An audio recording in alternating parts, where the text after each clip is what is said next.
true or false entirely. There are cases where it can be partially false, it can be misleading, it can be lacking context, right? So there are a number of different ratings that fact checkers can apply on our systems, and those ratings will lead to different actions by Meta's platforms, right? But in a case where a rating is rated false, then that content will be reduced in distribution and will have a label applied to it so that the people who potentially see that content can click on the label and read for truth or for authoritative information from the third-party source, right?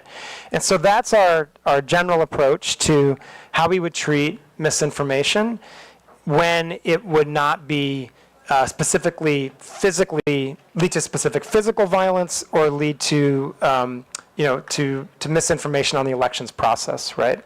Now, in a case, like I said, where a third-party fact checker not only clarifies that it's false, and we get additional signal that it can lead to violence, or additional signal that this could clearly impact the ability of people to have the access to information they need to properly access the electoral process, then we can outright remove the information.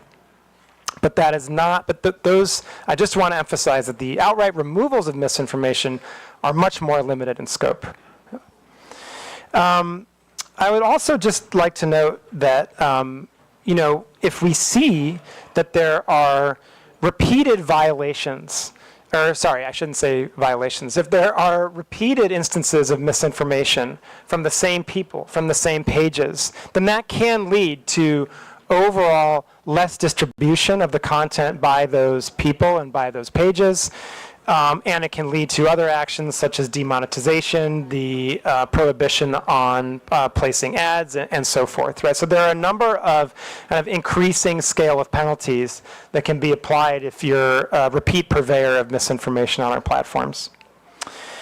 I think we have an example. If the next slide, please. Right. So here's just one example of a fact check on our platform. This was a fact check of a claim that a blogger made that the Philippines had used water cannons against the Chinese Coast Guard. This was false. This was rated false by our fact checkers. And you can see on the left, this is the actual fact check. And on the right, this is how the content would now appear on our platform with a screen over it, right, and a warning along with the label that explains that this is false content, right? And again, this would also be content that is reduced in distribution, and so even getting to that content would be much less likely on the part of any user using our platforms. I think the last thing I would just like to say is on the topic of misinformation is, there can also be misinformation networks that are doing this with intentionality. We put out a threat report, I believe, every quarter, where we go through globally the types of actions we've taken against networks. Right, I mentioned a number of actions we've taken recently against scam networks and transnational criminal networks in 2024.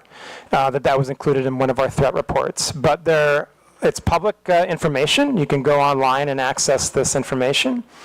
And we have taken down a number of networks over the years in Philippines for many different reasons, not just because of their misinformation. We've seen scam networks. We've seen we have seen misinformation, disinformation networks.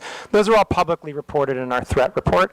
And again, we have done this in collaboration with local law enforcement, so that when we're made aware of, and our investigators internally can confirm that there are misinformation networks that are operating on our platforms, we will take those down. And Mr. Chairman, I've gone on for quite some time explaining our content moderation policies and the basics of our misinformation policies. I think Rob has added to that with some color around the very close collaboration that we have with law enforcement in the Philippines. I know there's a lot of questions that you and the committee want to answer, and I'm very happy to take those now with a lot of gratitude. And I want to emphasize this point: a lot of gratitude we have to you and the committee for giving us the space to be here to talk to you and the Filipino people about these very important issues. Thank you, Mr. Chairman. Thank you, Dr. Rafael. We will now proceed to the interpellation with regards to the meta issue. The first to interpellate will be Honorable Franz Castro.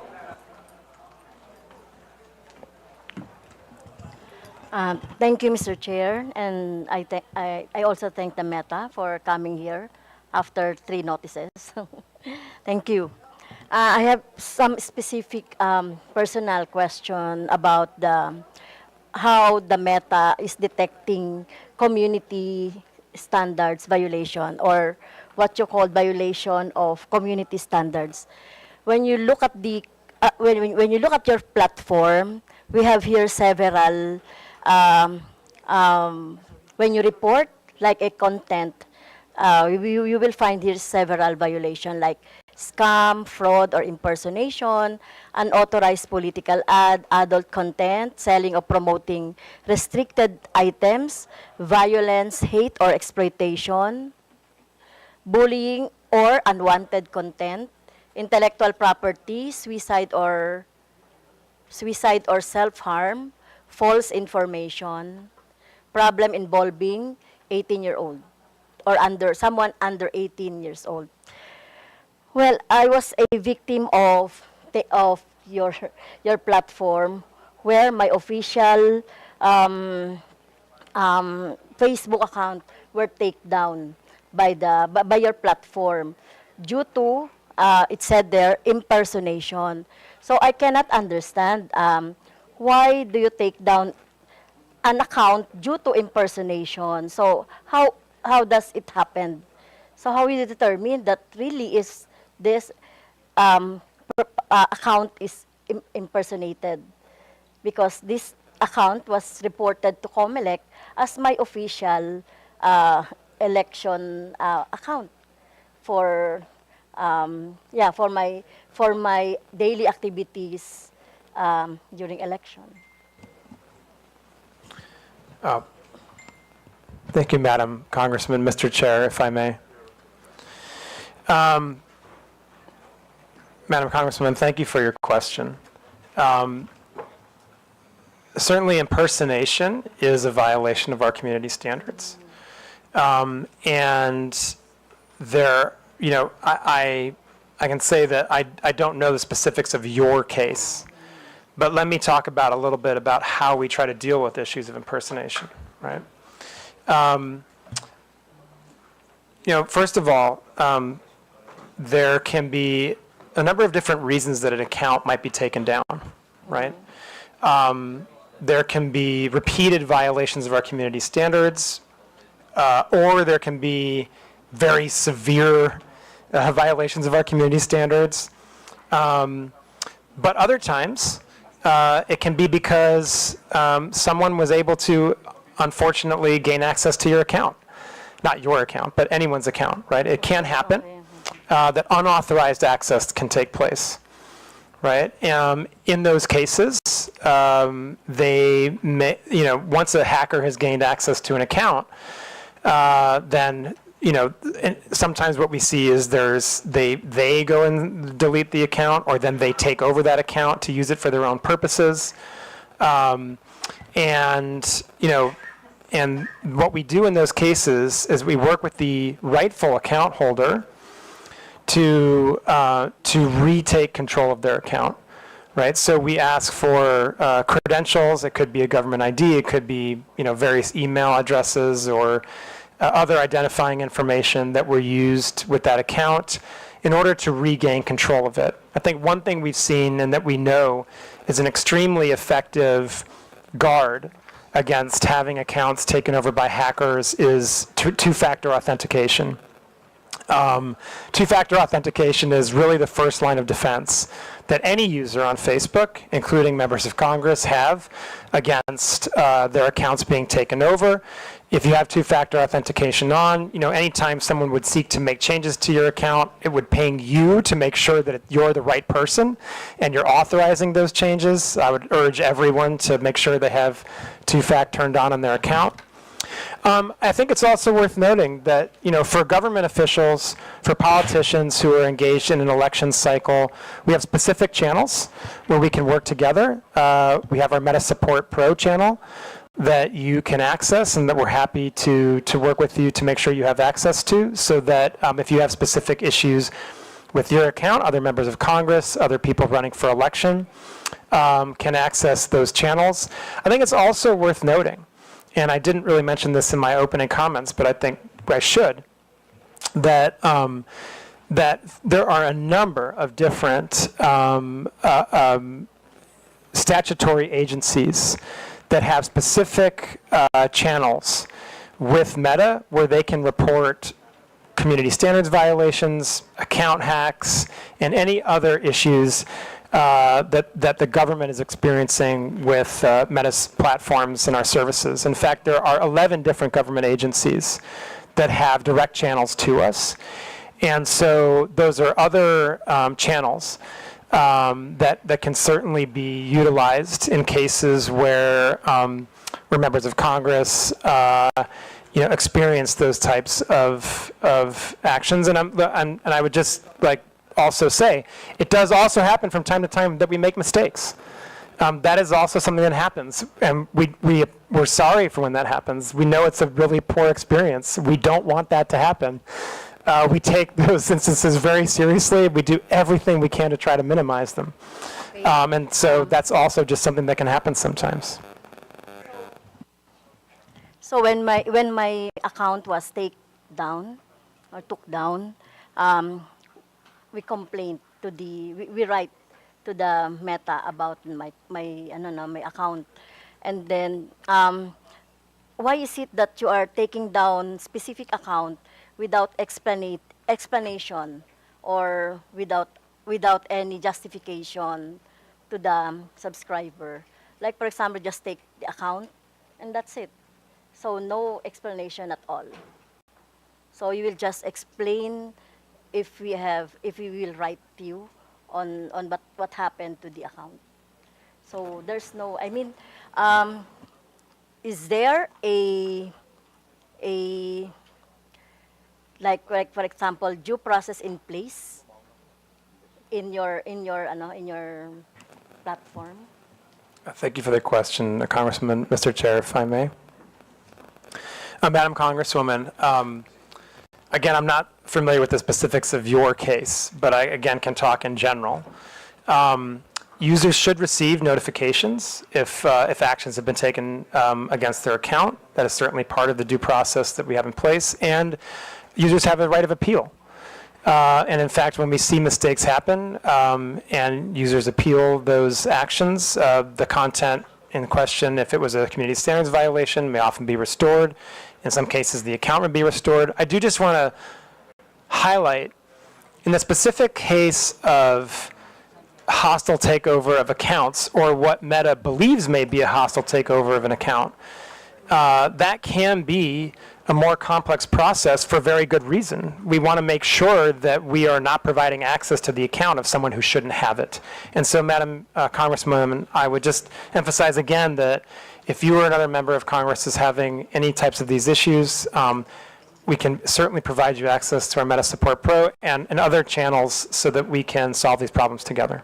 Mr. Chair, may I ask also that, are you familiar with troll armies?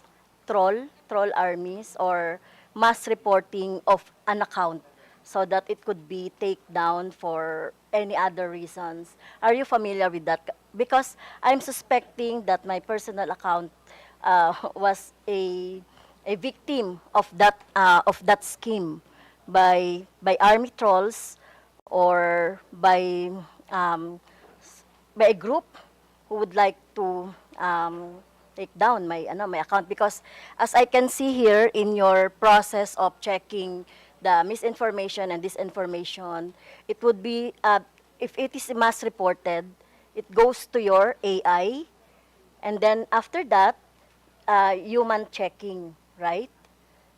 Right? In your graph of how to determine the disinformation or violation of your community standards.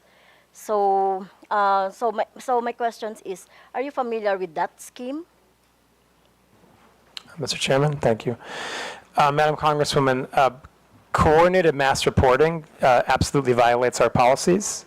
We have seen that type of behavior before and certainly if we detect that type of behavior, then we would seek to make sure that any decisions that are made about accounts are the correct ones. And then we would also try to go after the people who are engaged in the coordinated mass reporting, because that clearly does violate our policies. And that's the type of abusive network that we would seek to prohibit from utilizing our platforms.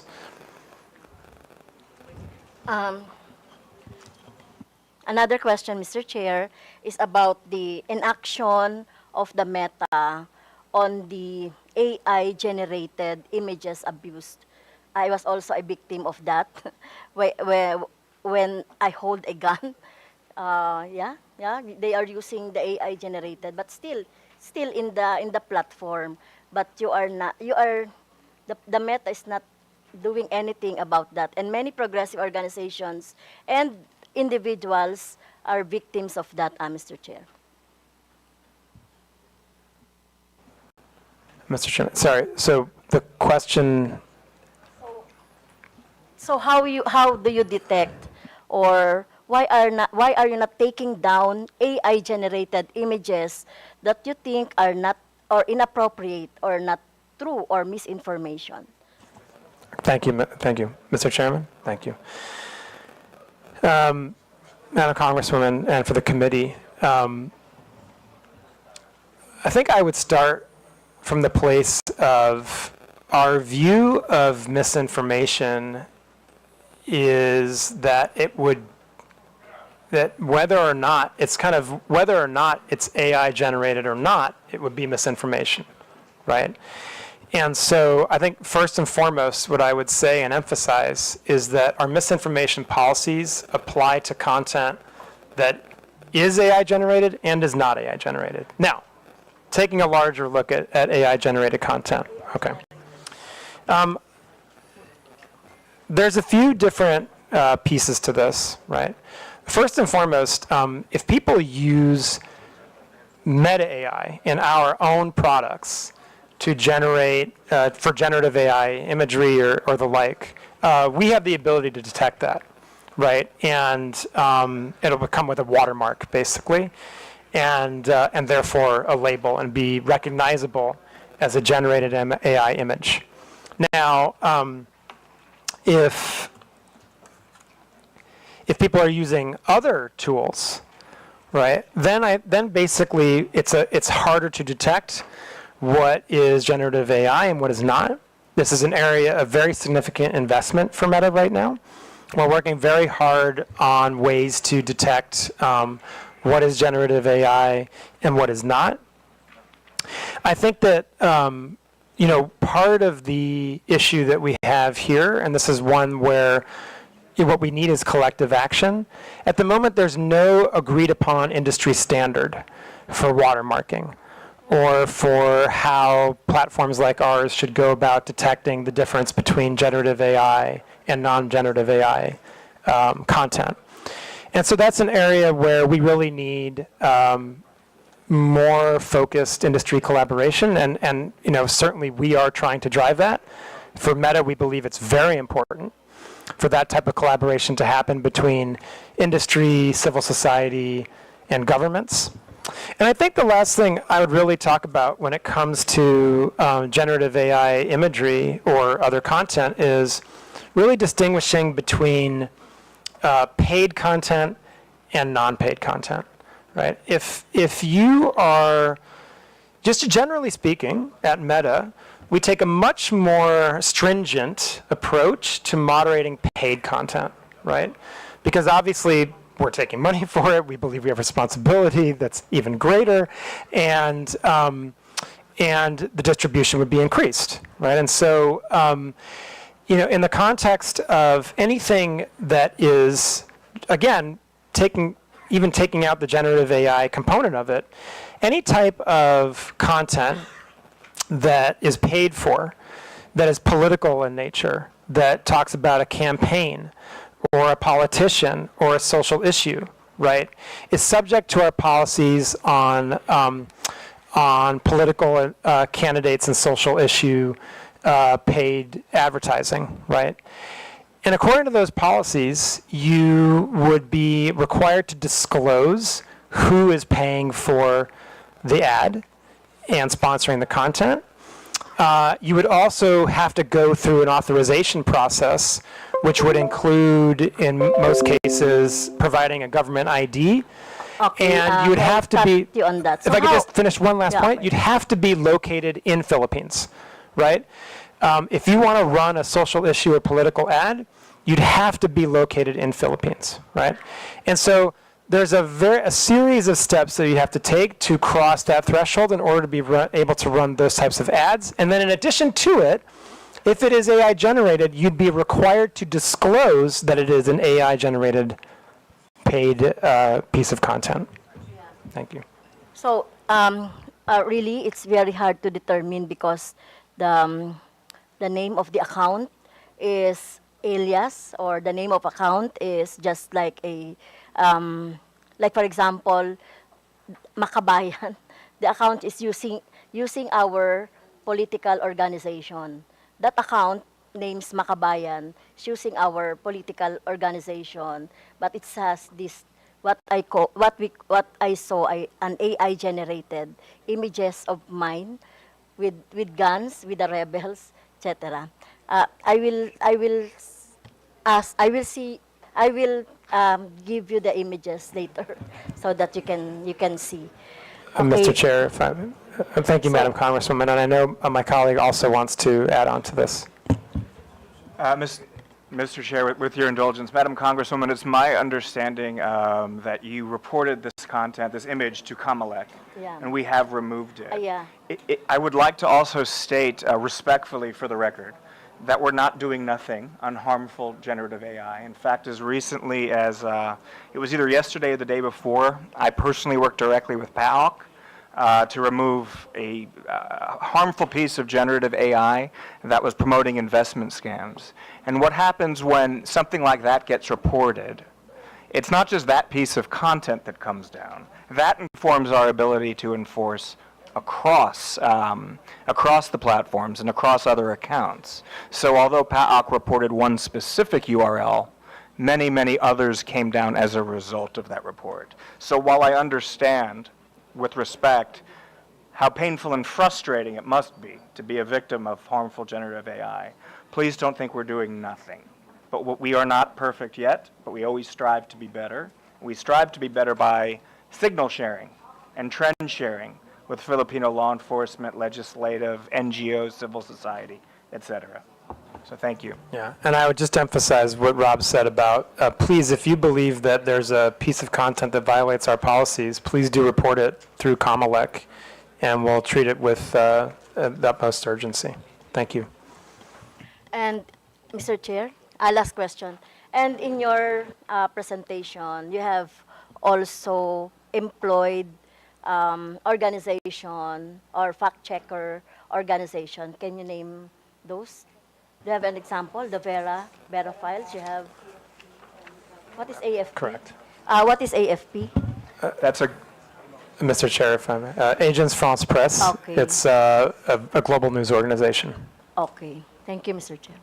Thank you. Before we proceed, may I inform everyone that this will be a working lunch, so please feel free to have your lunch while the hearing is ongoing.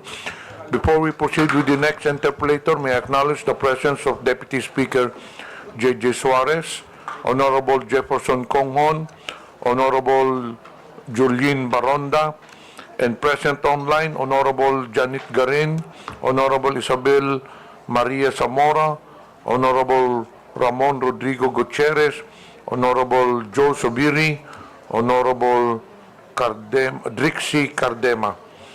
Next interpolator will be Honorable Salvador Plato. Thank you, Mr. Chair. Good morning, everyone. To our dear colleagues and our esteemed guests.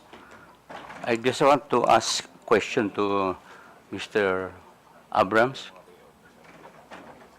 What Meta's stance on government requests for user data? For instance, for example, there is a law enforcement investigation against a blogger suspected of peddling malicious content on social media, and his data and posts are needed for the investigation. Will Meta provide those requested data? What is your policy or misinformation and disinformation? Thank you. Mr. Chair, with permission, I'll do my best to address the concern. So our stance on data disclosure is governed by U.S. law because that's where data is stored. However, this being a rule of law country, we do voluntarily disclose data to Filipino law enforcement on a daily basis, which is in accordance with U.S. law, Filipino law, and our terms of service. I'd like to point out that in order for us to lawfully disclose data to your government, the offense also has to be a crime under U.S. law. That's not a decision me or any American tech company can make. That's federal U.S. law, several of them. So I'm aware of the subpoena that was issued by, I believe it may have been your good officer. It's under legal review right now. But law enforcement agencies here in this room submit data requests to us quite literally every day. I personally, and many who work with me, worked closely with your government to help pass IATA and the anti-OSAIC laws, which brought the Philippines into a more sort of modern posture, if you like, in terms of not needing a warrant for crimes against children and human trafficking, so we can provide basic subscriber information on those. I was very proud to work with the NBI as the first ever data request under that regime was issued to us. But our stance is governed largely by American law. So if you have follow-up questions, I'll do my best to address those, sir. Thank you, Mr. Chair. Another question is, do you have a system of censorship on posts which are against moral values, especially those which can erode the minds of children? Do you have the power to delete those unlawful malicious libelous posts? Thank you, Mr. Chair. So it's hard for me to answer hypothetically, but I can speak pretty robustly about our child safety policies, and we work very closely with your government around those. So bullying and harassment, of course, CSAM and OSAIC and human trafficking, both illegal and against our terms of service. As Rafi mentioned at the top, we're doing a lot on digital literacy so that Filipinos can analyze for themselves or are better equipped to analyze what is harmful content and what is not. But without more specific information, I don't know that I can address those. I do, however, think, as I stated in the Senate last week, we are among industry leaders, if not the leaders, when it comes to our forward-leaning stance around child safety. And we collaborated very, very extensively with the BICAM, both in the formation of the IATA legislation and the anti-OSAIC legislation, as well as the operationalization with the IRR procedures. And we, I believe, were the first to ever be issued a subpoena, and that was by NBI. We continue to get requests like those all the time, Paul. Congressman, if I may add to that, just as a sample of the type of content that's not allowed on our platform would be hateful conduct, bullying and harassment, incitement to violence, the sharing of any type of child exploitative imagery, graphic violence, all of these types of content would be prohibited under our policies. And I would just also emphasize another point. In addition to all the work that the ROB and the law enforcement agencies of Philippines have done over the course of the many years now to protect Philippine children, we have also, as a company, recently developed special, what we call teen accounts, right? So first of all, no one under the age of 13 is allowed to use Facebook or Instagram. But if you're within the age group of 13 to 18, we've recently developed special teen accounts. 13 to 18? 13 to 18, 18, right? Because below 13, you're not allowed on our services. And obviously when you're 18, now you're an adult, right? So we're talking about special teen accounts for youth in the range of 13 to 18 years old. Just as an example of some of the features of those accounts, you would have filters against sharing of nudity. You would have blockers on the ability of people who are much older than you to reach out and contact you. If you're in the range of 13 to 16, there are specific elements of parental supervision and indeed control that are built into those accounts so that parents can really supervise what their teens are doing online. There are provisions to remind teens to basically set alarms for how much time they're actually using the services so that they're not using them too frequently. And those are just a few of the features that we have developed recently with the specific objective of protecting children and making sure that youth on our platforms have a positive experience that really aligns with what parents want and that gives parents really strong tools to understand how their children are using our services and in many cases to supervise the use of our services. Thank you, sir. Last question, Mr. Chair. I was asking, do you have the power to delete this unlawful, malicious, libelous post? You have the power to delete. Mr. Chairman, if I may. Mr. Chair, I was asking if you have the power to delete unlawful, malicious, and libelous posts. Mr. Chairman? Please. Sir. Sir, I think it's hard to talk about unless we see a specific piece of content, right? But if I can, I'll be happy to talk about our general approach to those types of issues. As I said, we do not allow hate speech, bullying and harassment, incitement to violence as general part of our policies, right? Those types of content are prohibited. In some cases, as I'm sure you may agree, you may have a hard time defining exactly where to draw the line between something that is fair criticism and or libelous or defamatory under local law.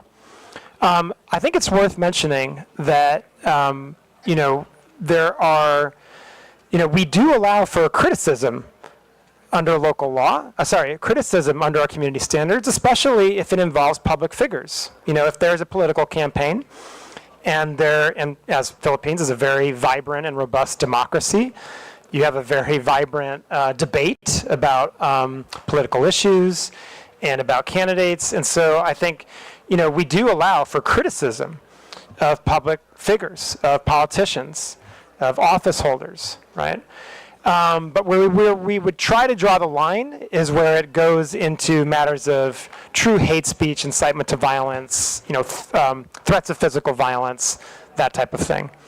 I would also say that, again, I would just go back to something that Rob mentioned earlier when it came to the Congresswoman's question. If you have a specific piece of content that you believe would violate our policies, that you believe crosses the line in terms of local law when it comes to defamation or libel, then please do work with COMELEC or DICT to send that piece of content to us, and we'll be happy to review it.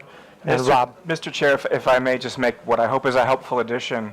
Sir, you mentioned, we're pretty direct in mentioning the idea of local nuance and our ability to respond to something that is perhaps agnostic to someone who's not familiar with the Filipino context. So just by way of a very recent example, just last week it was brought to our attention that a keyword was being used in association with content that's very harmful to children. It was involved in CSAM and sex trafficking. It was brought to our attention by your government. It's a Tagalog word spelled backwards. If someone like Rafi or I were to look at it, we'd have no idea. But because we have such a good relationship with the government, it was brought to our attention, and very quickly we were able to ban it. So in terms of our ability to respond to local nuance, I think we're good at that, and we're trying to always, improve upon that. It's hearings like these, it's our daily interaction with the operational folks that keeps us sort of hopefully on the cutting edge of all of the local nuance that's continually evolving. Thank you, sir. Thank you, Mr. Chair. Thank you, Mr. Abrams and Director Frankel. Thank you very much. The next interpolator will be Honorable Paulo Ortega. Thank you, sir. Good morning. I would like to, of course, thank Meta for the partnership given with our city and district. The PLC and in San Fernando, La Union, you have created a lot of opportunities and jobs for our locals. With that, Mr. Chair, I would like to zero in on a few questions, mostly on the political context. The presentation has shown us a lot of different contexts, but I was looking for the political context side, but have a few questions directly about this. During the question and answer with some of the members, we've seen that you have taken already you have noted and you have done some actions to ensure that there is moderation with the content, especially politically. Are you hiring Filipino moderators? Do you hire Filipino moderators, or like your previous statements, you have partnered with the IFCM? Mr. Chairman, if I may. First of all, Congressman, thank you so much. We're really happy with the partnership we have with the PLCN and thrilled for the benefits it's providing to the Filipino people in terms of connectivity. And we only hope to do more. Yeah, and so we really hope that we can continue that type of partnership to bring these types of services and digital connectivity to Philippines, which obviously in the 21st century would be a huge boost. Thank you very much for the question. I think that I would, let me break this down into two different parts, right? First of all, absolutely yes. We very much have moderators that are from Philippines, that are native language speakers, and they're looking at content in the Philippines every single day. So absolutely yes, we do have those. I just want to make a distinction between moderators that look at potential violations of community standards versus third-party fact checkers. They're not the same thing. The moderators that we have are really looking at potential violations of our community standards. The third-party fact checkers are looking to determine if pieces of content are misinformation, right? But to be clear, those are also local, right? We work with 3 third-party fact checkers in Philippines, Verifiles, Rappler, and AFP. And again, all of them, of course, are local and have the local context, local native language capabilities. So absolutely, very much yes. We have the capabilities to both moderate content against our community standards and work with third-party fact checkers on misinformation in Philippines. Mr. Chair, can I add, do you think they have the capacity for real-time review, or is it a taller task than it is? Mr. Chairman, if I may. Congressman, again, I would like to break these because they're two different things, really. And I think we do have to make sure we're being distinct about how we talk about our general content moderation versus the misinformation. So starting with our content moderation and our community standards moderation, what we do is we prioritize the most severe harms first. It is not necessarily a first in, first out content moderation system. What we do is we prioritize the most harmful pieces of content first. So, for example, if we see that there are reports of child exploitative imagery, that's going to jump all the way to the top of the queue, right? If we see reports of terrorism content, incitement to violence, right, those types of things, those are going to jump ahead because of their potential to cause harm, right? And then that's the type of process we use so that we ensure that we are acting in a timely fashion against the most severe harmful content. Now, when it comes to misinformation, again, different, right? What we can do is we can ourselves send content for the fact checkers to check, or the fact checkers can do it themselves. They have the ability not to wait for us and to actually check content on their own. And what we see in the Philippines is they are very robust. I think we have some of the most robust fact checkers in the world active in the Philippines, and very active in terms of many of the political and types of content trends that we're seeing on our platforms today in Philippines. So Mr. Chair, you're saying that you are prioritizing real-world harm, something that would really harm a specific place, a community, or even other countries, same country you're in. Is that how I understand it, sir? Mr. Chairman, if I may. Yes, I mean, there's some nuance here, but in a basic sense, yes, right? I mean, certainly, if there's content out there that can lead to real-world, offline, physical harm, then yes, that's going to, generally speaking, jump to the top of the queue. Yes. So if I'm reading your presentation correctly, may I ask what type of accountability does Meta have in the Philippines when these things go south, or even if we tend to go to something a lot worse than regular trolling, regular misinformation? I would like to be clarified on that, sir. So, Mr. Chairman, if I may. So, just to emphasize again, I want to be really clear. These systems are operating in parallel. Our ability to remove content that has the potential to cause offline harm has no impact on our ability to work with third-party fact checkers on misinformation. Those are operating in parallel, right? So I think, is that the answer to your question, or are you asking something different? Yeah, it is actually, but I would like a sense of something more accountable coming from the company's sense towards a local like the Philippines.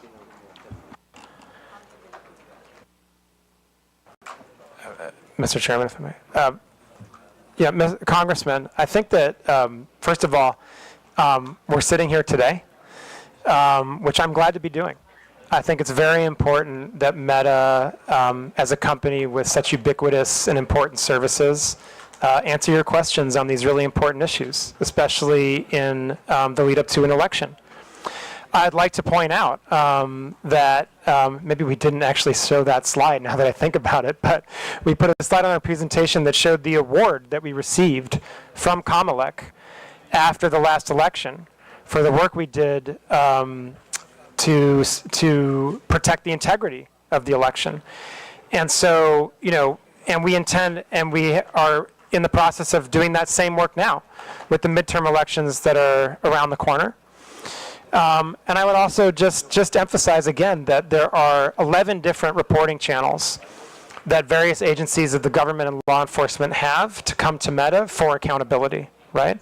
And on top of all that, we also publish our transparency report every 6 months, where we demonstrate in a very transparent and open manner the content that we've removed based on violations of our community standards, the content that we have restricted due to local law, data requests that we have acted on based on law enforcement, and a number of other metrics that really show kind of how Meta is approaching our responsibilities in the Philippines, and I believe my colleague Rob would also like to add to that. Mr. Chair, with your indulgence, may I add to the response? A very important question when you're talking about accountability. So I just want to speak briefly about real-world harm.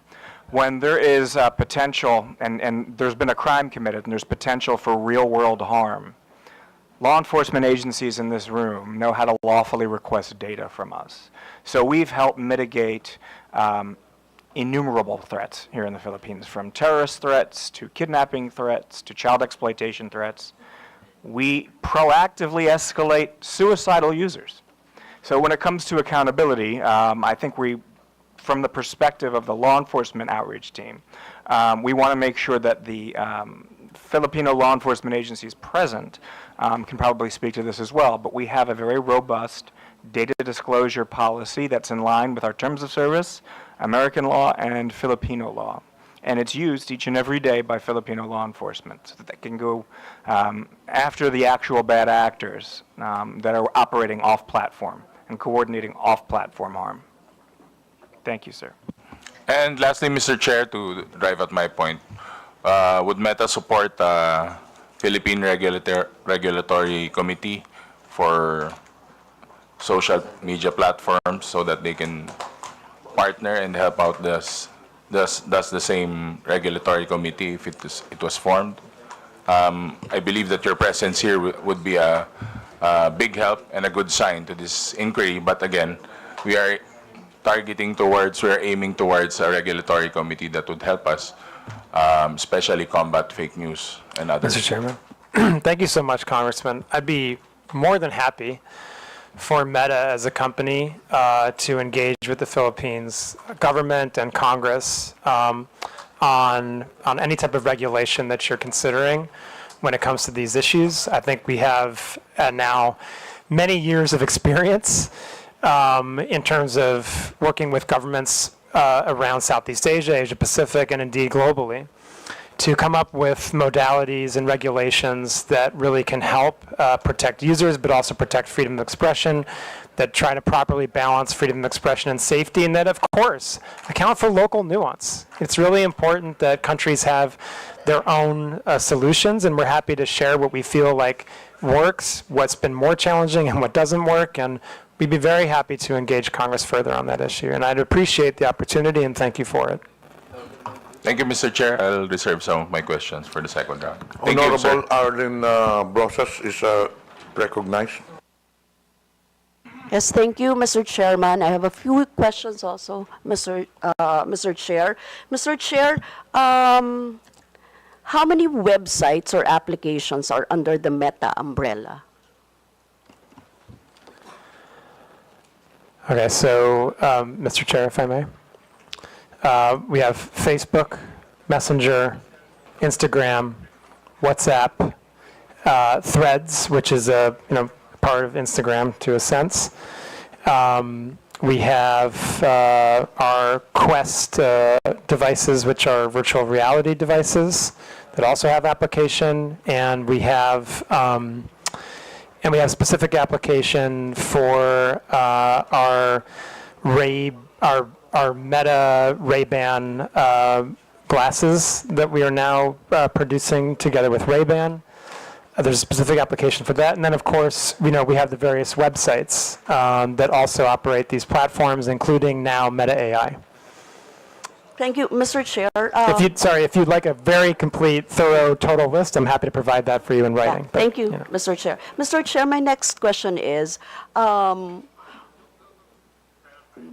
do you have for example, a study of which is the most who have a content of disinformation and fake news? Which of these the websites or applications have the most? Is it Facebook? Mr. Chairman, if I may.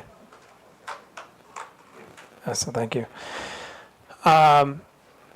Congresswoman, that's a very tough question to answer. Again, I'll just go back to the kind of place where I started with, which is how do you determine what's misinformation, right? That is not an easy question to answer, but what I would say is we can qualify it as what's reported right now. Yeah. So if is you it Facebook? Can you give us? Oh. Yeah. So if you look at the fact checks that are reported. And now, but I just want to be clear, just speaking of Philippines, right? I believe, and I can check this to make sure that it's accurate after the hearing, but I believe that the most fact checks we see in Philippines are on Facebook. Thank you, Mr. Chair. Mr. Chair, my question is, how do you ensure that there are no disinformation or fake news that are being disseminated in, for example, in the Facebook platform? Previously, my colleague said that she reported the fake news, the AI-generated content.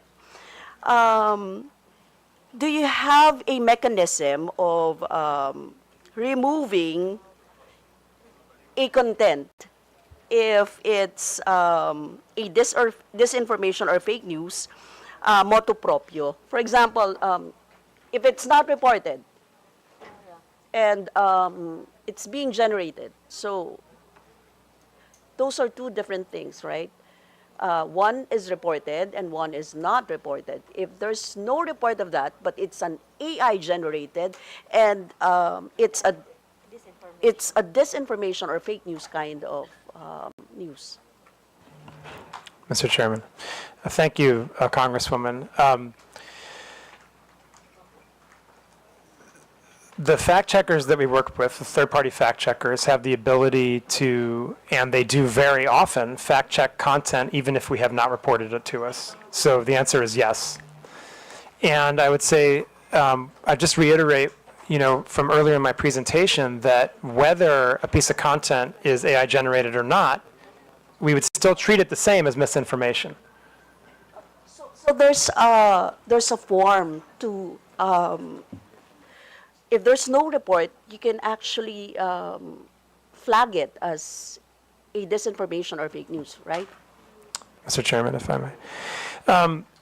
Yes, so let me talk about all the different ways that this can be done, right? First of all, as your colleague showed earlier, a user that's scrolling through Facebook can report something if they believe it's false information, and that would flag it for our systems so that we would have a look at that and potentially pass it on to a third-party fact checker. Also, we ourselves have the ability to look at content that we see going viral, and if we have reason to believe that that would be a potentially harmful piece of misinformation, we can send it to the third-party fact checkers. And also, the third-party fact checkers can and very much do fact check misinformation on their own without any prompt from us or anyone else. Yes, And I would just like, sorry, and I would also just stress that the government also has its own reporting channels to us. So if we get a report of misinformation from COMELEC or DICT or other agencies that are onboarded to our channels, we will also review that and pass it to the third-party fact checkers. Thank you. Mr. Chair, I have here an example of the fact check, example of the fact check image. This is from Digsan. If you think this is normal, then you are abnormal. Hashtag Quadcom, hashtag Duterte, hashtag NPA, hashtag HOR, hashtag Philippines. And there's an image of the three of us. It is alarming to see our leaders being questioned by NPA affiliates. The House of Representatives tolerates this, and it is very disturbing. So, Mr. Chair, it was fact-checked by Rappler, and the claim was it's false. No, so this is an example of how the Meta does it, right?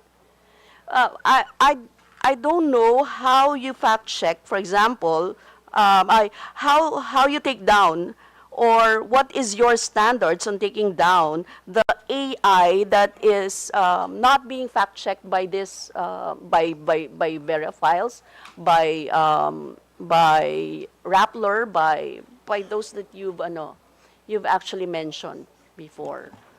Mr. Chairman, Congresswoman. In the presentation I gave, I highlighted that we have a three-pronged approach to misinformation. We remove the most harmful misinformation if we believe that it can lead to, and we can independently confirm that it can lead to offline harm and violence in the real world. We will also do that in the case that it violates certain types of elections law.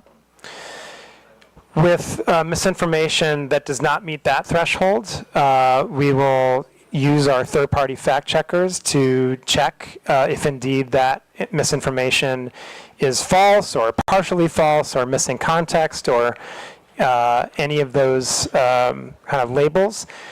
And if the third-party fact checker does confirm that it's false, then we will reduce the distribution of that content on our platforms, and we will put a label on it so that someone who sees that content understands that they are looking at content that has been determined by a third-party fact checker to be at least false or partially false, or as I said, there's a number of other labels they can apply. I showed an example earlier about what that would look like on our platforms. And so when it comes to AI, I think the important thing to reiterate is, number one, that whether a piece of content is AI generated or not, the misinformation policies still apply. Right? They apply across the board. So if there is a piece of misinformation that's generated by AI, it's still going to be the same misinformation policies. Now, there is one additional point to make, which I mentioned previously, which is that if it's a paid piece of content, if it's sponsored, if it's an ad, then there are additional checks that we do, and we require that whoever has placed that ad or boosted that content disclose that it is AI generated, right? And then you'll also be able to go into the ad library and see the details, and these are all publicly available, of who placed the ad, how much was spent on it, and so forth. And if these ads are politically, if they're political in nature, if they are about the election, about a campaign, about a political candidate, if they're about social issues, then they have to go through our authorization process for running political and social ads. That adds another layer of authorization and verification, so that means that, sorry? I mean, my question is, how do you control this? Diba? You have the controls, you have the technology. How do you control this kind of I am asking this, Mr. Chair, because we are always the victims of red tagging, and it is a danger to our life, liberty, and property. And we all know that those are actually false contents. But it keeps on proliferating in the internet. Even right now, as we are speaking. So I'm asking the Meta, how do they do that? Is there, actually my next question is about how many disinformation have you had banned or removed, or how do you control this fake news or disinformation? How many are based on complaints? How many are initiated by your platforms, for example? Those are questions that I would like to be, answered. Mr. Chairman, first of all, Congresswoman, I think the issue of red tagging is one that we take very, very seriously, and I would express my sympathy to anyone who's been the victim of that. That's obviously a very, very, very difficult experience, and one that I would certainly not wish on anyone. I would just like to emphasize that red tagging violates our policies. We view red tagging as a form of coordinating harm on our platform, and that is prohibited. When we're made aware of it, and we confirm that it's red tagging, then we will remove that content. We've done that in many, many cases for a number of years now. And I would just emphasize again that does violate our policies, and we will remove it when it's reported to us. So I would encourage you or any other victim of red tagging to send a report to us via COMELEC, via DICT, or the other channels that we have with the government, and we would review that with the utmost urgency, given the potential for harm. Your second question was about fact-checking, I believe, right? And I would just say that when it comes to fact-checking, there's a publicly available library, and we can share that with the committee of the different types of fact checks that have been placed on our platform. Just recently, I think we've seen a number of different issues that have been covered by our fact checkers in Philippines, and again, I think those are all publicly available, and be happy to share a list with the committee. But anyone can find that also, as they're all online. Thank you, Mr. Chair. Just to be clear, in terms of red tagging, you act through complaints. For example, you mentioned the ICT, you mentioned COMELEC. So if there's no complaint, you don't act on it. Mr. Chairman, if I may. Congresswoman, we would act on it if we were, in any case that we're aware of it. If a member of our internal teams finds it, they would act on it even without a report. So I do just want to make that clear. I think that we do very much benefit from the reports we get.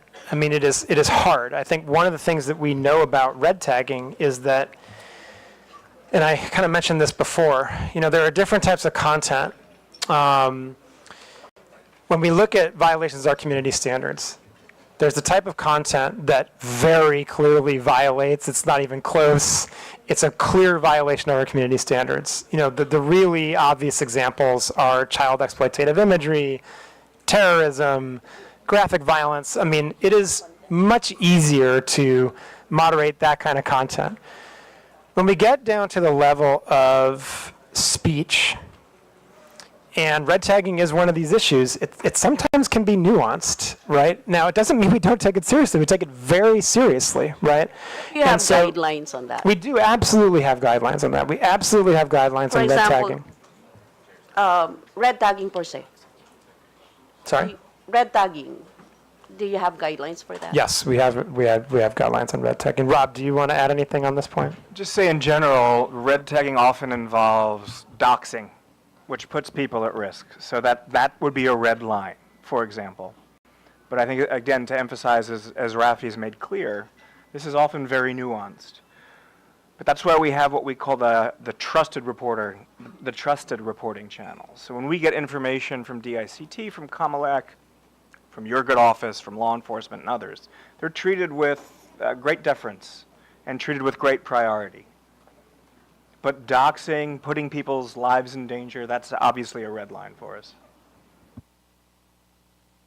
Yes, thank you, Mr. Chair. Mr. Chair, knowing how bureaucratic and to an extent slow the processing of legal actions in the Philippines, we are more concerned on your mandate and mechanisms as Meta, as a multinational technology conglomerate in terms of taking action on these matters, no? From fact-checking and ensuring the veracity of contents and users, taking down posts and banning users that proliferate disinformation and red tagging, up to instituting protections to users so as to allow for a healthy and humane interactions and discourses on your platforms. That is what we're expecting.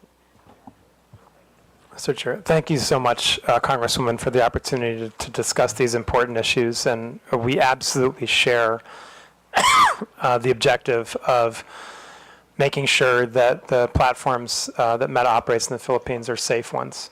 And so that's why we're here. That's why we're having this conversation. And we're always, always happy to take more feedback, to look at things that if the Congress believes we can do better, we're happy to take that back and see what can be done.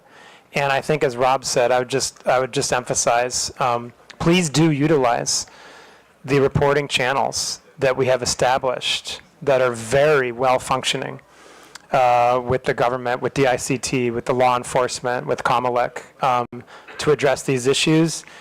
Anything that can lead to the potential for physical harm, we treat with the utmost severity and urgency.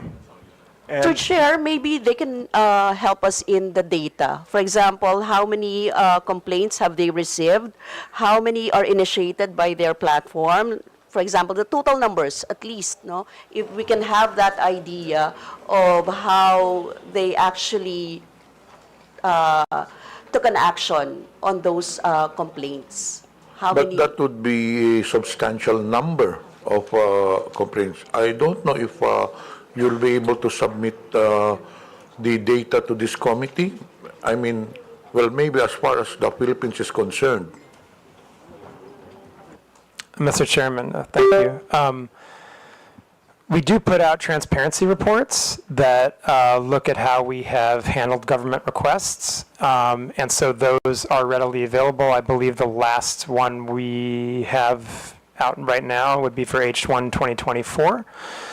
I can check on when the next one is coming, but beyond that, I'm happy to discuss with the committee, I think more in private, about how we can potentially share additional data around how we have acted on government requests.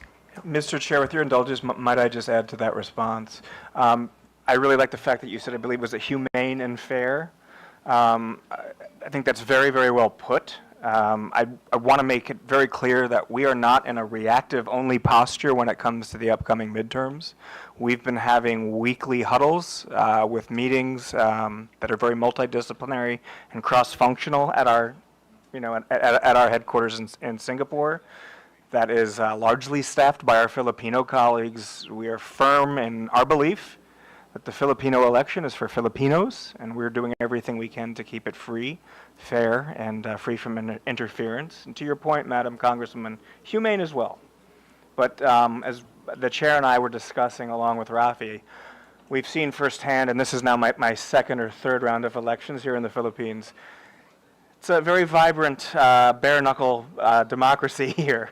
So yeah, it can get pretty rough and tumble. Yes, Mr. Chair, but we would like to lessen the fake news and disinformation. So we need those data that we really need those data. Would you allow releasing that data? Would it be proper if this committee would write you an official communication to access those data? Mr. Chairman, thank you. Yes, I think it would be helpful if you could, as a committee, specify the type of data you'd like to see, and then we can take that under advisement and share what we can, and have a discussion about what type of data we share and kind of what's most helpful to you. Yeah, okay, we will send an official communication for that data. Last question, Mr. Chair. Do you have ways to ensure that the same people, for example, if an account is banned or removed from the platform, or the account holder, they can simply make a new one, right? So how do you ensure that the same people will not be able to make a new account? For example, like banning their IP addresses instead of just removing their Facebook accounts. Do you have that power? Mr. Chairman, if it's so. Yes, so we do have policies against this, which we call recidivism. We can and do, in many cases, try to ban IP addresses. I would say that this is difficult. It's a difficult space because That in CSAM, right? In the Yes. in cases of child pornography and OSAIC. Yes, absolutely. For those types of very high severity violations, those people would be banned from our platforms. And we do our best to keep people off once they have been deleted. But what I would say is what we encounter are various levels of adversarial behavior. There are some people, including very well-financed criminal organizations, who are very determined to maintain a presence on our platforms, and that is a hard battle that we fight. We do our best. We continue to fight that battle every day. We do it with the help of our law enforcement colleagues in Philippines and around the world. But it's not always easy. We try to do our best we can. We have also new technology that we use. AI is incredibly helpful and a remarkably helpful tool. in helping us kind of try to. It's also a helpful tool for those who makes this. Yeah, we've talked a lot today about some of the potential harm of AI, but I think that what I would emphasize is that AI is also the best shield in many cases, right? We've developed AI technology to help moderate our platforms, both at the content level and, as you were talking about, the user level, for many, many years. We're able to delete literally billions of accounts, like the ones you're talking about, because of AI. And so those are capabilities that we have. They're always turned on. They're always active. Again, our transparency report does go into the numbers of the billions of accounts that we delete from people like that who are trying to get back onto the platform even though they've been banned, or they're creating spam accounts, or many other reasons, right? And AI is one of the best tools we have in our arsenal to act against that type of work. We're also in the process of looking at other technology, as we long have.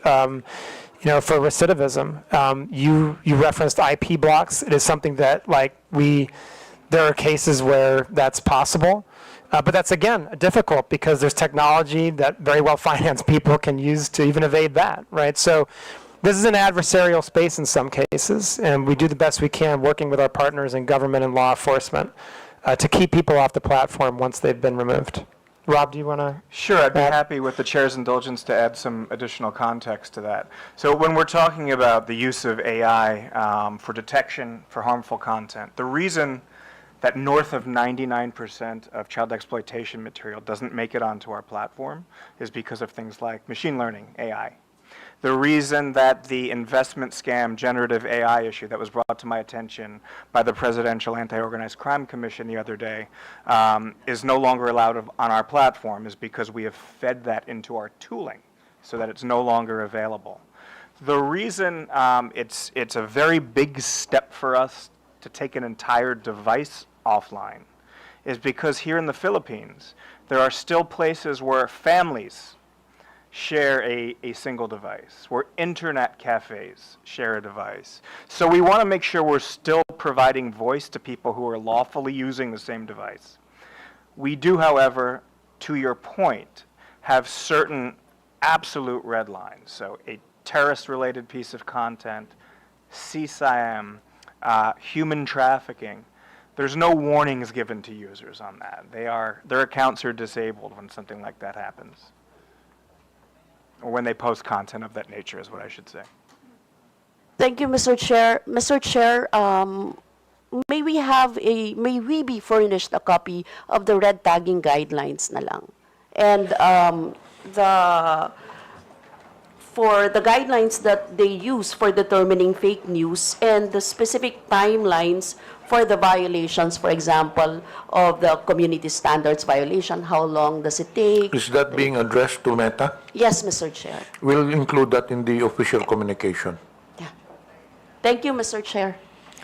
May I remind the interpolator, I think this would be the last interpolator because before we proceed, may I acknowledge the presence of our co-chair, Honorable Joey Aquino, and Representative Benny Abante. The Meta representatives will have to take their flight at 3 p.m. So can you make your questions concise? The next interpolator would be Honorable Roge Gutierrez. Thank you, Mr. Chairman. I understand the busy schedule that our resource persons have. I'll try to make it quick. Good afternoon to our dear resource persons. I'd like to direct my questions to the Meta while they're here. Mr. Chair, just very briefly, I hope you can bear with us. It's been, it could be confusing for us, especially, ideally we would be tackling this together with Google and TikTok. However, understandably, due to schedule concerns or for whatever reason, you've appeared separately. So we'll be going through this all over again. I hope you could bear with us. Before we begin, I'd just like to verify. So Dr.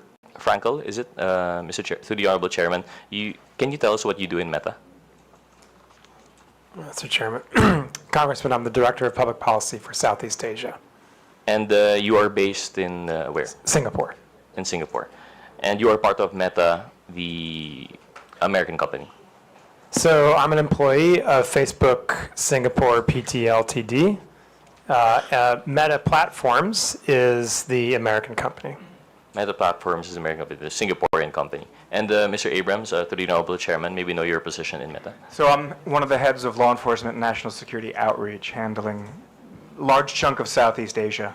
My employer is the same as my colleague Rafi's. So likewise, based in Singapore. Also based in Singapore. Here in the Philippines quite often.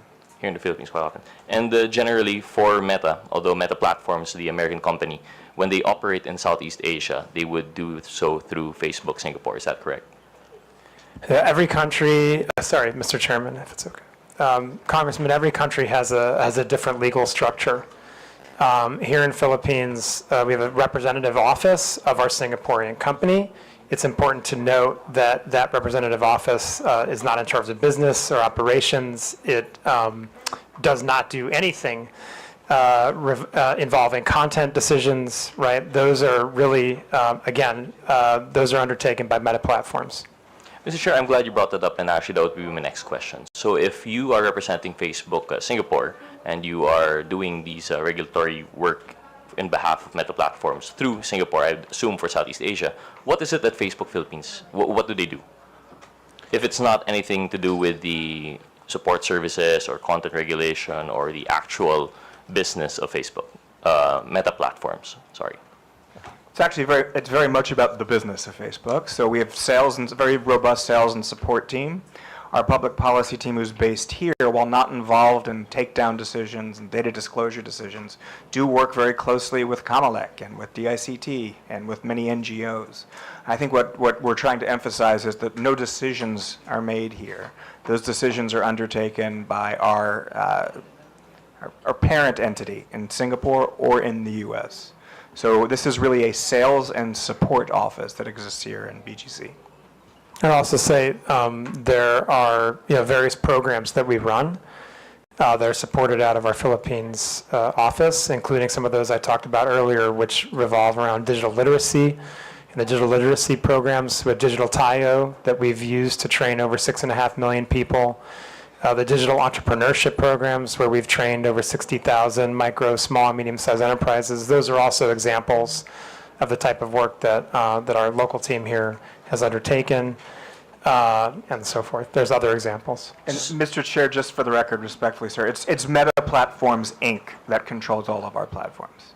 Okay. If that's helpful, Paul. Thank you for that clarification. And in fact, it is more helpful, so we have a better idea now. So Facebook Philippines is mostly in the business of, well, the business, which is sales, and I would assume this is advertising? Yeah, we're an ads-based business. So it's advertising. How about Facebook Marketplace? Is that also within the purview of Facebook Philippines?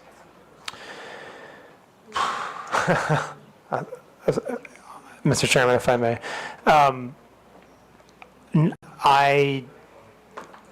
I want to check to make sure I get you the totally accurate answer, but I believe the answer is no. I think that Facebook Marketplace is, again, operated by the parent company in the United States, but I do want to qualify that by saying I definitely do want to check to make sure that's correct. Thank you. So I hope you understand where our confusion is coming from. So I would assume that Facebook Marketplace would be part of the business end of Facebook. So we would assume that that would be something within the purview of Facebook Philippines, considering that there would be regulatory requirements under the DTI and such. Mr. Chairman, if I may, this is where it does get a little complicated, right? I mean, to be clear, so there, there's no commerce that's taking place on Marketplace, right? And so but it doesn't mean that we don't comply with local law, right? We, as a global American company that lives up to the best legal standards in the world, we always want to comply with local law. So just because any of the platforms are being operated by an American company doesn't mean that we still won't comply with local law. Yeah, Mr. Chair, absolutely agree with you, and we are not implying any disregard for local law, but precisely I think if you've been listening to our fellow colleagues here, what we're driving at is accountability, which goes beyond just the legal requirements. So I hope you understand where we're driving at with this and why I'm asking these questions. We aren't implying that you aren't following local law. And in fact, we do appreciate all of these efforts that you've done above and beyond the legal requirements that we may have, such as your public outreach programs that you may have, and your facilitating the requests of some of our stakeholders in government. However, I hope you understand that what makes it very difficult for us is that when we have problems, it's very hard to reach Meta Platforms Inc. So understandably, we are of the position that if we have any problems or anything that we have to relay, we have to go through Facebook Philippines. But as you can see from our previous hearings, they've been tossing us around left and right. We go to Facebook Philippines, they tell us to coordinate, they have no involvement with Meta Platform Inc. We go to Meta Platform Inc. and they say that, no, we're an American company, we won't be going there. So we're now trying to understand, for our purposes in crafting legislation, what legislation can we make given the very specific, special structure that social media corporations tend to have. I hope you understand, because generally what we're trying to regulate here now is within the purview of publication, for example, media. But unlike media, which would operate specifically within a country, we're talking now about, a foreign entity that would now be in the business, not just of, public expression, but also the commercial side of it and advertising. As you said, you're a ads-based business. So now we'd like to just differentiate. So going back to my question, I hope you'd bear with that. So Facebook Marketplace is not with Facebook Philippines. Facebook Philippines deals with the public outreach programs that you mentioned and the business side. So anything that has support for the Meta Platforms Incorporated in relation to content regulation and, for example, double-checking terms of use, if compliance with terms of use, these are not within the purview of Facebook Philippines. That much is clear, correct? Mr. Chairman, if I may. Okay. Thank you, thank you, Congressman. And now I understand where you're going with these questions. So let me just clarify again. The platforms, whether it's Facebook, Messenger, Instagram, Marketplace, they are operated by Meta Platforms Inc. in the United States. So for the purposes of these hearings, we are the people that can come and address them.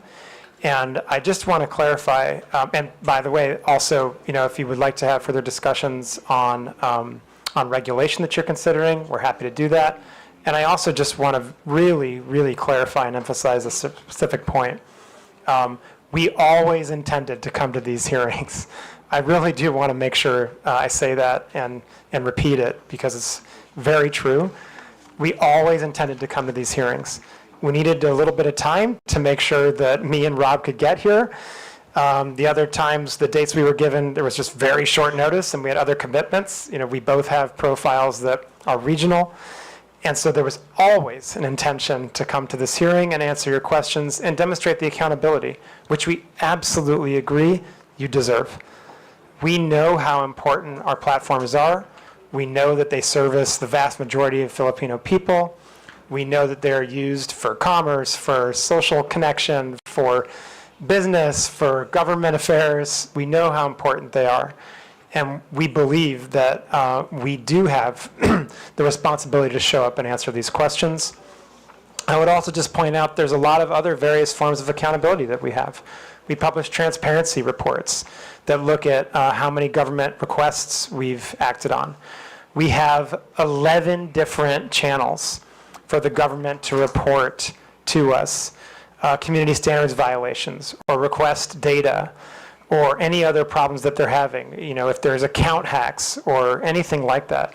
There are 11 different channels that we have set up with various agencies of the Philippines government and law enforcement, we're accountable to every single one of those channels and agencies.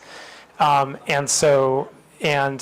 beyond that, I think that, we try to do the best we can to answer the questions as forthrightly as we can, to explain, frankly, very complex and sometimes nuanced issues the best we can. And I'm always happy to do more of that. And if there are additional conversations we need to have on these topics, on regulation, we're happy to do that. I also just want to point out, and my colleague Rob has already done this, but I'll reiterate it. We know the election's coming. We have been preparing for this for a very long time. In the 2022 elections, Kamalek gave us an award afterwards for the collaboration that we had, and for the work that we did protecting the integrity of the elections on our platforms. We absolutely are doing that work again, and I just want to assure the committee that that's the case. Do you have anything you want to add? Mr. Chair, with your indulgence, I would just add, sir, and with a little bit of humor, but this is absolutely fact-based. My WhatsApp says otherwise in terms of an inability of Filipino agencies to get a hold of me. I think my last message last night before going to bed was a conversation I was having with NBI. If you're having an issue getting a hold of us, I think that's something we can pretty easily remedy. The point being, however, that MPI, Meta Platforms Inc., operates the platforms. Our office here is happy to help coordinate with Rafi and I, others based in Singapore. It occurs to me, while I have the privilege of being in this chamber, I've appeared in the Senate many, many times, so I am grateful for the opportunity to be in the House today. To your point, it is my first time here in the House, but I've had the privilege of representing MPI, previously Facebook, here in the Republic of the Philippines for over 6 years now, and I hope that our relationship simply continues to grow stronger. Thank you, Mr. Chair, respectfully, and thank you. We appreciate those responses, and we do not doubt that you had the intention to attend, but I just wanted to point that out as an example of how difficult it would be for us to demand accountability. Now, on that question, on that point, that you have 11 different avenues to coordinate with your law enforcement, I hope you understand that's our point. These 11 different avenues are going straight, I'm assuming, to either Facebook Philippines or Meta Platforms Inc. Is that correct? You're saying that these 11 avenues are going directly to you, right? Through your WhatsApp personally, and you are an employee. No, sir. I apologize. Mr. Chair, if I may, I apologize for breaking etiquette there. The daily sort of informal interactions that I have with the many alphabet soup agencies here represented, and I say that as someone who 6 years ago would be on that side of the table, your side of the table. Those are not the formal reporting channels. Right. The formal reporting channels go to our content review teams based either in Singapore or the United States. Which is, through you, Honorable Chairman, precisely our point. The content regulation is not being done by anyone legally accountable in the Philippines. All of these avenues of recourse that you're giving our law enforcement agencies, they have to go to either Facebook Singapore or Meta Platforms Inc. Or, in fact, Facebook Singapore will only serve as a coordinating office to Meta Platforms Inc., if I'm understanding this correctly. So, can you just correct me if for this statement, that if Facebook Philippines does not control the platform, there is no Meta-affiliated entity directly accountable in the Philippines? Mr. Chairman, if I may, we're specifically talking about content, then again, the platforms are operated by Meta Platforms Incorporated in the United States. Precisely. So there is no Meta-affiliated entity responsible for the content regulation in the Philippines. Correct. There. Thank you. Thank you for that. Thank you for clarifying, because it seems to us that for us to craft meaningful legislation, we have to take into consideration the fact that there is no legal entity here. Mr. Chairman, if I may, Congressman, I just want to, I would, if I could, take a step back here. I think that what future conversations, what we should focus on are, what are the objectives you're trying to achieve that you don't feel like you're achieving now? I think that we have seen similar requests in other countries, which emphasize a similar point that you're making here. But, I think we've proven through our collaboration that Rob has with law enforcement, through the collaboration that my teams and our other teams have with the government, with the ICT, with Kamalek, that we are extremely responsive, that we get to the important things quickly, that we act on reports from the government and good faith trusted partnerships that we have in the country. And so I think that, as a global platform, we have to have global systems in place. There's no other way we can operate it at the scale of 3.2 billion people every day. So if there are specific issues that you feel like we need to address and do better, let's absolutely collaborate to address those issues. But I can say, and I feel very confident in saying, there's an immense amount of connective tissue between Meta platforms and all the platforms we operate and the companies that are incorporated under Meta platforms and the Philippines government as a whole. And that relationship that is broad and deep, both, has produced very strong results in terms of collaboration and in terms of removing harmful content, in terms of addressing misinformation.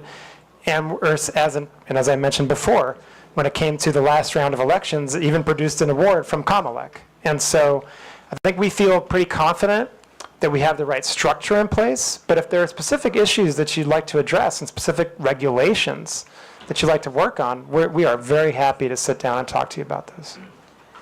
Thank you, through the Honorable Chairman. We appreciate that response, but as we mentioned, what we're trying to come up with here is meaningful legislation to curb fake news and misinformation.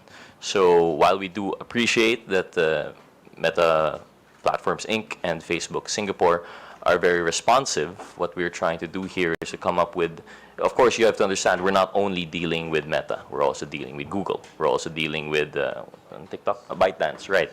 So we're trying to come up with meaningful legislation that can consolidate our issues with all three. So while we do appreciate, again, it bears repeating that we appreciate the responsiveness of Facebook Singapore and Meta Platform Inc. through your respective offices, it doesn't skirt the issue for us that there is no baseline legal responsibility within the Philippines. There is no Meta-affiliated entity within the Philippines. And that's what I believe makes it hard. To just drive that point, perhaps, Mr. Chair, I'd like to make a quick side question to maybe one of our officials from the CICC. For example, to our CICC, when we have requests for takedown from Facebook, what is the general turnaround time?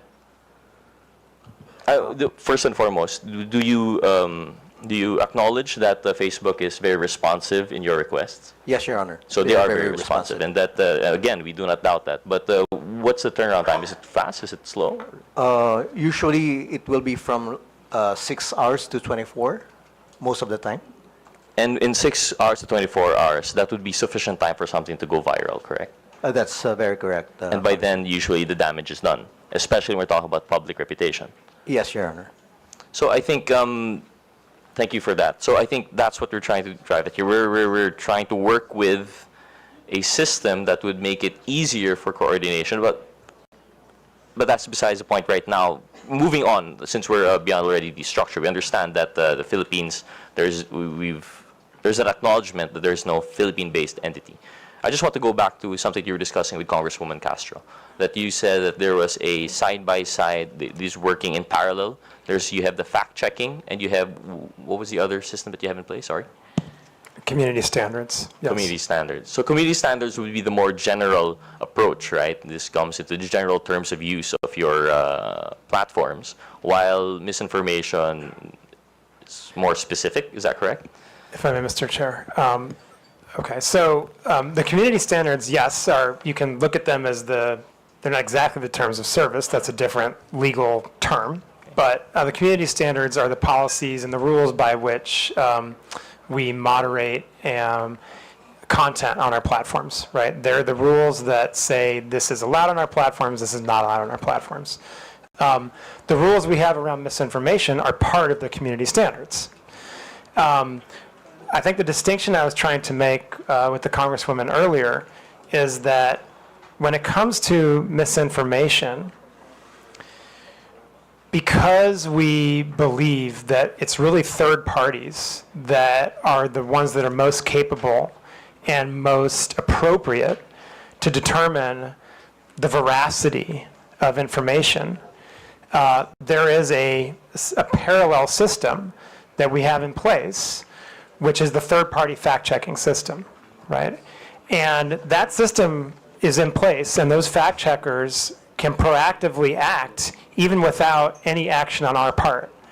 They can act if we send them content that we want them to review from misinformation, but they can also act on their own if they think that there's a piece of misinformation that's going viral and could potentially cause harm. That's what I was trying to distinguish between.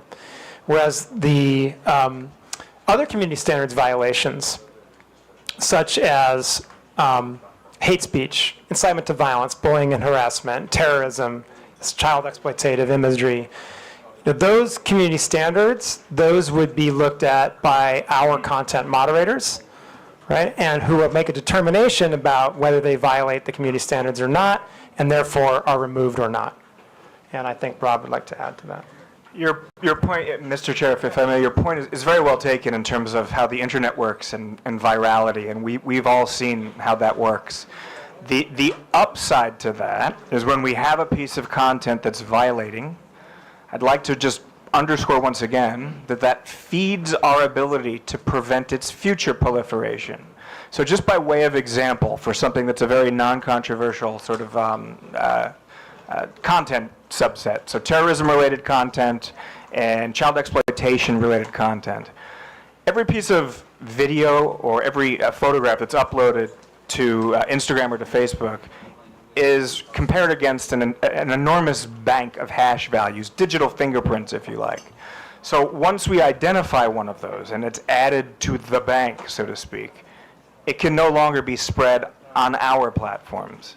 And as members as the GIFCT, the Global Internet Forum to Counter Terrorism, we share those with our partners. We don't compete when it comes to safety, we collaborate. But to your point, yes, 6 hours is enough time for something to go viral. When you're operating at a scale that we are, a little bit south of 90 million users here in the Republic of the Philippines, just on Facebook, 6 hours we think is pretty good. We would love to get it down to 30 seconds. I don't know how realistic that is, but I do want to thank Director Hesolios for the acknowledgement of the progress we've made on turnaround times. Thank you for that. Thank you for the response, and we appreciate that point. And I stand corrected. It's not just the terms of use. It's terms of use and community guidelines, which are two different things. But in general, these are the two pillars in which you would base that one part of the parallel operation in screening, and then the other, the misinformation, would be more specific, if I understand it correctly. So in relation to that, if we're talking about response times, and going back to the question of the representative process, I believe, so is there a pre-posting screening mechanism? Because, for example, what we've learned from ByteDance is that when you post a video, there's like this buffering, which isn't actually required to post their videos. But during that time, they're already screening it amongst, like you said, it's probably a digital bank of other prohibited content before it gets posted. So is that the same with Meta? Mr. Chairman, if I may. Yes, we proactively screen content. And every piece of content that's posted on our platforms is going to go through some type of automated screening. Yeah. Every piece of content will go through some type of automated screening. It does not mean that our screening is perfect, and I do want to emphasize that, right? And as I kind of pointed out previously, our accuracy rates on really clear violations are very high. If we look at our proactive removal rate on, again, issues like terrorism, child exploitative imagery, we're talking above 99%, approaching 99.9%, right? When we get down to other issues that are more nuanced, that are more contextual, that are borderline, then those proactive systems, they may flag it for a human to review, right, as a next step, because it's just kind of too difficult for a machine to make that determination, right? So the review process is complex, but it involves like many different layers. The first one very much would be an automated one as a proactive measure. Thank you for that response. So generally, the automated pre-posting screening would be very effective for those that are obviously wrong, like you have hate speech, child pornography, terrorism, and the likes. And when it comes to the nuanced parts that we have difficulty, right, which would include the point of this committee hearing, the fake news and misinformation. We understand it to be pretty difficult, and that's where, if I understand correctly, that's where the fact checkers come in. In addition to that, we came across a piece of news that Meta was actually dropping fact checkers in favor of something, I think it was community notes mechanism. Is that correct, or is that not being rolled out globally? Mr. Chairman, so just one thing I want to point out. In the list of violations, you mentioned hate speech. hate speech sometimes can be obvious, but other times it cannot. And so that one's a little more nuanced than terrorism, for example, right? Okay, yes, turning to our global fact-checking program. As of, I believe, yesterday, if I'm not mistaken, in the United States only, we have moved to a system of community notes as opposed to our third-party fact-checking system. But everywhere else in the globe, the third-party fact-checking system is the system we still use. Could you please enlighten us as to why the United States has dropped that fact-checking mechanism? Were there difficulties on their previous review system, and do you foresee that this difficulty would actually be the same all around the globe? Mr. Chairman, if I may. Congressman, the fact-checking system in the United States, I think what the determination by our global leadership was that we saw that it had become in some way politicized, and that they believed that there was the potential to improve on that system using the community notes system, right? Which companies like X have already developed and implemented for quite some time, which relies on many, many, many more users and many, many more diverse points of view to determine whether content is false in some way. And that system has now been implemented in the United States only. As of now, there's no plan to change that globally, but I think that I would just always say that whether it's our fact-checking system, whether it's our generative AI products, whether it's the user experience in some way, we're always looking to improve everything we do. We're always looking at innovation. And so, the community notes that are now rolling out in the United States, we're obviously going to be looking at, are they effective? Do they make sense? And testing like the capabilities there.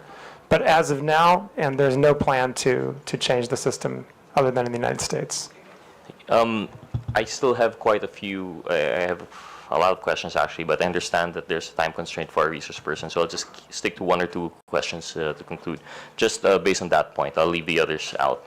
So when they drop the fact-checking, I know it doesn't apply it here, but we'd like to know the possibility of, if that were to be implemented here, we'd want to know what we're working with for our legal framework, right? What laws that we might come out with in relation to that. So if you are dropping fact-checkers and it's community-based, this would now be more in line with the reporting system that you already have. So it's going to be it's going to be based on user feedback. And how do you differentiate authentic user feedback from, for example, what we're really fighting here are the trolls? I mean, that's one thing that we can agree is very morally wrong and misleading.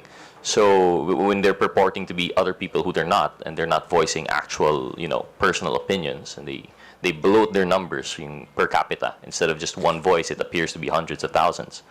How do you now balance that when you drop the fact checkers? Mr. Chairman, if I may. Congressman, first of all, any type of inauthentic behavior is prohibited on our platforms. Any type. You have to be your authentic self on our platforms. And it's especially, and I would say that in the case of any kind of coordinated inauthentic behavior, that can rise to the level of what we would call network disruptions, with my colleague Rob described earlier in our presentation, and how we treat those types of abusive networks. To your question specifically about community notes, I need to be very honest. This is a very new program that we are running, and I just don't feel qualified to completely answer the question about how it works, as it's only rolled out, I believe, yesterday. I feel very qualified to answer a lot of other questions about these issues, but on that one, I think we just have to come back to the committee. If you have specific questions, I think that the chairman and the committee are putting together a list of follow-up questions, and we'll be happy to try to address that one as well. Thank you. Just one last question to the Honorable Chairman, if there are resource persons who could oblige, because you already mentioned that in Facebook you only allow your authentic self. But anecdotally, that isn't the case, especially here in the Philippines. I don't know if it's the same outside the Philippines, but if you've been monitoring, one of the issues that we have are these massive, massive troll farms in which people purport to be other people, and precisely to bloat out their, public, in order to shape public opinion sentiment. So what measures do you have to ensure that? Is it possible to implement something in which, truly, not just, currently, if I understand it correctly, the closest that Meta has come to identifying authentic users would be phone numbers. By requiring phone numbers as a two-factor authentication, ideally it's 1:1, but we've passed the SIM registration bill. It's now a law. It hasn't curbed the number of SIM cards being registered to, being used by one person but registering other persons. So how do we go about it? I see Mr. Abrams doesn't agree, and I agree.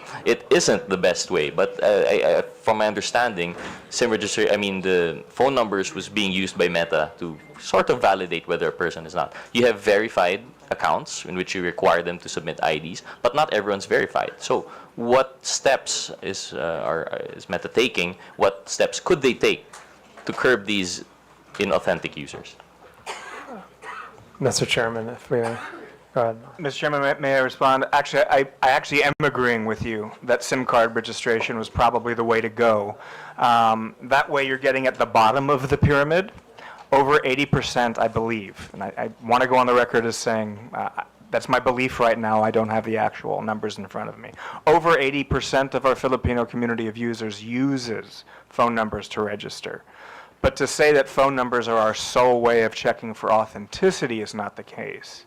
There are many, many back-end engineering cues that our analysts look at to determine the authenticity of an account. To that end, that's probably what flagged the Honorable Congresswoman's false positive, and that's why we were able to restore it as well.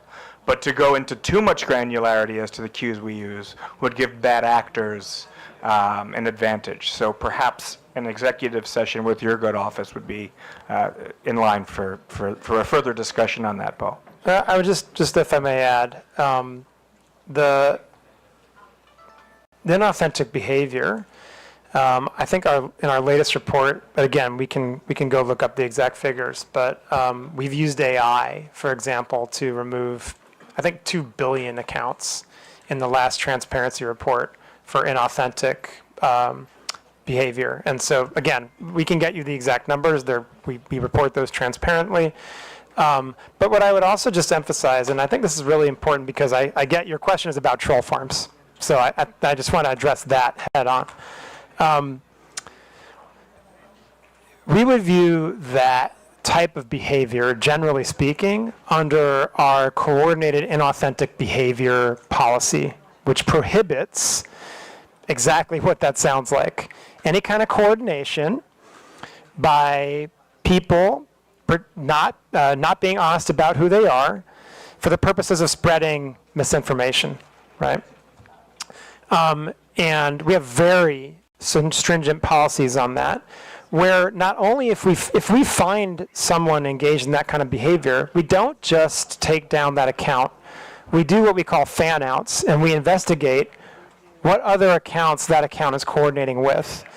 And that is what leads us to undertake much larger network disruptions of accounts that are coordinating in abusive behavior on our platform. We've undertaken, I believe, 9 different types of those actions in Philippines over the last, since 2017 or 2018, I think the numbers are. Again, these are all public. We can get them to you. And I think it's really important to point out, this is where our relationship with law enforcement really comes into play. A lot of those come from leads that we act on from law enforcement. And the intel sharing goes both ways. And so I would emphasize to you, I'd continue to emphasize to law enforcement, although they already know this, and other members of this committee, if you have reason to believe that there are accounts that are engaged in that kind of behavior on our platforms, please do send them to us. And we will do everything we can to investigate to see whether they are engaged in that kind of coordinated abusive behavior. Thank you. Thank you to the Honorable Chairman. Actually, if you had the time and you stuck around with us, I think you'd see through our other resource persons in questioning later on that it is, while we do appreciate that you have the guidelines and the protocols in place, doesn't seem to be all that effective. I understand the scale that you're operating, perhaps it's very difficult, but at least in the situation here in the Philippines, you'd see later on that it's very difficult. But I understand with the time constraint, I actually still have more questions, but given that we wouldn't want you to miss your flight, so I'll be yielding to the next interpolator. I'd like to thank Dr. Frankel and Mr. Abrams for their time today. Thank you very much, Mr. Chair. The last interpreter on the meta issue, Honorable Romeo Acop, you have the floor. Thank you, Mr. Chair. Before I proceed, Mr. Chair, I'd like to briefly manifest that the absence of a clearly accountable and empowered meta entity here in the Philippines is a crucial issue. And I hope the meta people would agree with that. As we have heard, Facebook Philippines does not control the platform, nor does it handle content regulation or policy enforcement. This makes it difficult for Filipinos to seek timely and effective recourse when harm occurs online. That is why we are exploring the idea of requiring accreditation or registration for social media platforms operating in this country to ensure that there is a readily accessible, responsible point of contact that understands and complies with our laws. It's a matter of accountability, Mr. Chair, not just for regulation, but for the protection of the Filipino people. And may I proceed, Mr. Chair? I'll touch on accountability, which was a little bit touched by the Honorable Gutierrez. May I ask, Meta, are you aware of the number of Filipinos who use Facebook and Instagram? Are you aware of the number? Mr. Chairman, if I may. Congressman, I assume you're referring to here in the Philippines or globally? Philippines. Yes, I think the last numbers that we've reported were over 90 million. 90 million. Over Filipinos. 90 million. Okay. And would you agree that you have a responsibility to these users to keep the space you provide them free and open? You have that responsibility, would you agree? Sorry, do we have the responsibility to keep our platforms free and open? Yes. Sir? I think we have the responsibility to do the best we can to balance the rights of Filipino people to free expression, but also the rights of people to have a safe space on our platforms. I believe that's what you're getting at. Yes. And because of such, the posting of false information and misleading news, the content that harms not only the subjects of the questionable post, but also the public trust in state institutions should not be tolerated. Would you agree with that also? Mr. Chairman, if I may. Well, the answer is yes or no. I think, Congressman, Would you agree with that? Congressman, when I want to answer this question carefully. May I know why you are going to answer it carefully? Sir, yes, absolutely, sir. I want to say that when we come to topics like misinformation, there are different interpretations of that. And this is why we rely on third-party fact checkers to be the authoritative sources of what is true or false and to make those determinations so that we, as a neutral platform and one that is committed to providing, again, the best we can do to balance freedom of expression and safety, are not the ones making the determination about what is true and false. So I believe that we have the proper system in place where we rely on third-party fact checkers that are internationally certified to be the authoritative sources on what constitutes misinformation. And from that point, we have the responsibility to act on the findings that those third-party fact checkers provide to us. And if they provide us the finding that that's false, then we do have the responsibility, and it is in our community standards, to make sure we've reduced that distribution of the content and properly labeled it, so anyone seeing that content knows that they are viewing something that is false and that they can access the authoritative source of information so that they can understand what the real situation is. And I think that that's the way that we do our best to make that proper balance of providing freedom of expression, but also safety for the people of Philippines and indeed our global community. And again, I just want to emphasize, even then we will go as far as to removing misinformation if it's clearly false and can lead to physical violence or violates elections law. Right? In those cases, we will remove it. And I think that that's the best that's the best system we've had over many years of dealing with these issues around the world, to kind of balancing to the best that we can those dueling objectives of freedom of expression and safety.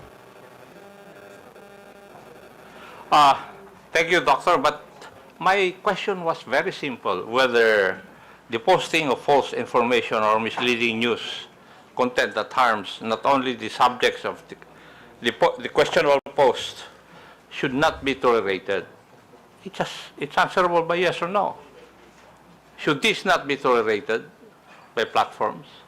Yes or no? But, Mr. Chairman, if I may. But Congressman, again, I want to just emphasize the point that people disagree. We're in a world right now when people disagree on what's true and what's not true. Are you trying to tell this committee that you do not agree with that? I'm trying to explain to the committee, Mr. Congressman, that the approach we have is based on remaining a neutral platform that tries our best in very difficult circumstances, in very robust democracies like the Philippines, where there are very charged political debates going on.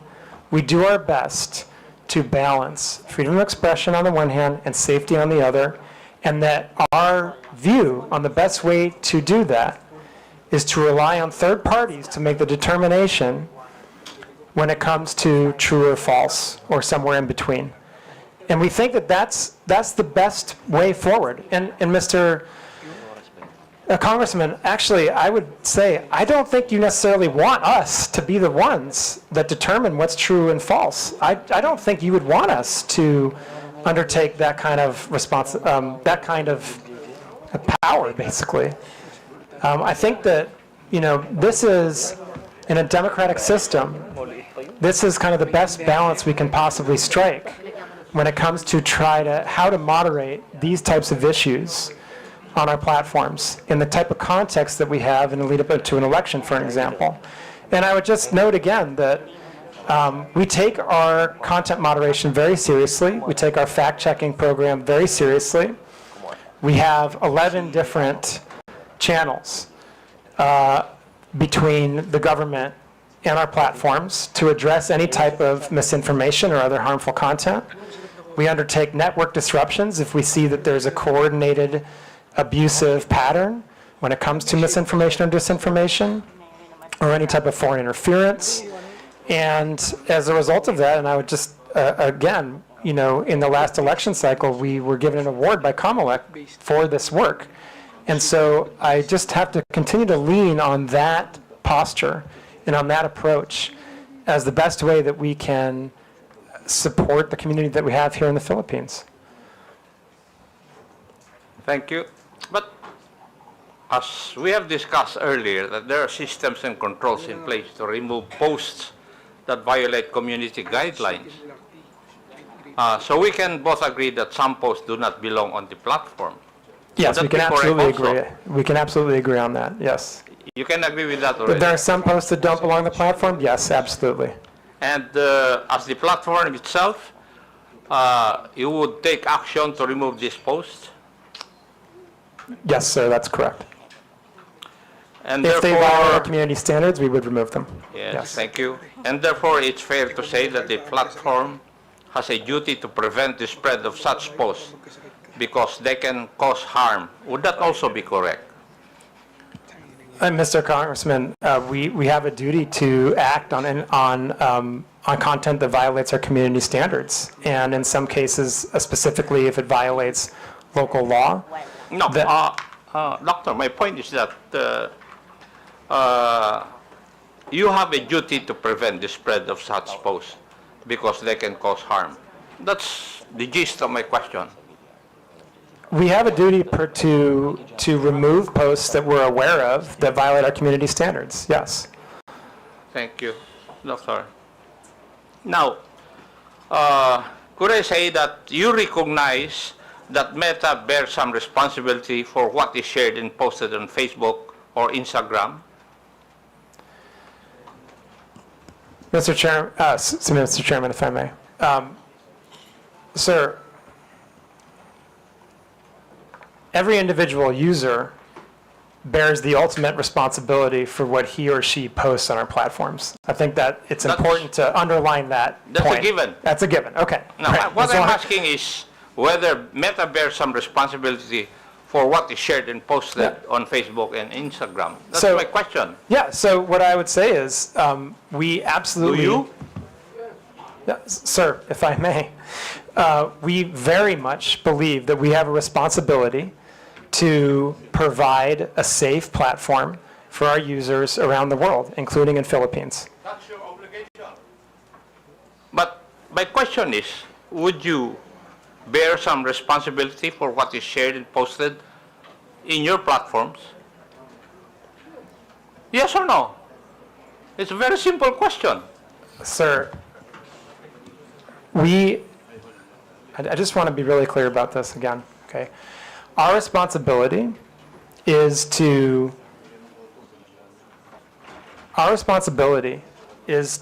make sure that we are doing the best we can to balance between voice and safety, okay? And the ultimate Mr. Chair. responsibility, Mr. Chairman. for the people, Chairman. for the content posted is the I people think that post the it. doctor is evading the answer to my question.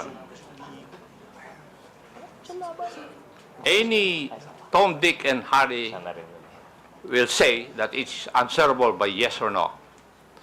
Mr. Congressman, the ultimate responsibility lies with the user who I posts the agree. content.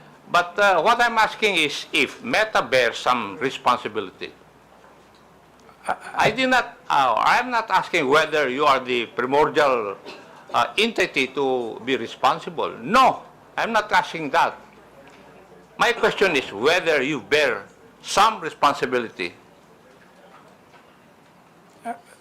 Mr. Congressman, if I may, I believe I've answered the question that I think the user bears the responsibility for what they post on our platform. Now, we have a set of community standards that we do our best to uphold because we want everyone to have a positive experience on our platforms and a safe experience on our platforms. And that's what our community standards are for. That's what our fact-checking programs are for. That's why we take these hearings very seriously. That's why we have the 11 different relationships with the government agencies in the Philippines so that harmful content can be reported to us. And I think that's how we do our best, like I said, to ensure that people have a voice and the freedom of expression while also a safe experience. But as I said, I think the ultimate responsibility for content lies with the user that's posted it. Mr. Chair, the questions I would be asking would depend on the answer of Dr. Frankel insofar as whether Meta bears some responsibility, and therefore, since he has said that he cannot answer me directly, I will not ask the other questions, but may I make a manifestation, Mr. Chair? It seems from our discussion that social media platforms are making some effort to curb the spread of fake news in this country. However, I disagree with the impression that acting merely as host of user-generated content exempts these platforms from any liability for the harmful content they allow to be exhibited. As part of our legislative duties, I think it may be time to revisit the current legal framework regarding these social media platforms, if only to incentivize them to further crack down on these types of illegal posts. Now, may I go to another issue, Mr. Chair? Yes, Mr. Chair. Regarding monetization. Doctor, can you confirm whether Facebook or Instagram allows content creators in the Philippines to earn revenue directly through the platform? Yes or no?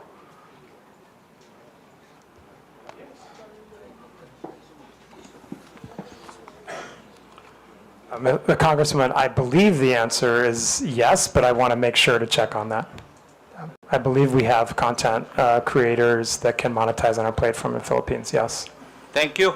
And would this mean that Facebook directly pays users upon fulfillment of certain requirements and upon reaching specific targets? Would that be correct also? I'm not familiar exactly with the modality of payment, but again, I believe, yes, we do provide content creators with the ability to monetize here. Thank you. And what are the means of earning through the meta platforms, Facebook and Instagram? I'm sorry, sir, what? What are the means of earning through the meta platforms, Facebook and Instagram? There's different ways. You can monetize your content using something we call stars. There's ways that we can have partnerships. I think there's 2 or 3 different ways that creators can monetize. Thank you. And are there specific content guidelines that monetized accounts must follow? And Yes, if so, absolutely. how are these enforced in our country or in the Philippines? Yes. Yes. Yes. So there are content guidelines. Creators, like anyone else, must abide by our community standards. Now, is there a process also for demonetizing content that is later found to be false, misleading, harmful, or otherwise violative of the community guidelines? Any user that is monetizing on our platform can be demonetized if they have repeated violations of our community standards, including repeated violations of misinformation. Yeah. Now, can you describe to this committee the revenue sharing model? How much of the ad revenue goes to Facebook and how much goes to the content creator? Sir, I honestly don't know the answer to that. I'm happy to provide that if we can take that under question to come back to the committee. And who would be the proper authority from your group to answer that question? We can come back to you on that. There's a few questions I think that we're going to put together as part of the follow-up to this, and we can happily add that as one of them. Thank you. Now, my last question. How does Facebook ensure that creators don't exploit the algorithm by posting inflammatory or misleading content just to gain more views and earnings? Mr. Chairman, again, if I may, as you pointed out, sir, we have policies that will demonetize pages if they engage in repeated violations of our community standards or if they engage in repeated instances of misinformation.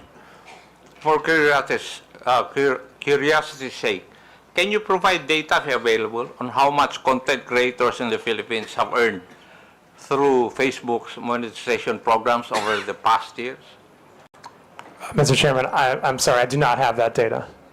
And who would have that? Again, we can take that question under advisement and see if we can come back with something, but that may also be subject to privacy, and so I would have to see what the exact question is and see if we can come back to you on that. Thank you. Thank you, Mr. Chair.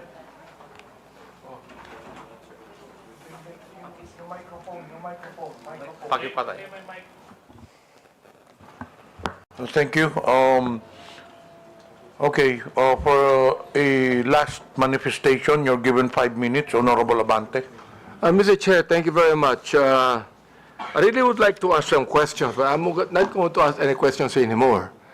But as I listen to your explanation, I begin to realize, and I don't understand what meta actually is, all right? I have to admit I'm ignorant of what you're trying to do. But I would think, Mr. Chair, that meta is a self-regulatory agency because you have community standards. content and accounts that violate our community standards, including harmful misinformation, and you remove it. And you're not telling us that you have, in a way, a responsibility to do it. You have, because you are a self-regulatory agency of your company, of Facebook. Now, Mr. Chair, I'd like to ask if Meta could be able to provide us a data of whatever your community standards are, because we don't even know.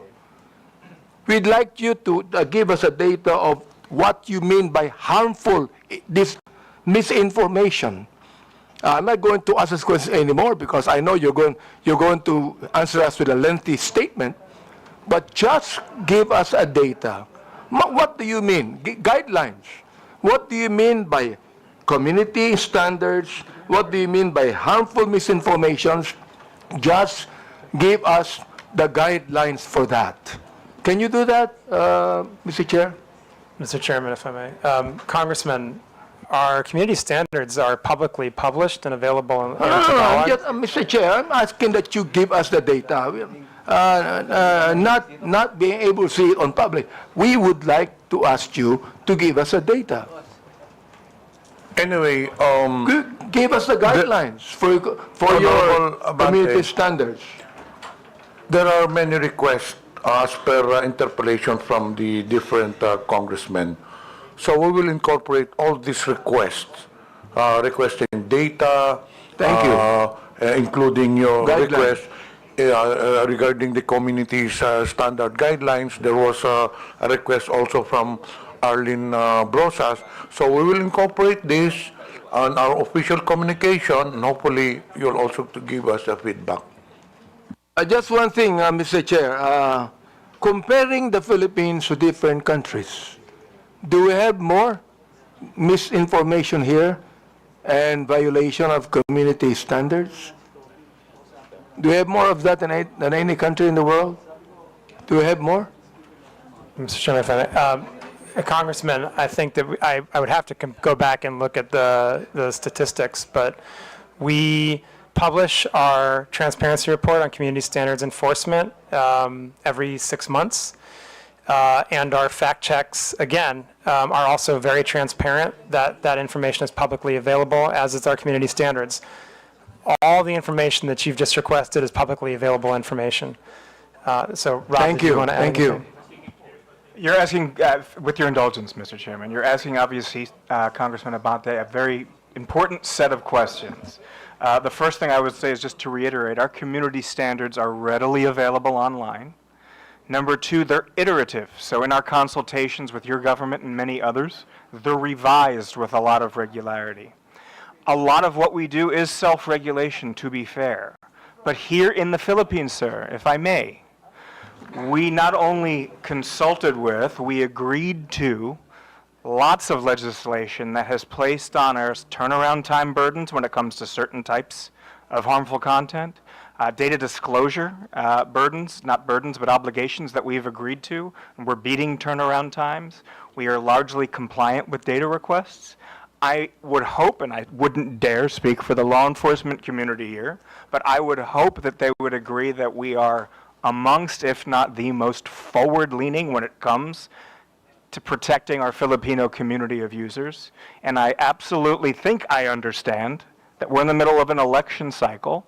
Things are heated here at the moment, but that does not distract me or my team from our constant, everyday work in battling off-platform harm for our users. And not everything we do is self-regulating. We do a lot to follow local law. And reasonable people like myself in your good office, we're going to have disagreements along the way. I think the point is to keep these dialogues open. So with that, I do want to genuinely thank Congress for allowing us to be here today. Maraming salamat po. Thank you for that. Yeah, I would just emphasize, Mr. Chairman, we heard a lot of questions today, and very good questions, very fair questions.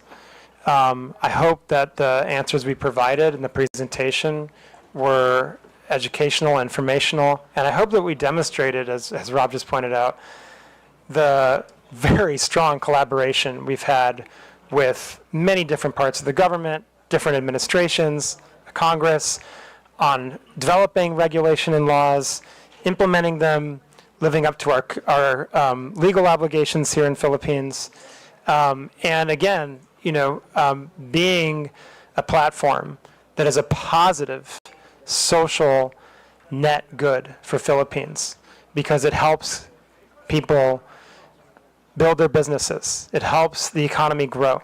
It helps people connect to their loved ones for free. It helps people learn about the world and gain new skills.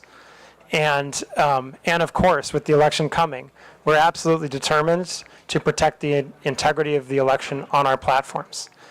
And I hope that we can have more of these conversations. Congressman, we're very happy to sit down and collaborate on additional regulation if you feel it's necessary.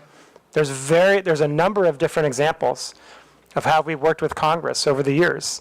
Most recently, for example, on the Internet Transactions Act.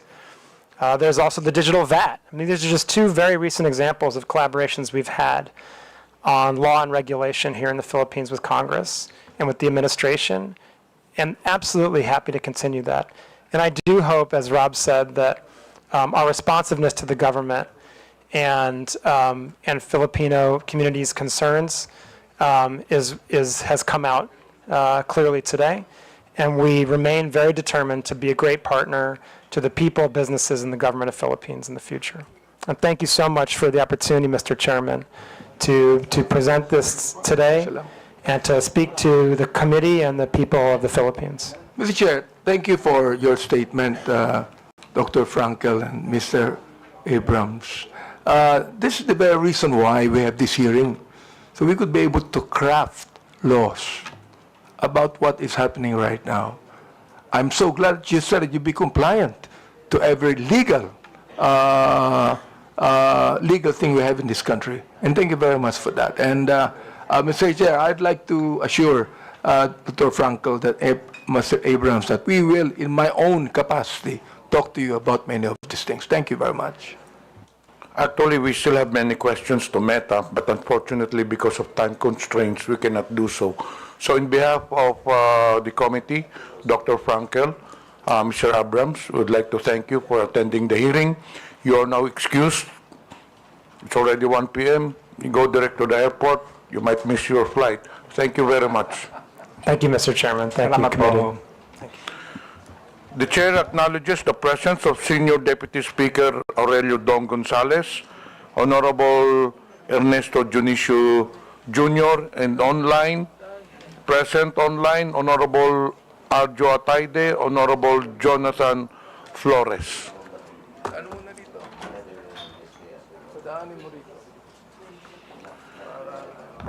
We have 5 issues to be discussed in today's hearing. 1, social media platforms. 2, celebrities. 3, testimony from Commodore Tariela. 4, testimonies from social media influencers. And the last one is testimonies from government agencies. So for celebrities, may I understand Kabayan Noli de Castro is present, so may I request the COMSEC to invite Mr. Noli de Castro.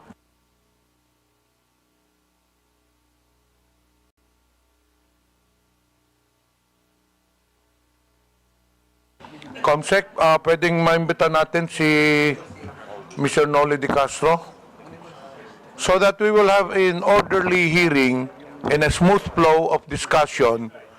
We will tackle the issues as mentioned earlier by the chair one by one.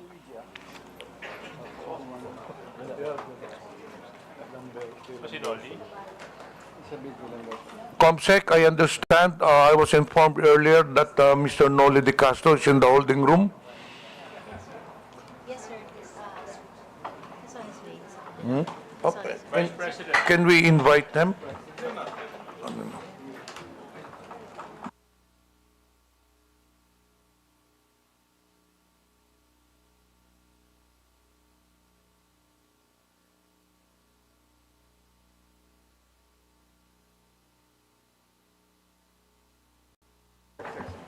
Comsec, paki-escort lang sa upuan si Mr. Noli Di Castro.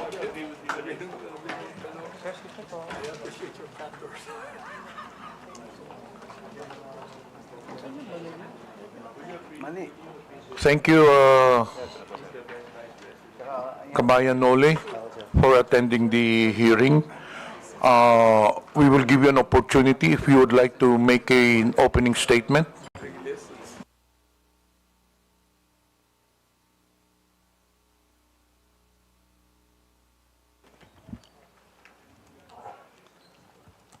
Good afternoon po, Mr. Chairman, and mga membro ng committee, at ang ating mga invited guest. Kanina po nanonood ako doon sa loob ng hearing ho ninyo. At sinusuportahan ko po itong initiative ninyo na labanan ng mga fake news. Kasama ho kami dyan. Yung mga misinformation at saka disinformation. Kasama na rito po ang deepfake. Naging biktima rin ho ako niyan. Marami sa aming mga broadcaster. Bunso din po ng Gen AI at ang iba pa mga advanced technology po ngayon. Hindi natin mapipigilan ho yan. Kanina, I'm sorry, hindi ninyo napag-usapan sa Meta yung advanced ng technology. Kasi hindi ho talaga mapipigilan. Yung pinsalan na dulot nito ay hindi lamang po sa aming mga personalidad and even to you, Congressman, kundi pa sa pangkalatan sa publiko na nakababasa, nakakita at nakakapanood po nito. Kailangan ng sabayang pagkilos para sa education ng publiko at sa aming media practitioners para mamulat to ang mas nakararami tungkol sa masamang epekto ng fake news sa ating bansa at sa demokrasya. Kami ho sa media ay alam ko malaki rin ang responsibility sapagkat mas mabilis kaming ma-check ang mga fake news. At the same time, ma-check kaagad namin ang fake news. Although sana po ay naka-ready din ang mga government agencies na sagutin yung mga lumalabas na fake news. Especially sa mga congressman din po. Thank you. Thank you po. Thank you, Mr. Noli Di Castro.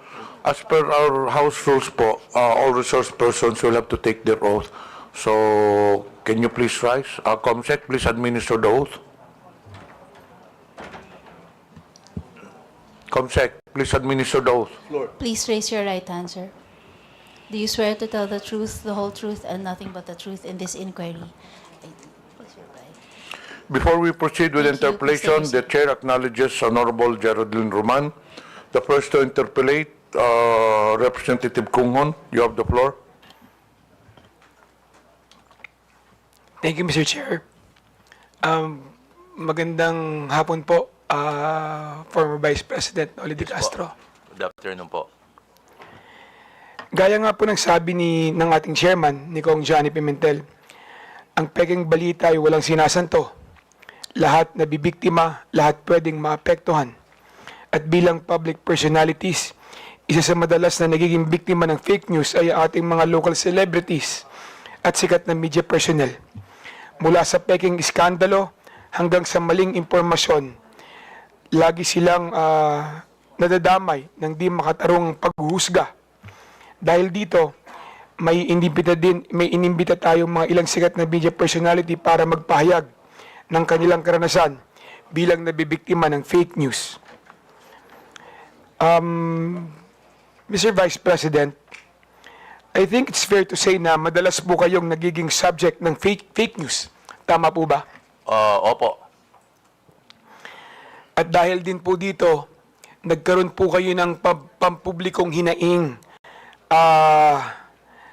regarding sa mga fake news. Lalong-lalo na nung nakaraang linggo. Tama po ba? Opo, opo. At base sa preliminary research na isinagawa po natin, isa sa mga peking balita na kumakalat tungkol sa iyo ay ang nausong quote card na pagkatapos na pagka-aresto ng dating Presidente Rodrigo Duterte, kung saan sinabi mo daw na the former President Rodrigo Duterte, Tatay Digong, did not start the war to kill. He started, nasa ano po yan, meron po tayong,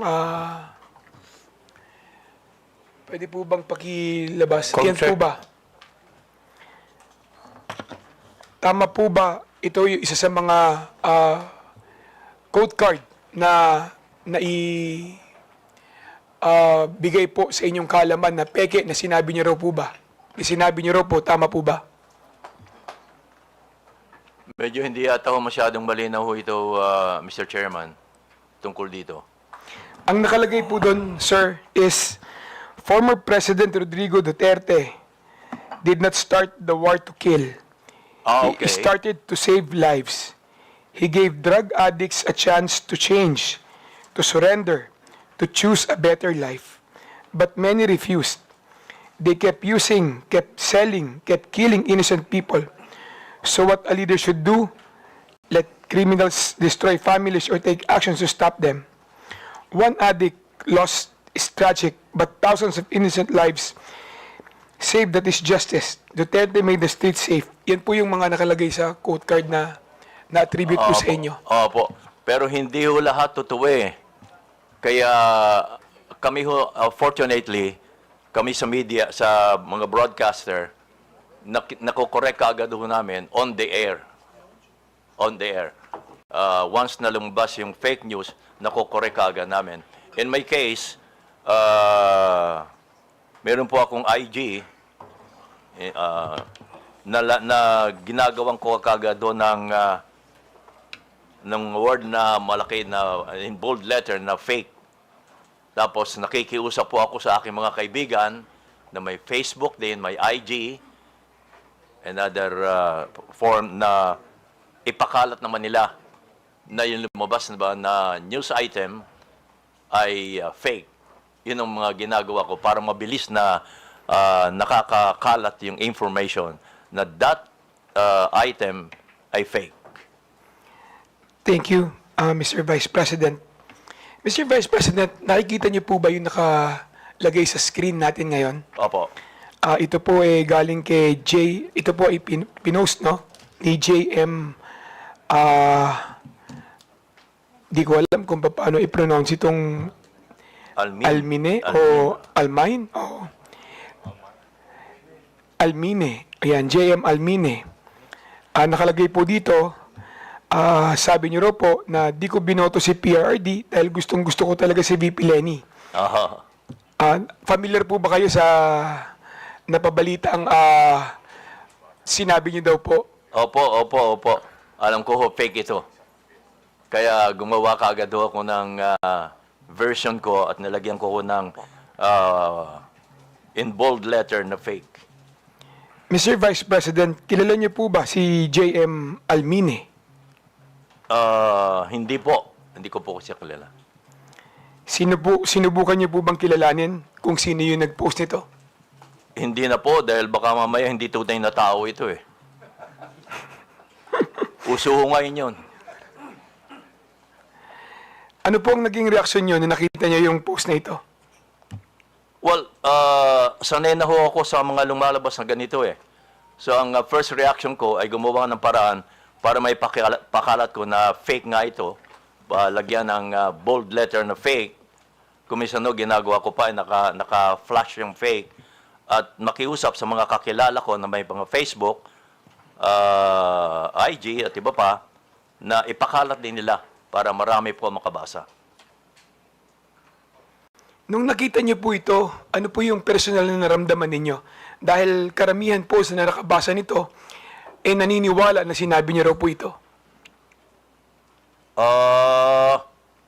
Well, of course, ang iba maniniwala ho, lalo na kung hindi ako kilala. Pero sa newscast, nako-correct naman ho namin ito eh. Itong ganito. Kaya madali lang ho eh.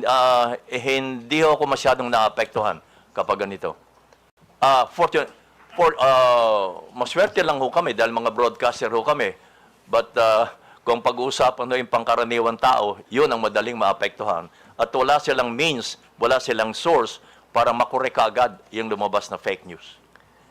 Mr. Vice President, pagkatapos po kumalat itong mga fake na quote card na ito, madaming organisasyon ang nag-post at nag-fact check din ng balita na ito. Alam niyo ba kung ano-ano yung mga organisasyon na ito tulad ng ABS-CBN Fact Check, Opo, meron po Verifies, kami ganon. etc.? Opo, meron po kami ganon. Ang ABS-CBN may fact check at inilalabas po namin yan sa TV Patrol. Yung mga fina-fact check po namin. Sa inyong personal na opinion po, Mr. Vice President, nakakatulong ba sa pagtigil at pagkalat ng fake news ang pagpa-fact check ng ABS-CBN, Rappler, Verifies? Nakakatulong po ba ito? Well, nakakatulong ho, pero hindi ko alam kung ilang porsyentong naitutulong nito. Pero nakakatulong ho. Definitely. Thank you. Sir, isa na naman pong balita na kumalat sa inyo ay yung pagkakadulas ninyo. Naalala niyo po ba ito noong 2021? Dadulas. Meron pong fake news na kumalat noon, yung pagkakadulas ninyo, pagkakoma at pagkamatay umano. Oh. Noong October 26, 2021. Opo. Naalala niyo po ba ito? Opo. Kung saan kayo po ay nag-post katabi ng inyong koi pond ng magandang umaga bayan. Pagpalain sana po ng Diyos ang inyong umaga, mga kabayan. Naalala niyo po ba yun? Kasunod po nito, yan po yun, kabayan. Nasa screen po natin. Kasunod po nito ay nag-post kayo ng isang video na may caption, miss ko na po kayo, mga kabayan. Abangan. Opo. Naalala niyo rin po yun. Pati po ang inyong anak na si Madam Kat Di Castro ay nangangailangan pa mag-post upang patunayan na ang balita na yon ay fake news din sa inyong pagkamatay. Kaya ang sabi niya, "Hi everyone, my dad's absolutely fine. We just had dinner." Ang post ni Madam Kat Di Castro. Opo. Ano po ang inyong reaksyon nung nakita niyo na may kumalat na kayo ay pumanaw na? Well, sabi nga ho nila, kapag kayo nabalita na patay na kayo, ay masahaba ang buhay nyo. But isa pa ho, sabi ho namin kami mga personalities, bad news or good news ay publicity pa rin ho. Kaya kung may ganyan, ay pag-uusapan pa rin kayo. Pero may mga news naman na medyo masakit na. Lalo kung affected ang ating bansa, Kung ako lang, okay lang 'yon. Pero pag affected na ho ang bansa, iba na 'yon. Mr. Vice President, yung mga tao sa paligid nyo, yung pamilya nyo, naapektuhan ba sa fake news na ito? Medyo ho, mas una silang naapektuhan kapag may mga fake news na involve ako. Naniwala ba sila agad nung nakita nila yung balita na yan? Ay hindi ho, dahil alam mo naman nila ang nangyayari ho sa akin. Kaya hindi sila naniniwala kaagad. Kaya lang, nag-worry lang sila. Sir, yung mga taong hindi mo naman personal na kilala, tulad ng karamihan na yung mga viewers, na yung mga fans Opo. at supporters, ano ang naging reaksyon nila sa balita na yan? Well, ang nababasa ko lang ho, hindi rin sila naniniwala. Yung iba naman ay nagko-condolence na, no? Lumabas ng balita na ako'y patay na. So, sinasagot ko sila, hindi ho, buhay pa ho ako. Yung mga ganon. Sir, sinubukan niyo po bang alamin kung sino yung nagpalaganap ng fake news na ito? Gusto ko ho lang alamin, pero wala akong means na alamin kung paano Kung ang meta nga, walang masyadong means para alamin Napansin ko kanina sa tanong nila, Congressman Gutierrez Sir, ni-report niyo po ba yung fake news na ito? I mean sa Facebook, sa Meta? Hindi na po. Hindi na po. Lately ko lang nalaman na kinakailangan pa palang i-report mo para umaksyon mo sila. Kailangan pang i-report. Actually, pagkatapos nung kumalat na kayo ay pumanaw na, marami din po ang nag-fact check, no? Na organisasyon para siguraduhin na may tama yung kumakalat sa inyo na balita na kayo ay pumanaw na.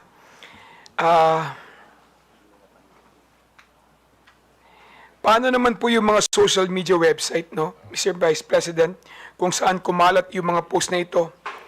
May mga gumawa ba sila na paraan para matigil o matulungan kayo para i-correct, no, yung mga nga ganitong klaseng fake news? Meron po bang mga tumulong na mga website? May mga tumulong po bang mga individual para kayo'y matulungan na pagsawata itong mga Well, fake news na kumakalat sa inyo? Again, may means ho kami para maharang kaagad yung mga fake news na yan because nakikita nila ako sa television na nagbabalita pa rin ng live. So that means yun ang patunay na, hey, buhay pa pala si kabayan eh. Nagbabalita pa ng live. Yun ang sinasabi ko na kami ay maswerte pa ng katulad namin personality. But ang kawawa ay yung walang means para maharang kaagad nila mga fake news na lumalabas against them. Kanina tinanong po ni Congressman Acop kung may responsibilidad ba ang Meta at Facebook sa mga ganitong klaseng kumakalat na fake news. Tingin niyo po ba, kabayan, merong responsibilidad ang Facebook at Meta sa mga ganitong klaseng fake news na lumalabas at nakakaapekto, lalong-lalo na sa buhay ng mamamayan? Opo, naniniwala po ako dun. At naniniwala din akong negosyo ito eh.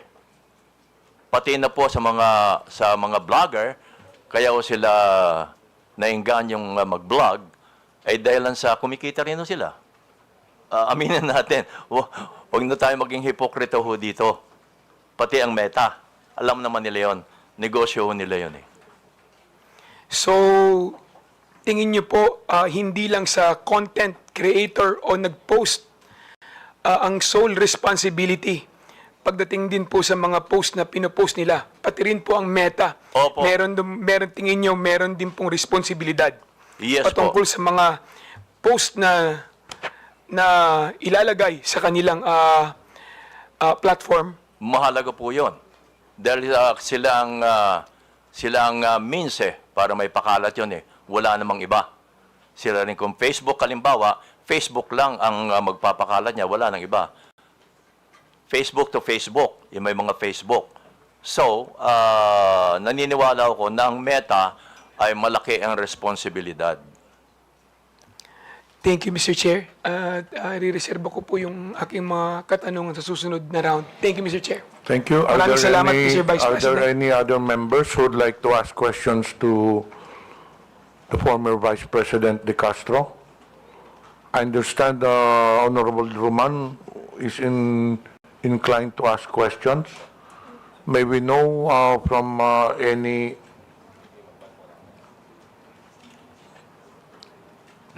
Nagpalista po si si General Honorable Roman. But it seems that... Lumabas.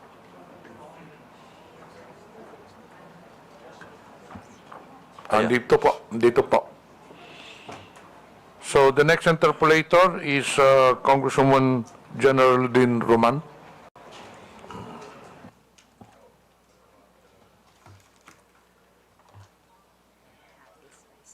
Ay.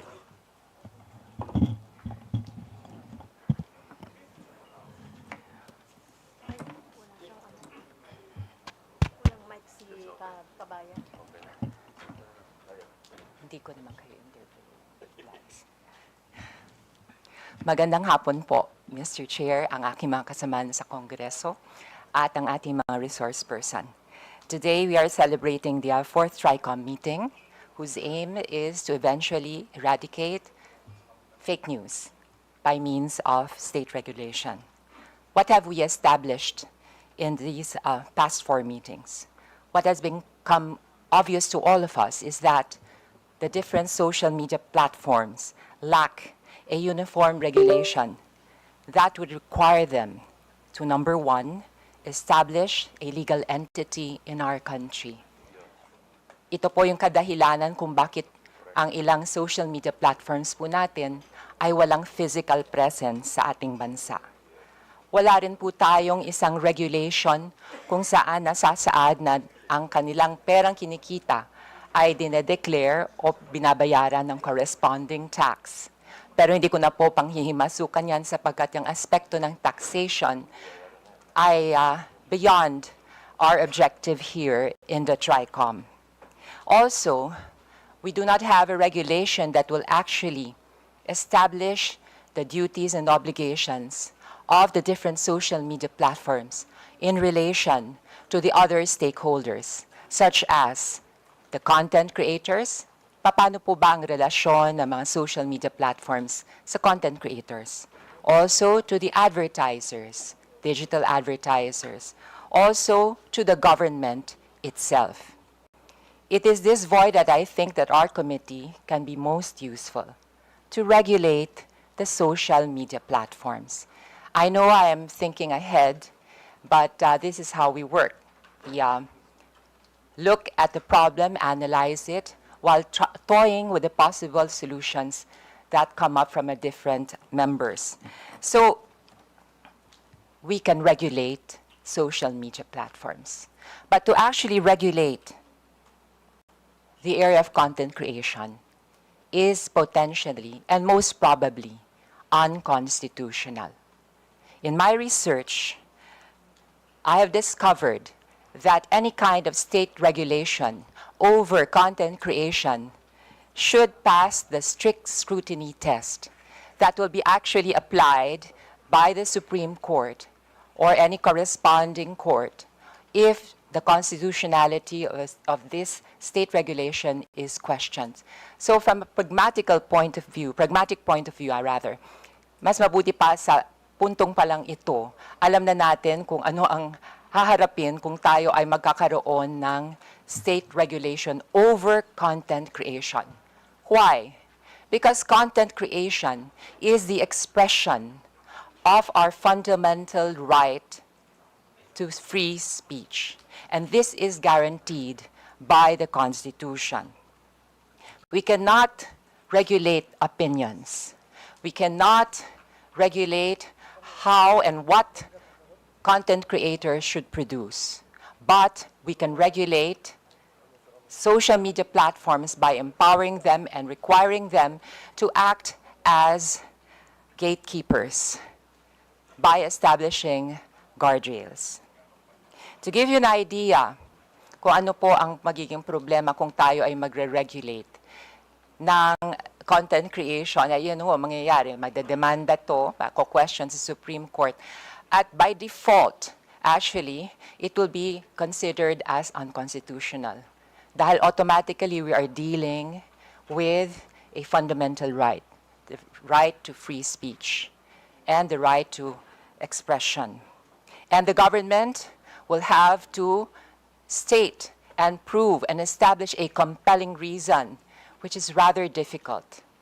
So, if you were to ask me, and this is something that I've been wanting to tell my colleagues, if we are to regulate, let's regulate the social media platforms. Mr. Chair, this afternoon, I would also like to report to the committee what has been going on in the past weeks. Actually, in the past tri-comm meetings, I have been proposing the establishment of a Digital Council of the Philippines. To recall, it is similar to the kapisanan ng mga broadcasters of the Philippines, to be formed among the stakeholders themselves by associations and groups of content creators, as well as the digital advertisers, as well as digital marketing firms, as well as the Global AI Council, as well as members of the academe, rather, because the idea was to make the Digital Council of the Philippines a medium by which we can educate the public, in particular the youth, on the responsible use of social media and, most importantly, critical thinking. We also wanted representation from the DICT in the Digital Council of the Philippines, as well as the NBI and the PNP. So the idea is basically self-regulation. It has worked for the advertising world. When commercials are submitted to the scrutiny of the Ad Standards Council to see, based on their own code of ethics and standards, if the commercials are fair and true. So, depende po sa findings ng Ad Standards Council of the Philippines, ay aaprubahan ng isang commercial o hindi.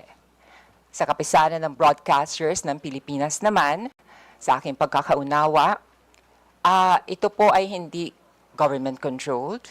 Ito po ay self-regulating. And they came up with their own code of ethics and standards, which is to be followed by its members. And they also have their own redress system. And to my knowledge, the Kapisanan ng mga broadcasters in Filipinas also acts as a guild of sorts for its members, to give its members legal assessment and counseling, as well as legal assistance in case any of its members encounter, I don't know, a lawsuit or something in that like. Or as a group, as a guild, because there is strength in unity, it could use its position to leverage if there is something they have to negotiate with the government. So, going back to the Digital Council of the Philippines, in the past weeks I have met with the CICP, I have met with the Global AI Council. I also met with the Digital Marketing Association of the Philippines.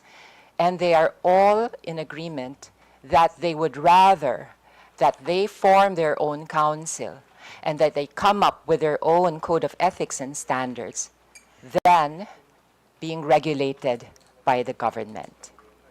Now, you may ask me, para pa tayo entonces nag-investigation? Well, as I said, the regulation should come with regards to the social media platforms. Okay. Kasi mukhang interesado si Vice President Noli de Castro, I will briefly explain kung anong functions itong Digital Council of the Philippines. Yun na nga, unang-unang kailangan meron siyang ma-formulate na code of ethics and standards to be followed by its members. Number 2, ito po ang mag-serve as a vehicle to address complaints of victims of fake news. It has a technical means. Ito po yung parang konseho na magsusuri at magfa-fact check kung ang isang complaint ay may basihan, kung tunay na biktima ang isang grupo ng isang scam or isang businessman ng isang scam o kaya ng isang government agency, ng isang fake news, and it will come up with its findings. So what do we do with the findings of the Digital Council of the Philippines? Pag nalaman po niya at napagtanto ng isang piece of information ay walang basihan at fake, ito po ay ifa-flag niya at sasabihin doon sa social media platform. Para po, by law, ang social media platform will be obliged and required to flag a certain piece of information as fake or to take it down, which is already being practiced by TikTok, to my knowledge. And also by some other social media platforms that have community annotations, community notes, no, na nagsasabi itong information na to ay lacking information o ito'y walang basihan. So this is a way of administering justice without stepping on the constitutional right to freedom of speech or expression. Kasi sa laban po sa fake news, ang kalaban po natin talaga dyan, syempre, of course, is the piece of news itself. Ako po ay naniniwala kapag ang isang piece of information ay walang matibay na pundasyon na nakapatong at nakasalalay sa katotohanan, ito po ay babagsak. Pero kailangan nga lang ho ay mag-cooperate ang ating mga social media platforms. Maaring tanong po ng iba dyan, paano mo ma-ensure na lahat ng content creators na magiging miyembro nitong Digital Council? Pero hindi po ito ang pangarap ng Digital Council of the Philippines.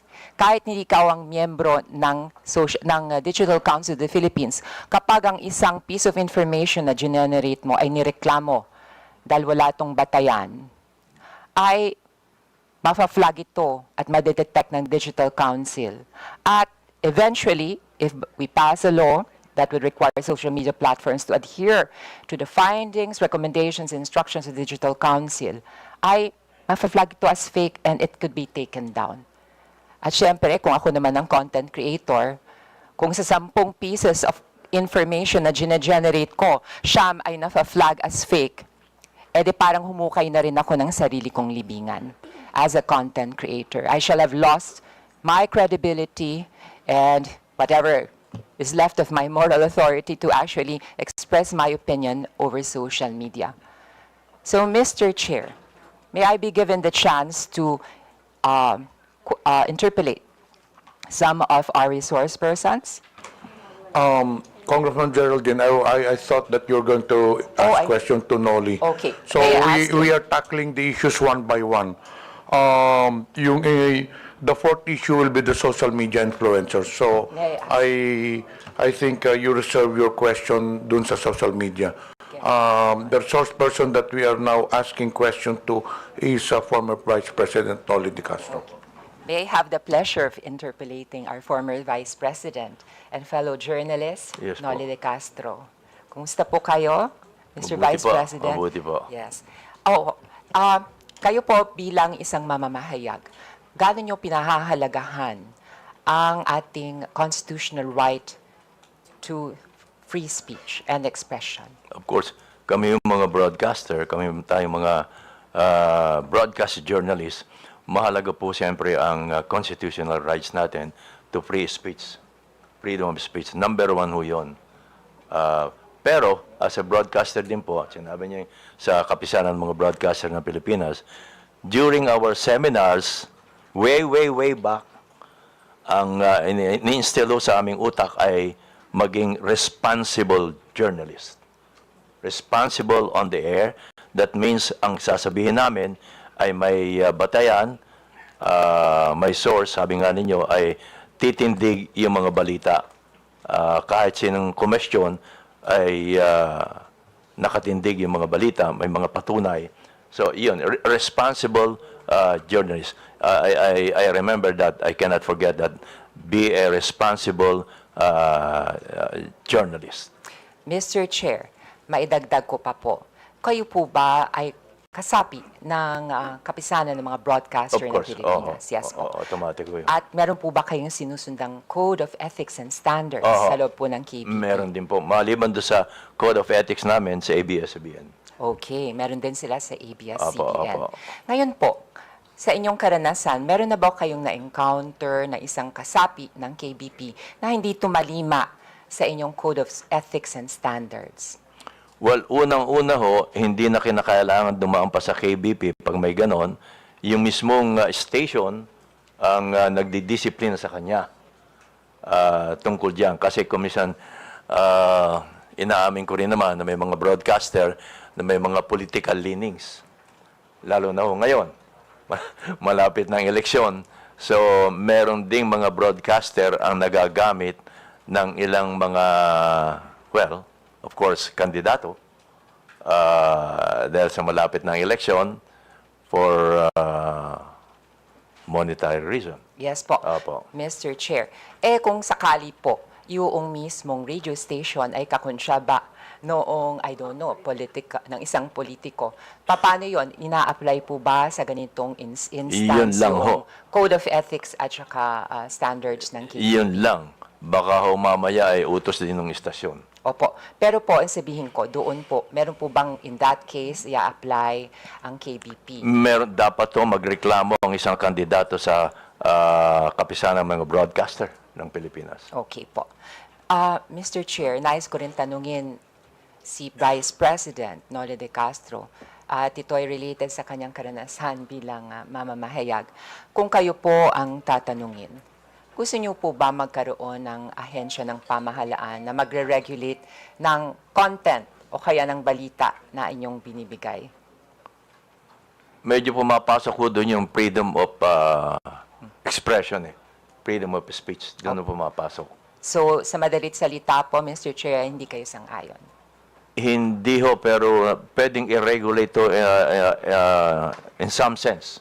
hindi ho yung pure regulation. Yes. Mr. Chair, for the information of our resource persons and my colleagues, there is already a law that actually addresses the problem within the world of journalism. And this is the 2012 Cyber Libel Act.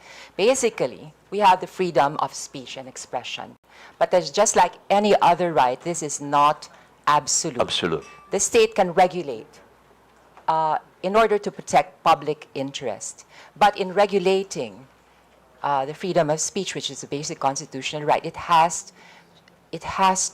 the obligation to use the least restrictive means. At may dadagdag ko pa po, pagdating po dito sa pag-regulate ng free speech, it's parang it's a lost cause basically kasi iko-question talaga yan sa Supreme Court. Ganun po ang mangyayari. So maitanong ko po sa inyo, Ms. Kabayan, na pakinggan niyo po briefly yung aking sinasuggest na Digital Council of the Philippines. Kumbaga ito parang self-regulatory, pero magfa-fact check din po siya. Tapos, yung findings niya ay ipapasa po doon sa different social media platforms katulad ng Facebook, ng Instagram, ng X, ng TikTok, at nakabase po doon sa findings, pwede po nilang i-flag, pwede po nilang i-take down yung content. So, in other words, ang naturang mga platforms ay member din ng Digital Council Yes of the po, Philippines. maaari po silang member ng Digital Council of the Philippines. At yun nga ho, sinasangguni ko na maaari po tayong magkaroon ng isang batas para obligahan itong mga social media platforms na i-flag itong mga pieces of information na matutuklasan na fake. Opo, dahil malaga po ang sa hearing ho kanina at yung mga guests mula sa Meta, importante talaga ho yung mga platforms na sila ang mag-control, ika nga, or mag-monitor ng mga lumalabas sa iba't ibang platform nila. Yes po. Mr. Chair, matanong ko rin po kay Kabayan Noli de Castro, naobserbahan niyo po ba na depende kung ano yung social media platform, ay maaaring silang magkaroon ng parang community guidelines sa isa na kakaiba doon sa iba. Kumbaga, Facebook meron siyang sariling guidelines, ang Twitter may sarili siyang guidelines. Sa inyo pang karanasan at obserbasyon ay nakikita niyo po itong ganitong sitwasyon. Well, nakikita ko dito halos pare-pareho lang ang mga ang Twitter, ang Facebook, ang Instagram, pare-pareho din ng nilalaman nila. Opo. Ang content po nila and the way they disseminate information, Mr. Opo. Chair. Opo. But for the information of everybody, in the past three tri-comms, we have already established na minsan, katulad ng TikTok, meron siyang redress system. Pwede po niya i-take down yung news. Minsan nakakalusot nga lang ho. At yung fact-checking, hindi naman po ginagampanan din ng Facebook. Parang i-report po ang isang piece of information. Paramihan po ng report. Kahit totoo na po yung news, pero natalo sa dami ng trolls ng kabilang kampo o kaya ng kabilang bando, iti-take down ito. So it's not really on the basis of what is true or what is fair. This is the basis of gaano karami kang magre-report, di ba? Parang popularity contest. So ito po ang problema nga natin. So with that, Mr. Chair, I would like to conclude by asking, would you agree to the idea of a Digital Council of the Philippines? Yes po, Congressman. Itong Digital Council of the Philippines, just like kapisanan ng mga broadcaster ng Pilipinas, ito ho ang maaaring, kasi sabi nga ninyo ay hindi ho tayo pwedeng maglabas ng batas dahil makikwestiyon hanggang Supreme Court. So itong Digital Council of the Philippines, ang pinaka-mabilis na maaaring kumestyon sa mga content providers na lumalabas, lalong-lalo na ang mga fake news. Maraming salamat, Mr. Chair. I would just like to conclude by reiterating my stand against fake news. It is really alarming. It is appalling. Yes, of course. Appalling is an understatement, in fact. Nakakainis na po talaga. It's really annoying. Especially ngayon, maraming political developments, it's election time, iba-ibang paninira. And I have also observed, it is also, katulad ng isang araw lang, meron akong isang constituent na halos mabiktima ng perang scam. Ginamit ang deepfake ni Mr. Ramon Ang, as well as ni Katunying. And they were actually trying to sell this pyramid scheme. And alam nyo naman, not everybody can exercise or has the ability to exercise critical thinking. At minsan, dahil sa kahirapan na rin ng buhay, ay kumakapit sa patalim, sinasakyan ito mga scam, gini-give up ang kanilang, at nawawala ang kanilang hard-earned money. Not only that, itong nakaraang weekend nga rin, marami mga fake news na lumalabas, and kahit anong ginagawa na positibo ng ating pamahalaan, ay nalulunod sa dagat ng fake news. And this situation cannot be tolerated. This is the hope of this humble representation, that we can come up with regulation that will effectively control the spread of fake news while respecting our basic constitutional right to freedom of speech. Maraming salamat po, Mr. Chair. Honorable Franz Castro is recognized. Thank you, Mr. Chair. Magandang hapon, kabayan. So, ano lang, yung iba naman na tanong na ni Geraldine. Yung tungkol doon sa ang mga broadcaster po ay regulated, self-regulation sila, di ba? And regulated din po kayo ng KBP at saka ng station. Kasi meron nung isang hearing, Mr. Chair, na dito, vlogger siya at the same time, meron din siyang station. No? Meron din daw siyang parang network na kinabibilangan. So, di ba, Mr. Chair, may mga broadcaster din, journalist, na nagiging vlogger. So, paano po ba ito nare-regulate? Kasi itong vlogger na to, halimbawa, broadcaster siya, pero may mga disinformation or fake news. Nire-regulate din ba ito ng station o yung network na kinabibilangan niya, kabayan? Dapat po, kasi kung mga fake news ang sinasabi niya, at hindi lang once, twice, or thrice, dapat ay kumilos na ang istasyon or even ang kapisanan ng mga broadcaster ng Pilipinas. Okay. So, nag-a-announce ba ang network na may mga ganitong disciplinary doon sa mga broadcaster at the same time vlogger na nagbibigay ng disinformation? Normally ho, ang aking experience ay sinasabihan lang ho sila Okay. to stop yung ginagawa niya. At nagko-correct. Tama po ba? Dapat i-correct Dapat niya. kino-correct, no, yung mga Kasi disinformation. kung hindi niya i-correct, paulit-ulit na siya sasabihan or until isuspindi siya. Okay. Kahit na po ito ay information, dapat po kung meron siyang sasabihin na opinion, ay dapat nakabase pa rin sa facts. Sa tamang impormasyon. Yes, sa tamang information. Opo. Pangalawa, Mr. Chair, ito syempre, kanina sinasabi natin na hindi naman maiwasan na yung isang broadcaster o kahit na kayo po kabayan, meron kayong sariling opinion Opo. sa mga bagay-bagay. So, paano nyo po yun masasabi? I mean, di ba, freedom of expression. Pero kung kayo po ay nakapaloob sa sa isang network na halimbawa may political leaning, paano po nyo ma-express yung inyo pong sa programa ninyo? Well, sa akin pong experience, hindi ko po tinitingnan yung kung ano man political leaning ng istasyon. Ang sa akin po ay kung ano aking opinion, kung ano ang tama, yun ang sinasabi ko. Wala pa naman ako na-experience na sinabihan ako ng istasyon, oy, medyo hinay-hinay ka dahil yung ating boss ay iba ang political leaning. Wala pa naman akong ganong experience. Dahil ang human being po, Mr. Chair, ay socially and politically charged. Siyempre, meron siyang sariling opinion. So, naniniwala kayo na among broadcasters, journalists, wala naman talagang sinasabing neutral. Tama po. Kasi meron din kayo talagang sariling choice, political opinion, etc. Opo, talagang meron ho kami. Okay. So, gusto ko lang sabihin, Mr. Chair, kasi katulad din sa teacher, experience ng teacher, na yung mga teacher kasi, minsan, ano yan, minomonitor yan ng mga kanilang superiors. Kaya, syempre, it's ano no, ang mga teachers dapat din nagpapahayag nung sarili nilang experience or sarili nilang pong choices, etc. So, katulad din po yan ng mga broadcasters, though, meron po silang tinatawag na regulation. So, ano pa rin po, Mr. Chair, no, above all pa rin yung freedom of expression. Thank you po. Maraming salamat, Noro Franz Castro. Mr. Vice President, mukhang wala na yatang magtatanong na congressman, pero bago po kayo umalis, meron lang akong katanungan out of curiosity sake.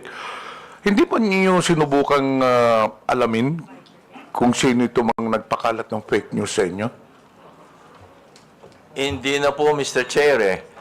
Kasi karaniwan naman hindi tunay na pangalan na ginagamit nila, eh. Oo. Although, nag-isip sana ako kung lumapit na ako sa NBI kung hindi siya hihinto. Pero huminto naman ho nung sagutin ko na sa pamagitan ng paglalagay ng bold letter nga na fake. Madalas po ba kayo ginagawa ng fake news? Well, pag ganito malapit ng eleksyon. Pero pag walang eleksyon, hindi ka na kayo ginagawa. Medyo tahimik ko sila. Pero sa tingin nyo, Vice President, bakit kayo ginagawa ng fake news? Meron ho bang galit sa inyo? Hindi naman no, siguro being a radio and television personality, nakikita nila na kapag akong ginamit, mukhang sisikat sila. yes, parang gano'n no. Oho, parang gano'n no. Pati nga, sorry to say this ha, pati nga yung utot ho binibintang sa akin. Hindi. Nag-viral ho yun eh. And, sikat ho talaga kayo eh. You're well known all over the country. So probably some of these, I would say, bloggers are taking advantage of your popularity. Maybe, Ika nga ginagamit kayo para Opo. naman sila maging popular din po. Oh well, sabay na ho yun. Sabay na yun. Kaya lang ho, hindi ako kumikita, sila ang kumikita. Hindi, kumikita naman po kayo doon sa broadcasting. Last tanong ko po, yung ganyang fake news, hindi po ba kayo nasasaktan? Hindi po ba kayo nagagalit? Hindi naman po eh. Hindi ako tinatablan eh. Hindi ako tinatablan po.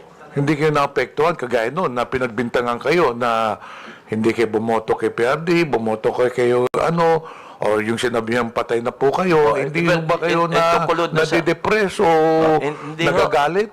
Hindi po kasi nasasagot ka agad. Yun ang advantage ho namin, nasasagot namin kaagad bilang isang broadcaster. Oo. Pero sa pangkaraniwan tao nga po, sabi ko nga, baka mahihirapan nung sila dahil hindi kaagad nila masasagot. Wala silang means para masagot kaagad. Alam niyo, Vice President, you're very well known sa broadcasting industry. And I believe that you are liked by the people around the broadcast industry. Pero nakikita mo kahit na magandang ang ikangang image mo sa broadcaster industry, wala ka namang kinakalaban, wala ka nang kinakaway, pero meron talagang mga tao na gusto lang talagang sirain ang isang tao. Hindi po ba? Kahit kayong mga congressmen, ganun din. Lalo na po kami, lalo na po ngayong eleksyon. Kahit maganda ang ginagawa ninyo, dahil sa mga fake news ngayon, iba ipalalabas nila. Sabi niyo kanina, hindi kayo naapektuhan kahit na anong fake news ipalabason ninyo. Ano bang pwede niyong i-advise sa amin? Kasi kami naapektuhan minsan eh. Ay sagutin ka agad dun nyo. Ganun po ba? Sagutin ka agad.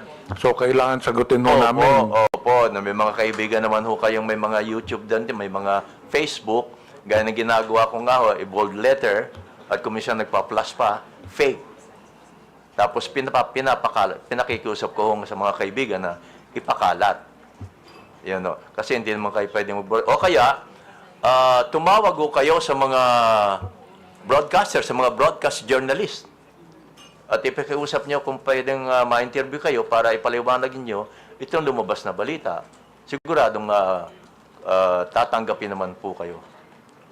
Basta open lagi po. Yan ang pinakikiusap ko sa mga government agencies na open lagi sila kapag may lumalabas na balita.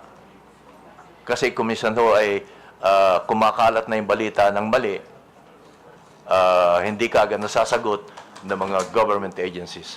Sa tingin po ninyo, kailangan ng Kongreso gumawa ng batas para mapigilan ang paglaganap nito mga fake news, para naman maprotektahan yung mga reputasyon ng mga tao. Kasi nakita naman ho ninyo, marami yung mga personalidad nasira rin ng reputasyon because of fake news. Tingin nyo, kailangan ho natin gumawa ng batas? Baka ho magandang pag-aralan nitong kay Congressman na Digital Council of the Philippines.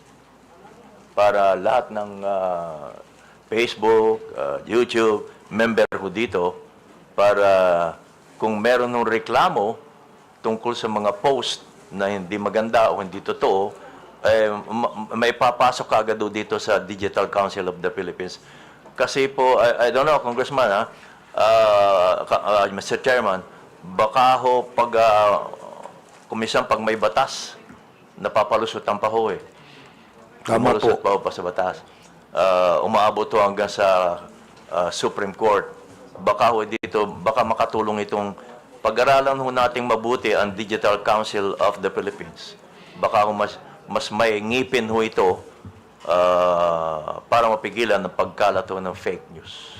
Actually, Mr. Vice President, pagkatapos po nitong hearing na to, meron na ho kaming mga proposed legislations to counter this fake news.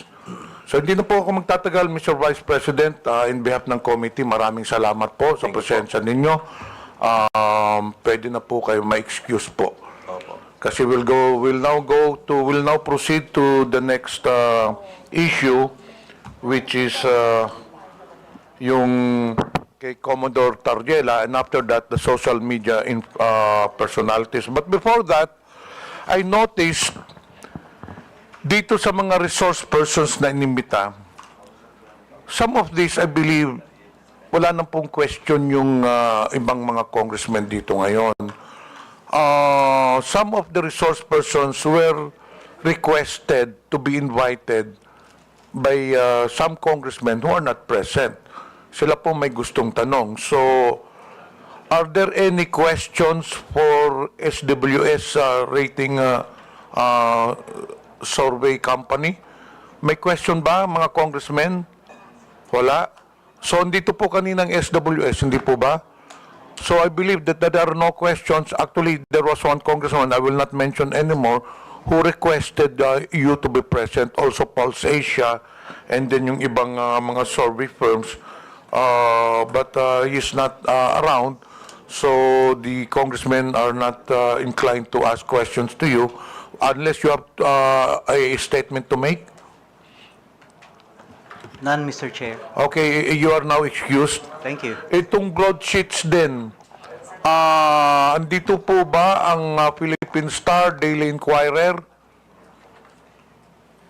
Nandito po ba? Wala. Okay. So we'll now proceed with the next item on the agenda, which is the issue of Commodore Tarriela. Do you have any statement to make? Yes, Mr. Chair. Okay. Prepared the presentation. Okay, let us proceed with the presentation. Afterwards, the first to interpolate will be Congressman Ernest Junicio.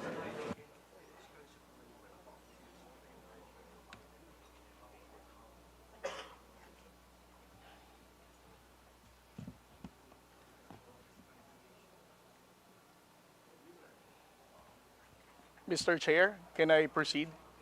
Pakilapit lang po yung mikropono. Mr. Chair, can I proceed already? Yes, please proceed. Thank you, Mr. Chair. Isang magandang hapon po sa ating lahat. Sa loob po ng 2 taon, nagsimula po ang ating administrasyon sa pagpapublicize ng mga insidente na nangyayari sa West Philippine Sea, ay nakita po natin ang mataas na bilang ng pagtaas ng fake news and disinformation and misinformation pagdating sa usapin ng West Philippine Sea. Sa loob po ng 2 taon na inanalyze po namin ang mga fake news peddlers, and trolls na nagpapakalat ng maling informasyon. According to our analysis, we can actually came up with 3 levels of fake news purveyors in terms of social media platforms. The first one is what we call the initiators. Ito po ang mga kilala po nating social media influencers na nagbibigay ng maling impormasyon pagdating sa usapin ng West Philippine Sea. On the later part of my presentation, I will discuss what are those information that they are using to counter the factual narrative of the Philippine government. At the same time, the initiators have high number of followers. Marami po silang followers sa different social media platforms, whether sa X, sa Facebook, sa Instagram, or sa TikTok. Sila po ang kinikilala nating mas known figure pagdating sa pagpapakalat ng maling impormasyon.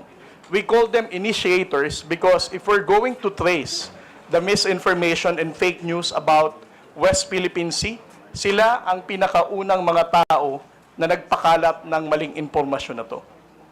The next level is what we call the disseminators. Gaya po ng sinabi ni Kabayan Noli de Castro, marami po tayong trolls sa social media na soulless account. Alam po nating wala silang totoong identity, newly created ang account, but these disseminators are being used by the initiators to spread this initiated information na mali. Sila po ay walang kilalang known network, but they are used only to spread this misinformation and fake news about the West Philippine Sea. And then the third one is what we call the reposters. Ito po mga reposters ay kapwa po natin mga Pilipino. Maaaring sila po ay sumusuporta lamang kay initiator o meron silang sinusuportahan na politiko na umaayon dito sa narrative na ito na mali naman. And then the last level is what we call the general public. The general public is actually the victim of the disinformation and fake news in the social media. Dahil po sa mga maling impormasyon na ito na ipinapakalat sa West Philippine Sea, ay nahahati po ang opinyon ng ating mga kababayang Pilipino. Minsan po naniniwala silang walang West Philippine Sea, minsan naniniwala silang tayo ay inuudyukan lamang ng Amerika, minsan sila ay naniniwala na ang gobyerno mismo ang gumugulo pagdating sa usapin ng West Philippine Sea. Next slide, sir. Ngayon, ang tanong po ay who are these initiators? No? Gaya po ng sinabi ko kanina, the initiators are the ones who start the conversation. They are the ones who spread the initial fake news and misinformation. At ang account nila ay may mataas na bilang ng follower. At most of the time, the initiators are known or recognized na social media influencer. At ang posting nila sa social media are always publicly posted. Hindi po ito nalilimit lamang sa kanilang mga followers or friends. Intentionally, their postings are made public so that it can be easily shared ng kanilang mga disseminators at ng kanilang mga followers. Next slide. The initiator social media lines. Over the course of time and analyzing the lines of these initiators who spread fake news in the West Philippine Sea, it can actually be divided into 6 parts. Ang una sa lahat is yung sinasabi nilang, we do not have legal basis in our fight in the West Philippine Sea. Ilang beses na po nating narinig yan. Later, I will discuss all of this, how they make use of these lines as a way for them to mislead the Filipino people. Second, ang West Philippine Sea ay hindi natin primary concern. Ito daw ay hindi dumudugtong sa sikmura ng ordinaryong Pilipino, kung kaya't ang ordinaryong Pilipino ay hindi dapat makialam sa isyu ng West Philippine Sea. Pangatlo, Philippines is one escalating the tension in the West Philippine Sea. Sinasabi po nila na ang Coast Guard or BFAR or other agencies of the government are the ones responsible for the escalation of tension in the West Philippine Sea. At ang pang-apat po is the fear-mongering. Ang pananakot po sa ating mga kababayang Pilipino na kapag patuloy nating tinindigan ang laban natin sa West Philippine Sea, ay magkakaroon po ng gera. At ang panglima po, ang Philippines is only dictated by the United States. Ilang beses na rin po nating narinig ito na ang nangyayari sa West Philippine Sea ay galing lamang po sa pag-uudyok ng Estados Unidos. And the last part is that the West Philippine Sea spokesperson, kasama ko po si Jonathan Malaya at ang iba pong mga akademya na dumidepensa sa paninindigan natin sa West Philippine Sea, has always been a victim of disinformation and fake news. Next slide, sir.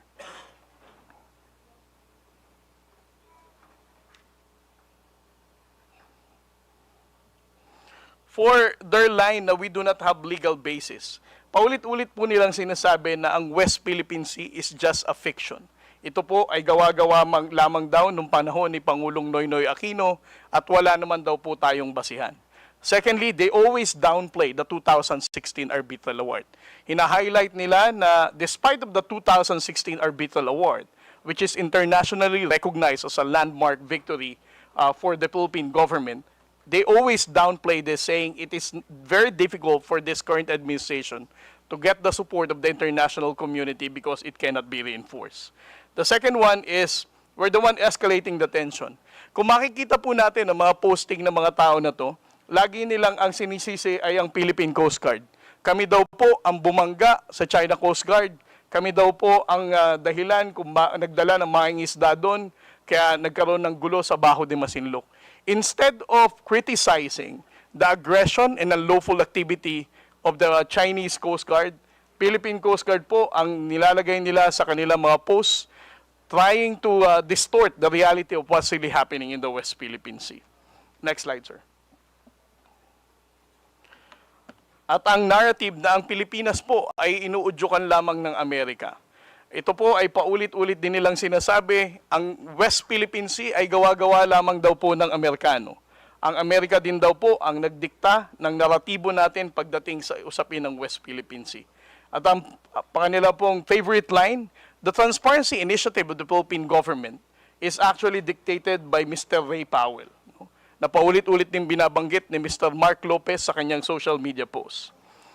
And then the next one is, West Philippine Sea spokesmen are pro-US and accepting bribes. I have been a victim of disinformation and fake news.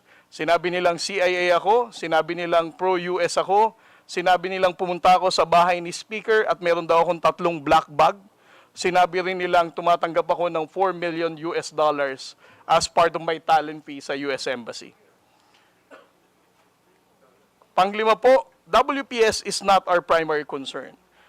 They are confusing the Filipino people by saying poverty is the main issue of the Filipino people and not the West Philippine Sea. Kanila pong binibigyan ng confusion ulit ang mga kababayan natin para sabihin they should not care about our fight in the West Philippine Sea. And then the last one, sir, is fear-mongering. There will be war. Ilang beses na po nating narinig ito sa ating mga social media trolls. Sinasabi nilang kapag patuloy na pinanindigan ang ating laban sa West Philippine Sea, ay maraming mamamatay na Pilipino, hindi kaya ng Armed Forces of the Philippines na tindigan ang pakikipaglaban sa China. Pero simula po na naging Pangulo, si Pangulong Bongbong Marcos, for almost 3 years now, he has been standing firm of not surrendering a square inch of our territory to any foreign power. Pero wala naman po tayong digmaan na naririnig pa. And then the last one, sir. Next slide. Next slide. Kung makikita po natin ang posting netong tinatawag nating mga initiators, there are actually 3 intersection points na common sa kanila. Una, they always counter our position in the West Philippine Sea. Secondly, kung titingnan din po natin ang posting nila, they also defend Alice Go and the Pogo. Third, they are also denying the presence of Chinese spies na nahuli ng NBI noong mga nakaraang buwan. Just to give you an example, I would like to share with you the posting of certain Miss Ana Malindog Uy. I am not saying that she is the one really managing this expose because I don't know her personally, but this is actually a public post. She said, with regard to Pogo, ano daw ang sabi ni DASA, upgraded ang Pogo seriously? Last August 6, 2024. She also commented, investigasyon ng Kongreso sa issue ng Pogo, nakakahiya. And then when it comes to the issue of the spies, last January 29, 2025, she also posted, do we really think that a superpower like China would send someone unqualified to spy on the Philippines? And when it comes to the harassment of the Chinese Coast Guard, she also said, study the two footage carefully and draw your own conclusion. Note the time that when the collision happened, according to the reports and based on the footage, the Philippine Coast Guard ship MRB 4410 suddenly turned right and rammed into the Chinese Coast Guard. Again, she is actually narrating a narrative that it is the Philippine Coast Guard who rammed the China Coast Guard vessel. Miss Ana Malindugoy, I don't know her, but again, these are public posts. And I would also like to share to the Honorable Committee the article written by Mr. Ado Paglinawan. He also wrote about Tarlac Mayor Alice Guo, suggesting that she is being disgracefully grilled by the senators. And when it comes to the spies, he also wrote an article 2 months ago saying that it's a mistaken identity is a result of sheer incompetence. And when it comes to the issue of the West Philippine Sea, publicly posted last February 27, he said the West Philippine Sea lunacy continues as China Coast Guard simply ignores our cheers. These are the types of the issues that I would like to present to the Honorable Committee, sir, to highlight that the issue of disinformation and fake news is actually countering our own position in the West Philippine Sea. Thank you very much, Mr. Chair. We'll now proceed to the interpellation. Ernest Junicio, representative, is now recognized. Thank you, Mr. Chair. Thank you to our colleagues. Commodore J. Tariela, magandang hapon po sa inyo. And thank you very much for the detailed presentation. Actually, marami po akong tatanungin sa inyo, supposedly, but it was already answered by most of the questions na tatanungin, nasagot na po ng presentation ninyo. Commodore J, alam ko yung laban nyo sa West Philippine Sea eh. I would see you in the news, yung mga fake news naman na kayo yung dinidiin pa na masama. Yung masakit kasi dito, Mr. Chair, kung sino na yung nilulusob, sino na yung inaargabyado, yung pa may kasalanan. This has to stop. So, Mr. Chair, just like to ask a few more questions kay Commodore J. Commodore J, ito bang ano bang talagang diferensya sa opinion ninyo yung pagkakaiba ng opinion sa fake news? Mr. Chair? Well, para sa akin po, Honorable Congressman, sir, no? Ang usapin po ng West Philippine Sea should not be subjected to your own opinion. Actually, as part of the transparency initiative of the Philippine government, we have been disclosing factual reports, no? Incidents that really happened, supported by photos and videos to show the Filipino people what really transpired. So if you are a blogger or a social media influencer trying to counter such narrative, I think we should understand everybody is entitled for their own opinion, but disclose countering a factual narrative of what really transpired with regard to our own national security is really a concern.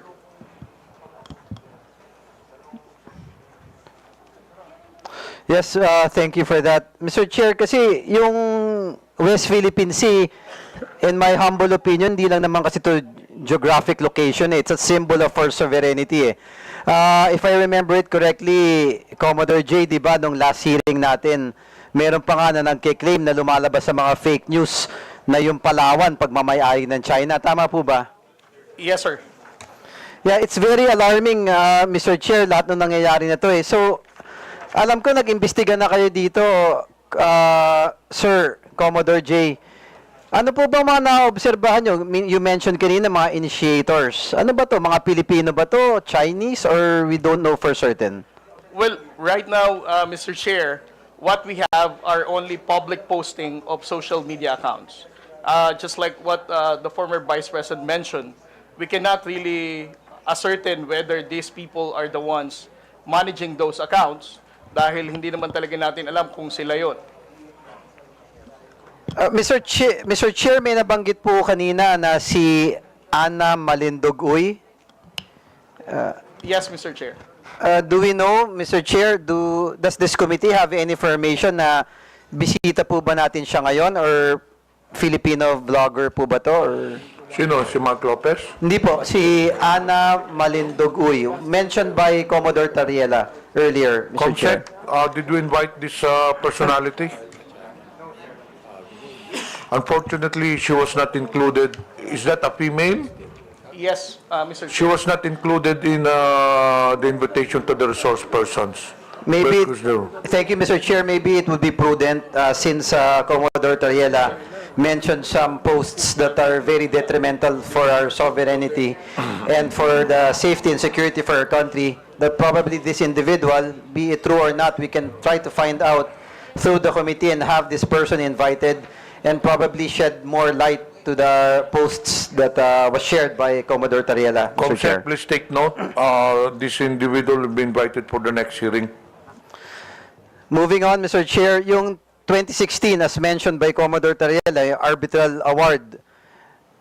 In my humble opinion, ito napakalinaw na na pagmamayari ng bansa natin, yung kinokontest ng ibang bansa What I don't understand is bakit kinokontra pa to.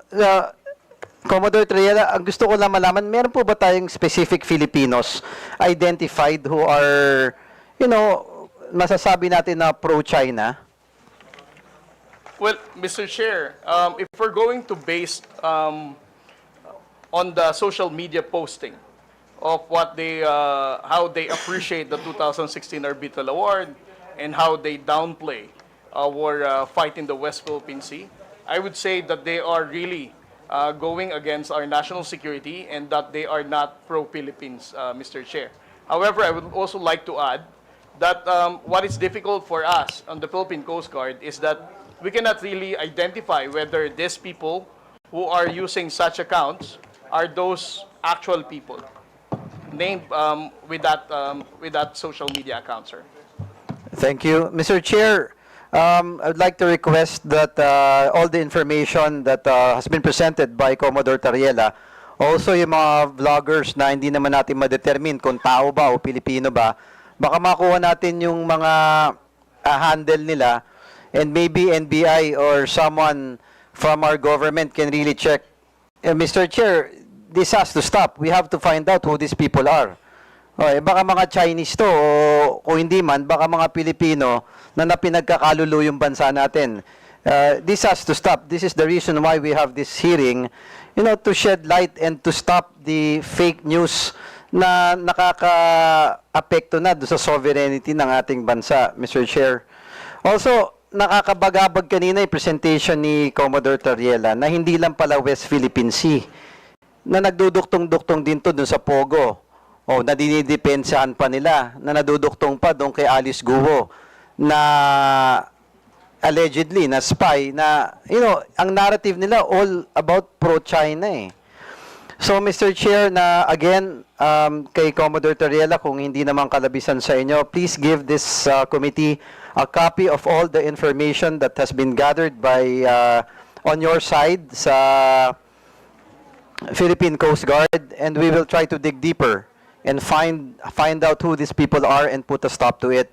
It will also give guidance to us on the laws that we will be making to determine, Mr. Chair, ito na nga yung pinag-uusapan last hearing tsaka ngayon with what Congressman Rog was saying earlier, na importante talaga na naka-register yung mga tao sa account ng mga social media Anyone can simply make an account, gagawa ng false claims, kung ano-ano, tapos ini-influence yung mga Pilipino.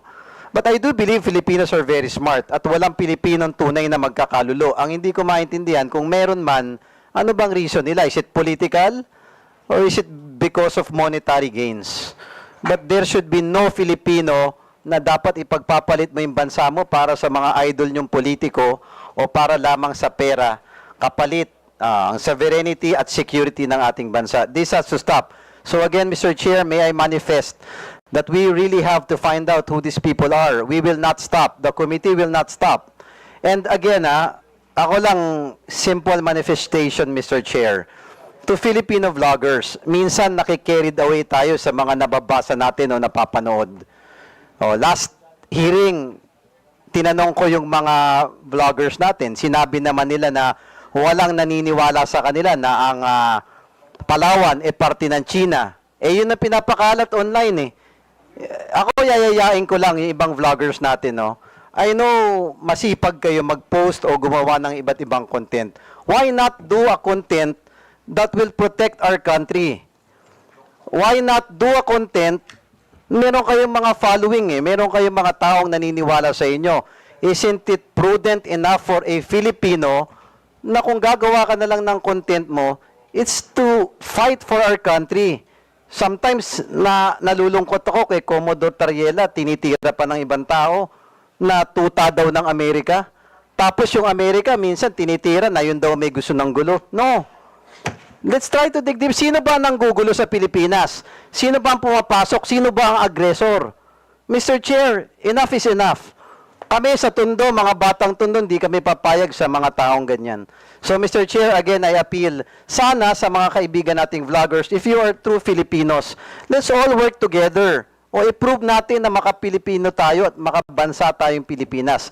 Labanan natin ang negative news ng China, and let's stand for our country. One flag, one country, and one Filipino. Thank you, Mr. Chair. Thank you. Mr. Chair, Honorable Pabante. gusto ko lang pong tanungin si Commodore Tariela kung sino yung mga vloggers na yun. Can you identify those vloggers now? Isa lang ba o meron pang iba? Can you identify them? Well, Mr. Chair, I cannot attribute it to the person, but what I can quote are the name of their handle account, social media handles. I cannot attribute it to a person, but I can attribute it to a social media account. So, ano mong ibig sabihin? Because as I said, Mr. Chair, hindi naman natin alam kung sila talaga yung may-ari na account, but alam ko na yung pangalan na account. Like for example, si Mr. Rugando Sasot. We don't know whether it is really him who is managing his social media account. The same thing with Ana Malindog Uy or Ado Paglinawan. Those names are known to be writing about pro-China narrative. Well, Mr. Chair, why, Commodore, why don't we ask the NBI or the DICT to identify? Why? Why don't we ask them? Now, you keep on telling us about these things, and you're not telling us who the people are. So why don't you ask the NBI or the ICT to identify those people who they are? Because they can be identified. Oh, it's up to you because you're the one being bashed in this case. Perhaps even your statement here can even be treasonous. Why? Because these are Filipinos who are actually siding with China. Oh, saying things that are against our own sovereignty. So, Mr. Chair, I would like to ask to Commodore Tayela to ask the NBI and the ICT to finally identify these people. And if you do that, Mr. Chair, we're going to invite them here so they could be able to shed light to what they're saying. And also, let them realize that this committee is now crafting a bill that will regulate these things. Akala ba ng mga vloggers natin, malilibre sila lahat sa mga bagay na yan? No. There should be certain regulations on this, Mr. Chair. Do you know why? Because freedom of expression is not absolute. Are there any further questions with regards to this issue from the members? Mr. Chair, I would like to ask Commodore Tayela if he's willing to ask the NBI and or the ICT or the Department of Justice to finally identify these people. Yes, Mr. Chair, on the part of my office, I will be forwarding the report and the post of those known social media influencers that we have identified that are countering the factual narrative of the Philippine government when it comes to the West Philippine Sea. I believe we have the presence of the NBI resource persons. Andito po bang NBI?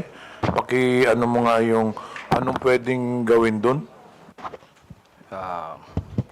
Good afternoon, Mr. Chair. Good afternoon to the members of our Congress. Actually, Mr. Chair, some of the personalities which was mentioned during the lecture of Commodore were already verified by our office. So, ang pagkakaintindi ko po kasi, during his explanation is that he cannot attribute yung mga accounts doon sa real identity ng mga may-ari. And we can provide some, but for those other accounts po, totally dummy account po siya. And we cannot identify kung sino yung mga ano po niya, totoong nagmamayari. But for some of the accounts that were mentioned, there are real names and identities that were already identified by the NBI, and we could furnish this committee of those identities. Thank you, Mr. Chair. I suggest, Commodore, you coordinate with the NBI na lang regarding this matter. Yes, Mr. Chair. Are there any further questions regarding this issue? Mr. Chair, Yes. thank you very much. Commodore Tariela. So, kamakailan, nabalitaan po namin at nakita namin sa telebisyon na muling nagkaroon ng enkwentro sa West Philippine Sea. Pwede mo po bang maikwento sa amin ang nangyari? Yes, sir. Mr. Chair? What transpired in the past 2 days, Mr. Chair, is that last April 5, the Philippine Coast Guard monitor the presence of China Coast Guard 3302 at a distance of 82 to 85 nautical miles off the coast of Palawig, Zambales. And because of that, the Commandant of the Philippine Coast Guard, Admiral Ronnie Hilgavan, directed BRP Cabra to challenge the presence of the China Coast Guard vessel. And last April 6, what happened, sir, is when the Philippine Coast Guard vessel was challenging this 99-meter vessel, which is relatively larger than the 44-meter vessel that we have, carried out a dangerous maneuver, attempting to, as if they are going to ram a smaller Coast Guard vessel. But thanks to the seamanship skills and the professionalism of the Coast Guard sailors of the Philippines, we were able to prevent from being rammed by the China Coast Guard. And just yesterday, sir, again, the China Coast Guard 3302 did another dangerous maneuver, attempting to ram the aft, which is the behind of the Philippine Coast Guard vessel, when we were also challenging them yesterday at a distance of 92 nautical miles off the coast of Capones Island, sir. And that area is well within our special economic zone, no? Yes, sir. That is well within our own exclusive economic zone. Exclusive economic zone. And ako, Commodore, nung napanood ko po yung video sa TV, the news, talagang nakaramdam ako ng konting galit. Kasi nakita ko yung isang dambuhalang Chinese vessel na palapit ng palapit habang pilit naman tumatakbo yung atin. Kasi nga baka mabangga at mukhang babanggain talaga. At buti na lang kamo, magaling yung ating mga seafarers nakaiwas. Kung hindi po nakaiwas, ilang kayang Pilipino maapektuhan kung dumating po sa punto na nabangga? Well, we have to understand, sir, na ang barko na to is almost double the size of our BRP Cabra. So you can just imagine the impact nung bilis nung barko na yon sa pagbangga ng mas maliit na barko natin. Parang to describe it, parang isang Wigo na Toyota na kotse binangga ng isang 6x6 truck. So that is the reason why the Philippine Coast Guard has to run away for them not to be rammed by the China Coast Guard. Kung sakali pong nabangga tayo, definitely ang mga crew po ng Philippine Coast Guard vessel ay nasa harm's way na po. At tayo po ngayon siguro ang nagpapanik, how can we be able to rescue our Coast Guard personnel, sir? At tunay pong nakakakulo ng dugo nung nakita ko po to kasi atin po yung lugar eh. Diba? Atin po yung lugar. At dito po sa hearing natin ngayon, napakahalaga po na ma-address po natin yung mga fake news na lumalabas laban sa issue ng West Philippine Sea. Because what I fear, Commodore, is due to the fake news, this might lead to Filipinos being misguided when it comes to properly understanding the issues of the West Philippine Sea. Do you agree with me when I say this, Commodore? Yes, sir. I definitely agree with you, sir, that we need to address fake news and disinformation. Dahil kung tataas po ang bilang ng mga fake news and disinformation na yan with regard to the West Philippine Sea, mawawala na pong saysay ang paghihirap ng Armed Forces of the Philippines at ng Philippine Coast Guard na itinataya po nila ang buhay nila para po sa West Philippine Sea.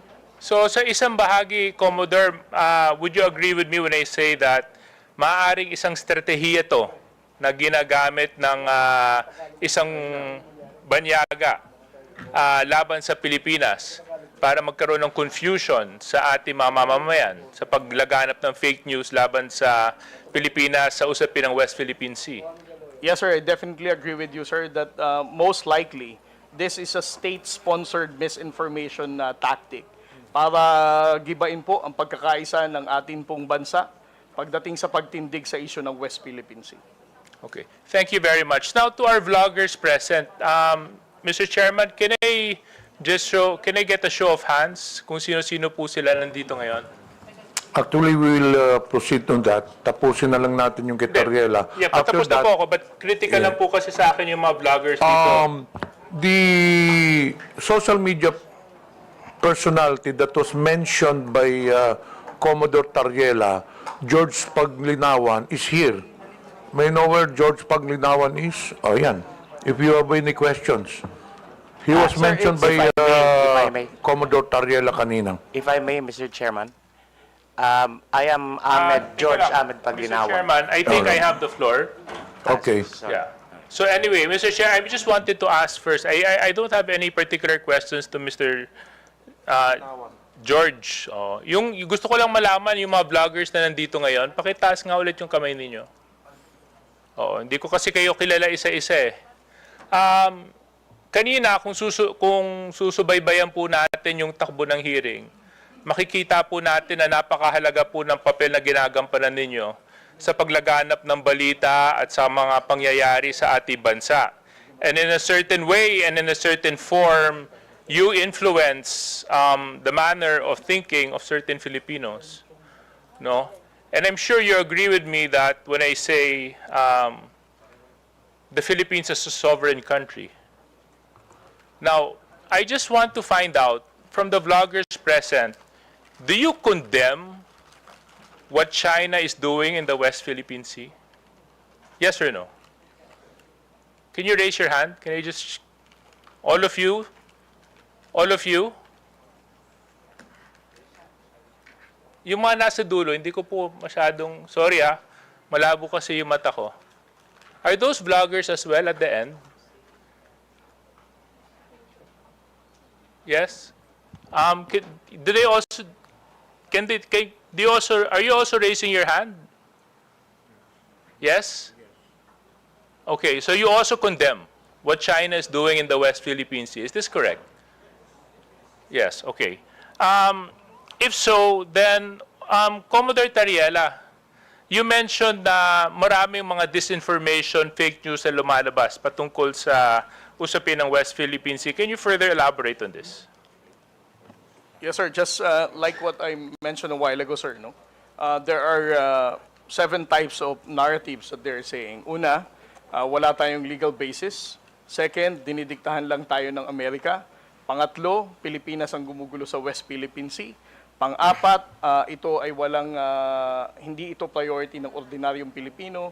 At pang-lima, ang mga spokesperson natin are actually receiving bribe from the government and even the U.S. government. Okay. So, is Mr. Mark Lopez present? No. And Comsec, can we check if Mr. Mark Lopez is present? Because I remember in our last hearing, he was very opinionated about this issue. Comsec?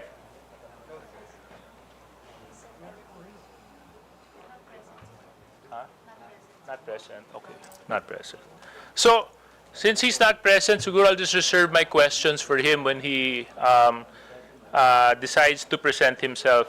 For the vloggers na nandito, dahil kayo naman, inamin nyo rin na kinukondenan nyo yung ginagawa ng China sa West Philippine Sea.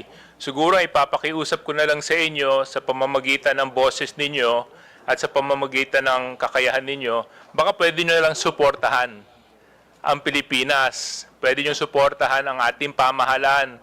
Pwede nyo ipakita sa pamamagitan ninyo na maski ano man ang hindi natin pinagkakasunduan, Pilipino at dugong Pilipino pa rin ang nangangalaytay sa ating lahat.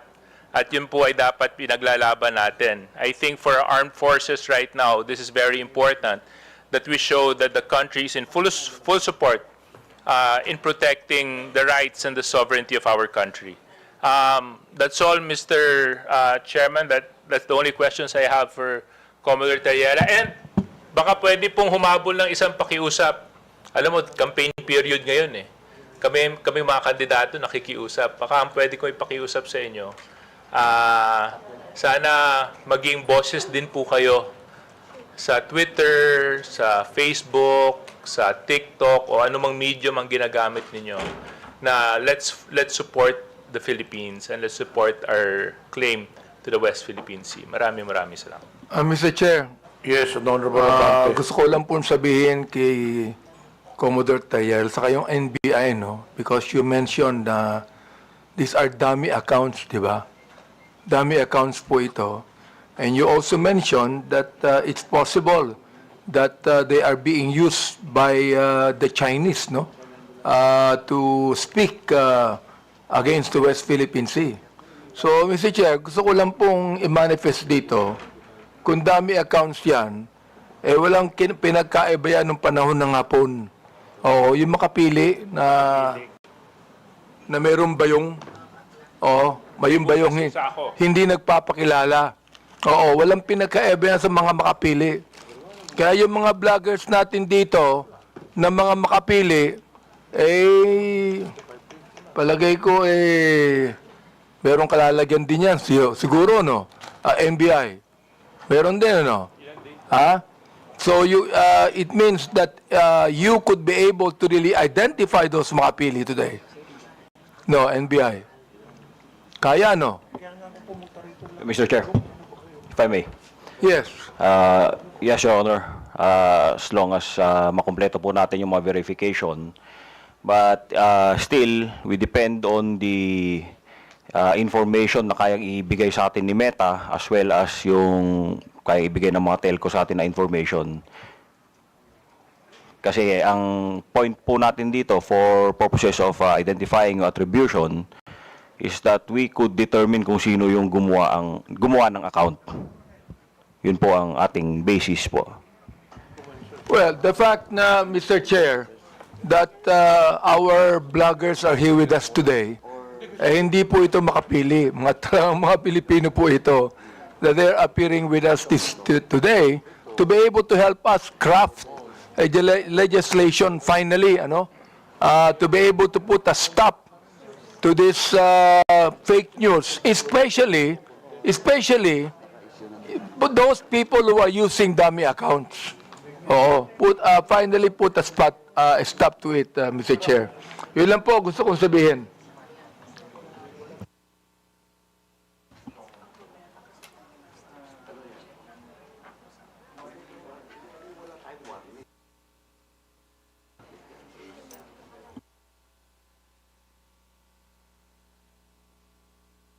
Tutuloy ko na. I will continue. Okay, Yeah. Chairman Abante, please continue. Mr. Chair, thank you. Andito po pa si Miss Joey Cruz. Miss Joey Cruz, andito po ba? Yes, Mr. Chair. Okay, Chairman. Asan po siya? Ayan. Gusto ko lang po alam nyo, sa totoo lang, marami po akong natatanggap na bashing eh. Hindi ko pinapansin. Hindi ko pinapansin yon. Katulad ni Kabayan, hindi ako naiinsulto, hindi ako nababagabag, hindi ko pinapansin, eh wala namang katotohanan yun eh. Ano? Kaya hindi ko pinapansin yan. Alright. Ngayon, ang gusto ko lang pong sabihin kay Miss Joey Cruz, in one of your blogs in YouTube, you directed this statement sa akin. No? Akin mismo. Unang-una, hindi naman kita kilala. Hindi naman kita kaaway. Wala naman akong ginawang masama sa'yo. Tama ba ako, Mr. Chair? Meron po ba akong ginawang masama sa inyo? There is no personal action. Kaya nga, Mr. Chair, sagutin mo lang ako. Meron po ba akong ginawang masama sa inyo? No Meron ba, wala? None, Mr. Wala. Wala akong ginawang masama sa inyo, ha? Pinapatunayan nyo yan, ha?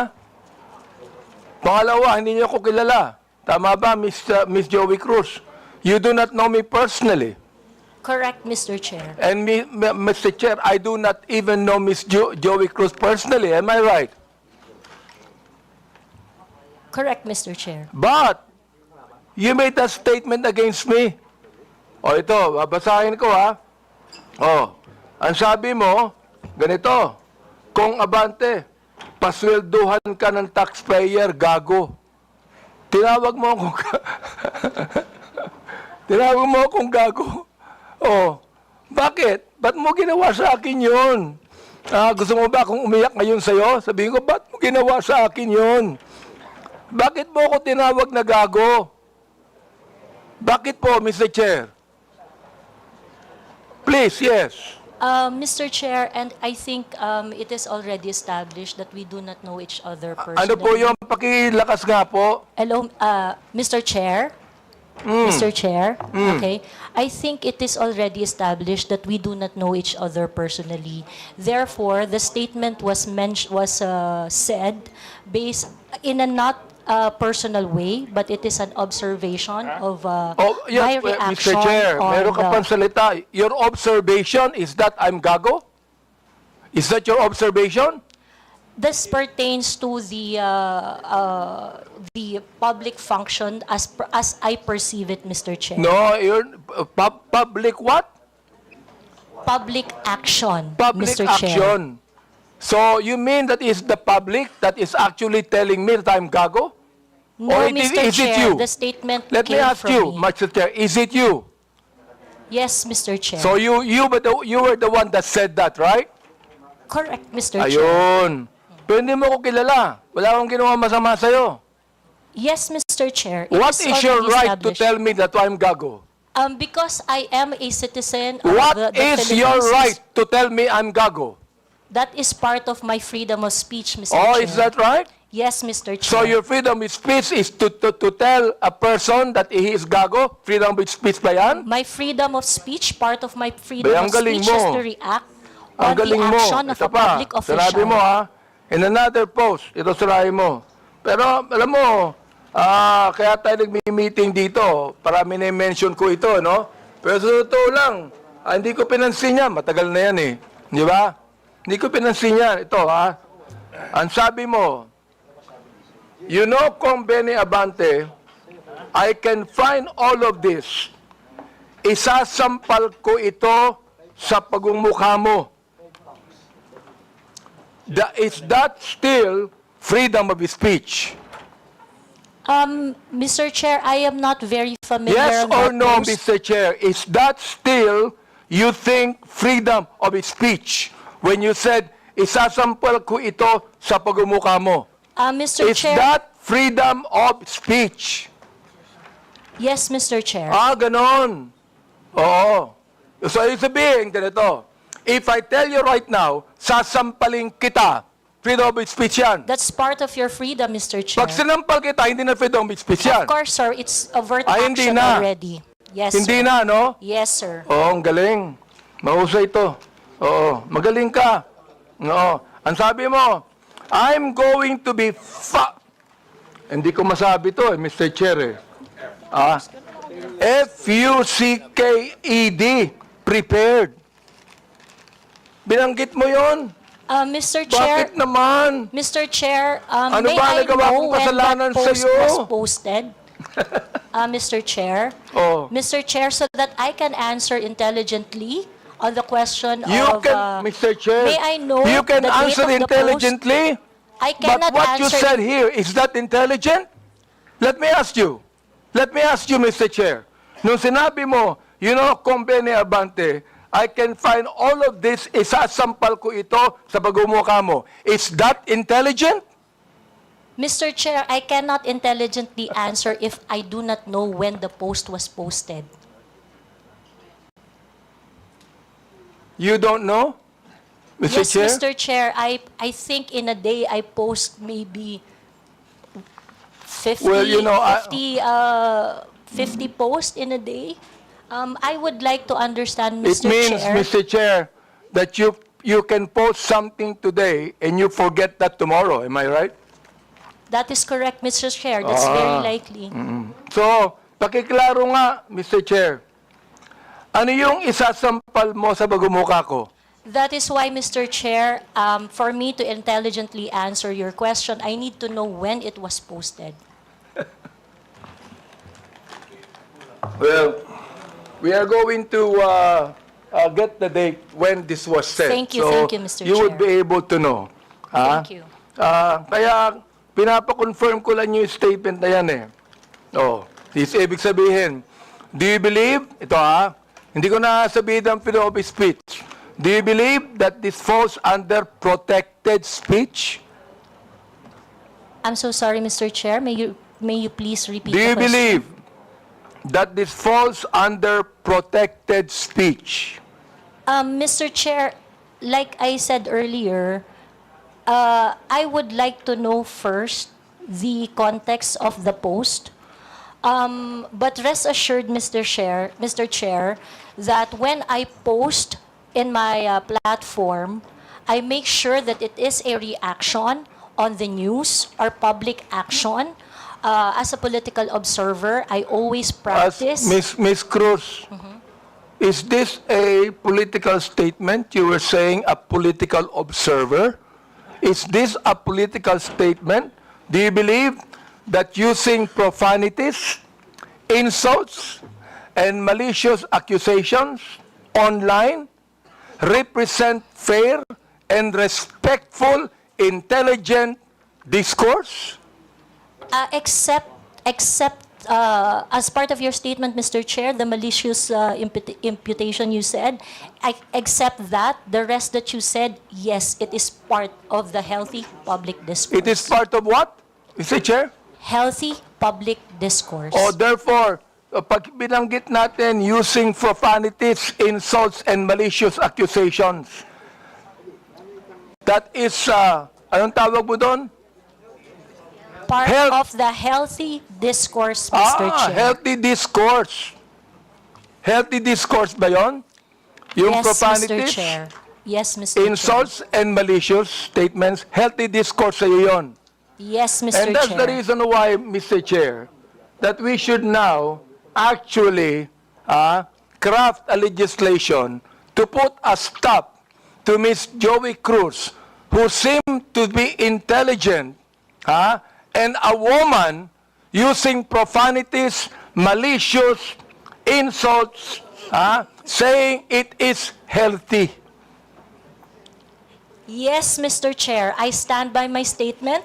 Everything you said, except the malicious imputation, which I do not do, is part of a healthy public discourse. It is part of my freedom of speech. In fact, it is recognized under the Universal Declaration of Human Rights Act that I should be able to express my opinion without interference. Ms. Joey Cruz, I am the chairman of the Committee on Human Rights, and this is not recognized.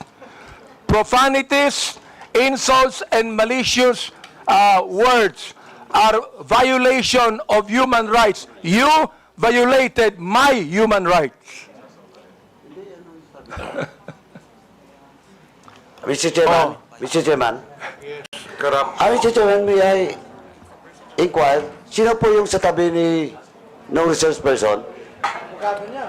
Please identify yourself. Are you the lawyer of Yes, Your Ms. Honor. Cruz? I'm Attorney Mark Anthony Manuel. I'm the counsel for Ms. Cruz, Your Honor. Have you entered your appearance here? Yes, Your Honor, please. So Mr. please Chair. be reminded that you can only give legal advice to your client and you ask the chairman. Yes, Your Honor. Please sit not in the resource person at the back. You are not allowed to sit. At the back, you sit at the back. Yes, Mr. Lawyers are not allowed to sit beside the resource persons. And please be advised that ask permission from the chairman. Yes, yes. Also sit at Mr. the back. Yes, Mr. Do not sit beside your client.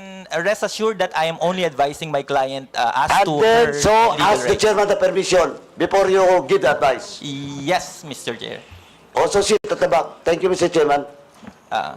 Thank you, Mr. Chair. Attorney, please comply. Are you through, because no, actually, Mr. Chair, I'm just starting. wait, we are still on the issue of, I would like to finish the issue on Tariela, then we can go back to your interpellation. Honorable Junicio, are you still asking questions? You're done. Honorable Tariela, do you still have any statement to make?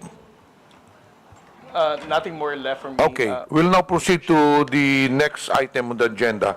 This is with regards to the issue on social media personalities. Mr. Chair, if there are no other congressmen that have questions for our resource person, Commodore Tariela, maybe we can excuse him because he has more important issues at stake, which is national sovereignty. So, kung wala na po magtatanong sa kanya, baka pwede na po natin siya ma-excuse sa hearing na ito. You are hereby excused since there are no more questions. And more on that, there are some resource persons here that I believe wala na mga question ng mga congressman. May I ask if AMLA resource persons are here? Attorney Arpon, Attorney Titanco. From the members, do you have any questions to AMLA? There are none, so you are hereby excused. To COMELEC, pakitaas pong kamay. To the members, do you have any questions with COMELEC? None? You're also excused, all the resource persons in COMELEC. Dun sa mga broadsheets, you're already excused. Dito sa kay Miko David, Digital Marketing Association of the Philippines, I think you can stay put since we will be discussing next the social media personalities. Okay, we'll now proceed on the issue on social media influencers or personalities rather. May I request that all social media personalities take the microphone and introduce yourselves one by one, starting to the nearest to the chairman. Good afternoon, Mr. Chair. I am George Ahmed Paglinawan. I am a lawyer. I am not Ado Paglinawan, the one that was mentioned by the Commodore Tariela. I believe there is another person who is named Ado Paglinawan, and I'm sure that that is not me. Thank you. Okay, next. Yes, my name is Darwin Salcedo, known as Boss Dada in YouTube and Facebook. Next. My name is Dr. Richard Tesoro Mata. I'm a health blogger, pediatrician. Okay, sige na. Next. Good afternoon, Mr. Chair. I'm Glenn Ang Chong, a lawyer, certified public accountant, and former member of the House of Representatives in the 13th Congress. Next, please. Good afternoon, Mr. Chair, and my name is Zain Batalia. I'm the person behind I Am Sean Wayne. Yes. Good afternoon, Mr. Chair. I am Manuel Mata Jr., also known as Coco Locoy in social media. Coco Loco? Coco Locoy, Mr. Chair. Good afternoon, Mr. Chair. I'm former PDEA agent Jonathan Morales, behind Agent Tambayan, Your Honor. So you're now a blogger also, Mr. Morales? Di ba resource person ka sa Senate before? Yes, sir. Mula po nung tinigil yung PDEA Leaks, nag-resort na po ako doon sa... You're a former PDEA agent? Yes, Your Your Honor. Yes, Mr. Chairman. Blogger ka na ngayon? Yes, sir. Okay, next. I am Vivian Rodriguez, better known as Vivian Velez as my screen name. I was not invited in this committee hearing, but I was mentioned the last hearing. So I'm Okay. here. Anyway, this is a public hearing. Anyone is welcome to attend the hearing. Next. Good afternoon po, Mr. Chair. I'm Alvin Montero. I'm not a blogger, nor I'm not a journalist. Thank you. Good afternoon, Mr. Chair and honorable members of the committee. My name is Claro Ganyak. I'm a retired professor. I'm not a blogger. I just express my opinions in social media. Okay. That's it. Thank you, Next. sir. Good afternoon, Mr. Chair. Ako po si Elijah San Fernando, isa pong manggagawa at unionista, kilala sa TikTok at Facebook bilang Eli San Fernando. Next, please. Good afternoon, Mr. Chair. My name is Maria Florinda Princess Duque, or better known as Pebbles Duque. I am now a law student. Next, please. Good afternoon, Mr. Speaker. Mr. Chair, sorry. I'm Dr. Ethel Pineda Garcia. Okay. I think there are some vacant seats. Pwede na pong kunin yun. Yes. I am Trixie Cruz Angeles. I am a lawyer. Next, please. May I continue, Mr. Chair? Wait, meron pa yata dito sa kabila. Kompleto na po ba ang mga social media personalities? Who is Vicente Cunanan? You're also a social media personality? Okay, so you can now proceed with your interpellation. Thank you, Mr. Chair. Again, Ms. Cruz, do you believe that freedom of expression is not absolute? Yes, Mr. Chair. You do? Of course. I'd like to ask the other bloggers if they also believe that. Yes, Mr. Chair. You also believe that? Okay. Sir, Now, there's always a limitation. Ms. Cruz said, yung kanyang statement sa YouTube, no? Na profanities, insults, malicious is a healthy discourse. Gusto kong tanungin yung mga vloggers natin, do you agree with her on that? Yes. That profanities, insults, and malicious accusations is a healthy discourse and a part of the freedom of expression? We would like to ask every blogger to answer me yes or no if they believe in that. Mr. Chair, can I be recognized? Yes. Mr. Chair, no other than the highest court of the land has repeatedly said na hindi po masama ang pagmumura, lalong-lalo na sa mga pampublikong opisyal, especially kung ang pinatutungkulan po ay yung official functions nila. Not the person, but their official functions, Mr. Chair. So yun po ang paninindigan, lalong-lalo na po namin bilang mga manggagawa, dahil kahit meron pong TikTok, Facebook o social media, sa komunidad po, yan ang lengguwahe ng mga manggagawa at ordinaryong Pilipino na nagagalit. Hindi po kasalanan ng mga vlogger o ng mga gumagamit ng Facebook, TikTok, X o kung ano pa mang social media platforms kung bakit merong ganito na mga pagmumura o profanities. Ito po ay lengguwahe ng mga manggagawa at ordinaryong Pilipino na Mr. nagagalit. Chair, Mr. hindi Chair. ko, Mr. Elijah, hindi ko binabagit yung lingwahe ng ordinaryong Pilipino. Ang binabanggit ko, lingwahe ng vlogger. Hindi ka ordinaryong Pilipino. Mr. Chair. Tatandali lang, kasalala pa ako eh. Alright.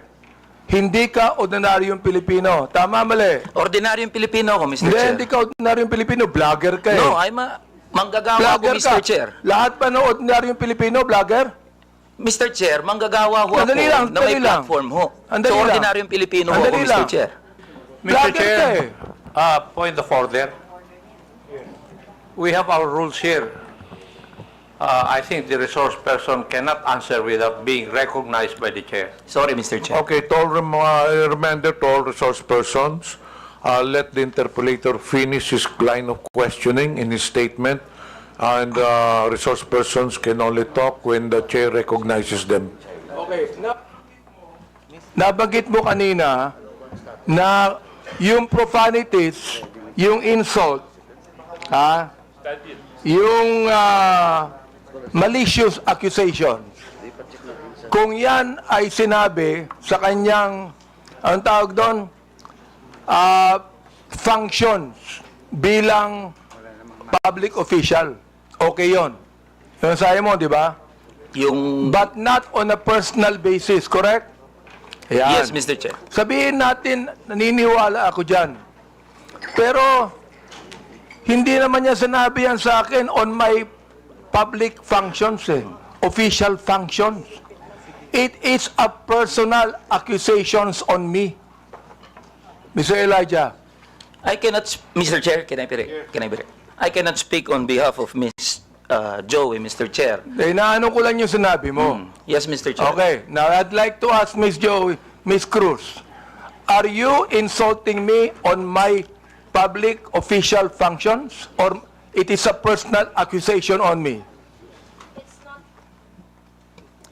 It's not a personal accusation, Mr. Chair, and I think we have agreed early on that we do not have any personal relationship. Yes, So that's that is right. just- Pero ito, ang sabi ni Elijah, okay lang yon kung yan ay sinabi in my official functions as a public servant.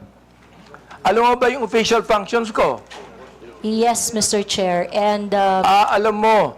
So therefore, hindi ka naniniwala sa aking official functions, kaya tinawag mo akong gago. no, Mr. Chair, the observation that I uttered to describe your performance of your official action, that is my observation. That is what I felt. Well, inobserbuhan mo ba yung aking official functions? Yes, Mr. Chair. Inobserbahan mo I watch your hearings.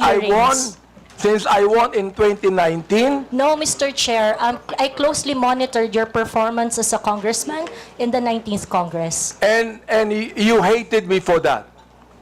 No, not really, Mr. Hindi, Chair. gago. Just in the Binagit mo 19th sa akin Congress. gago, so you hated me. Mr. Chair. Ano ba ibig sabihin nun? Binanggit mo, gago ako. Binanggit mo, isasampal ko ito sa pagmumukha mo. Binanggit mo, I'm going to be... Hindi ko babanggit eh. Okay. If you prepared, binanggit mo yun eh. May Oo. I respond, Mr. Chair? Therefore, you hated me. Hindi pwedeng sabihin mo sa akin na you love me. Is that the person that you said that you love me? I love you, and because of that, isasampal ko ito sa'yo. May I respond, Mr. Chair? Yeah, go ahead. Sige, Mr. Chair, go ahead, respond. At the very most, I do not like your performance as a member of the 19th Congress. But hate is such a powerful word because we established earlier that we do not have any personal relationship or any personal Mr. Chair, affiliation. Binanggit mo yung human rights. Yes, Binanggit Mr. mo yan kanina, Chair. di ba? Correct, Mr. Therefore, Chair. Mr. Chair, you violated my human rights. Why? Because when you said those profanities, those insults, yung gago, yung isasampol ko ito sa pagbubuka mo, you violated my human rights. You did. May I respond, Mr. Chair? Teka, Mr. Chair, hindi ako nagagalit sa'yo. Okay? At wala akong pakialam sa'yo. Kahit na anong sabihin mo, okay lang sa akin. Alright? Pero itong ating pinag-uusapan ngayon, merong kinalaman sa mga legislation na aming gagawin later on. That is why I am asking you right now. Sapagkat napakahalaga nito. Kapag binabanggit mo, if you're saying that using profanities, insults, and malicious accusations online represent fair and respectful discourse and a healthy discourse, Therefore, you're telling us that the freedom of expression is not is absolute. You can say anything you want, and that is freedom of expression. Yun ang sinasabi ko, Mr. Chair. May I respond, Mr. Chair? Pag binanggit mo, if you said that freedom of expression is not absolute, therefore, there are certain things that you cannot say. Yun ang ibig sabihin nung freedom of expression is not absolute. May limitation yun. Di ba? Oh. Go ahead. You can answer now. Okay, thank you very much, Mr. Chair. Mr. Chair, in the universal thoughts and ideas, there would always be a limitation. The freedom of speech is not absolute. And the limitation of freedom of speech is well defined. Under the law, under the jurisprudence, there are things that you cannot say. There are things that Mr. Chair, you what cannot... jurisprudence are you talking about? Supreme Court decisions, Your Honor. Can you tell me what law? Example of law that limits your Yes. freedom of expression. For Can you example, tell me Mr. the Chair, jurisprudence? yes, Mr. Chair. For example, Mr. Chair, there is, I cannot specify the specific law, Mr. Chair. There but is a law on libel. Yeah, law There on is a libel. law on slander. There Is it is a okay? law. Is it okay, Mr. Chair, if I give my example? Okay, thank you very much. One example, and I think this example is very demonstrative, is very illustrative of the limitation of freedom of speech. Right now, it is election, midterm election, and it is not allowed that people are going to campaign on the day of the election day. That is a clear prohibition to express on the part of the citizen to say whatever they want to say on that Teka, election Mr. day. because Chair, ano po ang connection nung binabanggit mo? I'm asking you about the jurisprudence. I just told you that there is a law against on libel, on cybercrime. What you said today is libelous. What you said here is libelous. Why? Mr. Because Chair. there is a malicious intent. When you use profanities, when you use the word gago, there is a malicious accusation, and that is libelous. Mr. Chair, if that is your assessment of And that kind of listen, statement, you not will only have your... libelous, Mr. Chair, dali lang ha, not only libelous, ha, that is also unjust vexation on my part. May I respond, Mr. Chair? Go ahead. Okay, Mr. Chair, if you think that you are violated by my exercise of my freedom, you would have your right and No, be no, in court Mr. Chair, so that, don't so worry. that the maliciousness of Mr. that Chair, statement don't can be worry. I'm sorted not out going in the to charge proper you in court. authority. Don't worry. I'm not going to charge you. If I charge you in court, matatalo ka eh. Pero hindi. Oo. Unjust vexation to. Alam niyo ba yon? Are you a lawyer or not? I am not a lawyer, Mr. Therefore, Chair. you should know this. The thing is this, pero wag kang mag-alala. Hindi ako magdidemanda sa'yo. Do you know why? You're not important to me. Alright? Ang dahilan lamang, kaya natin ginagawa ito, para magkaroon kami ng idea kung anong legislation ang nais naming gawin. Pero ikaw, you are not important to me. Alright? Oo. Thank you, Mr. Chair. Yan. Kaya, huwag kang mag-alala. Hindi ako kailanman magdidemanda sa'yo. Alright? Oh. Tumatawa ka pa eh. Thank you, Mr. Chair. Natatawa ka sa akin eh. No, Mr. Chair, I am expressing my gratitude, Mr. Chair. Ganun ba? Mr. Chair, tumatawa ka and you're expressing your gratitude by your sarcastic laughter? I am not laughing, Mr. Chair. It's just a natural smile, Mr. So Chair. gusto kong tanungin po, itong ating vloggers na ito, kayo po mga vlogger natin, do you agree with what Miss Joey Cruz said? Every one of you could be able to answer, if you agree. I have a lawyer there, Attorney Trixie.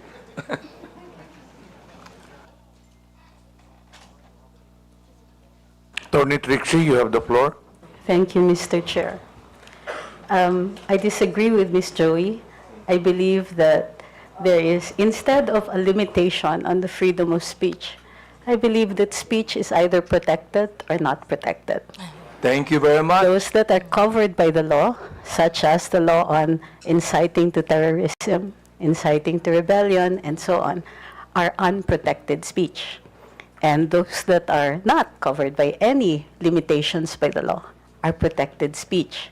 The Supreme Court has said that expressions of frustration are protected speech. And therefore, although we differ, Ms. Joey and I, on the approach to the problem, we agree on the solution. Okay, let me ask the other bloggers that we have. Each of you could be able to answer and tell me if you agree with Ms. Cruz on that.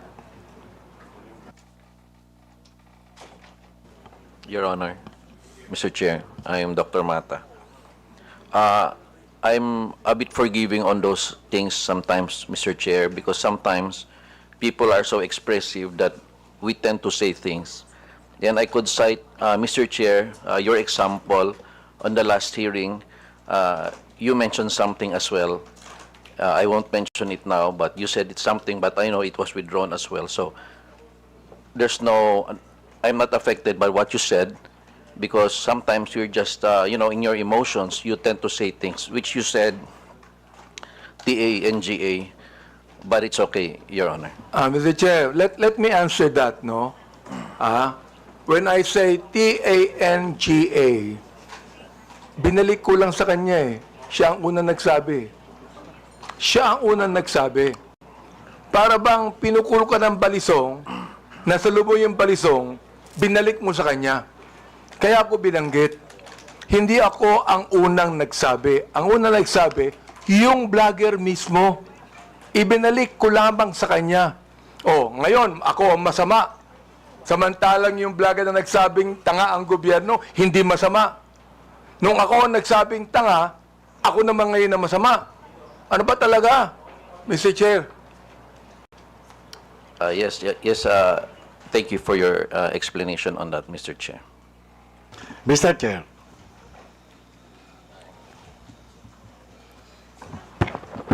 Yes, was that, Mr. Chair. Mr. Morales, please proceed. Yes, sir. Doon sa kaya Miss Joey Cruz, ang ko lang, bilang isang dating tauhan ng gobyerno, wag lang sana tayong magpakita ng anumang kagaspangan para hindi tayo napapansin ng publiko. Yun lang po. Ano yung ibig sabihin? Huwag lang magpakita ng kagaspangan para hindi makita ng publiko. Yes, Your Honor, Mr. Chairman. Yun lang po. Kasi kung magpapakita tayo ng kagaspangan at makikita ng publiko yung hindi na aayon na kilos ng isang public official, talaga makikita po tayo. At yun mapapansin ng publiko. Huwag naman sana tayong masasaktan. Sinong tinutukoy mo, Mr. Chair? Your Honor, yun pong mga gumagawa ng kagaspangan, yun po yun. Sino nga yung tinutukoy mo? Aba, hindi ko po alam.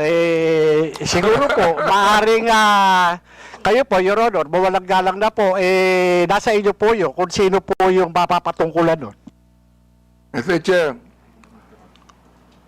ano ba yung kagaspangan na narinig mo? Sino nagsabi ng kagaspangan? Your Honor, ito po bilang isang dating tauhan ng gobyerno.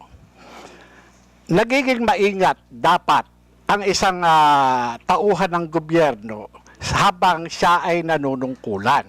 Katulad ng pagnanakaw, pag-aabuso sa tungkulin, pagmamalabis. Yan po yung isa sa mga dapat na tinitingnan natin. At kung tayo man ay tauhan ng gobyerno, dapat ginagampanan natin ng buong husay, buong giting, tulad ng mga alagad ng batas na handang ialay ang sarili niyang buhay para lamang doon sa sinumpaang tungkulin. Mr. Chairman, Your Mr. Honor. Chair, tama yung binanggit ni ni Mr. Morales tama Pero ang tinatanong ko sa iyo, nag-agree ka ba sa sinabi ni Miss Cruz? Saang particular, Your Honor, Mr. Chairman? Hindi ka pa na nakikinig sa akin Ang bira namang buhay ito. Pagpaumanhin niyo po, Your Honor, at nangati po yung aking binti, maaring hindi ko po Wala kang napansin. karapatang magsalita kung hindi mo narinig lahat ang mga sinabi. Iyon pong narinig ko. Very clear Meron po akong narinig. Very clear, Mr. Chair, ang sinabi ko.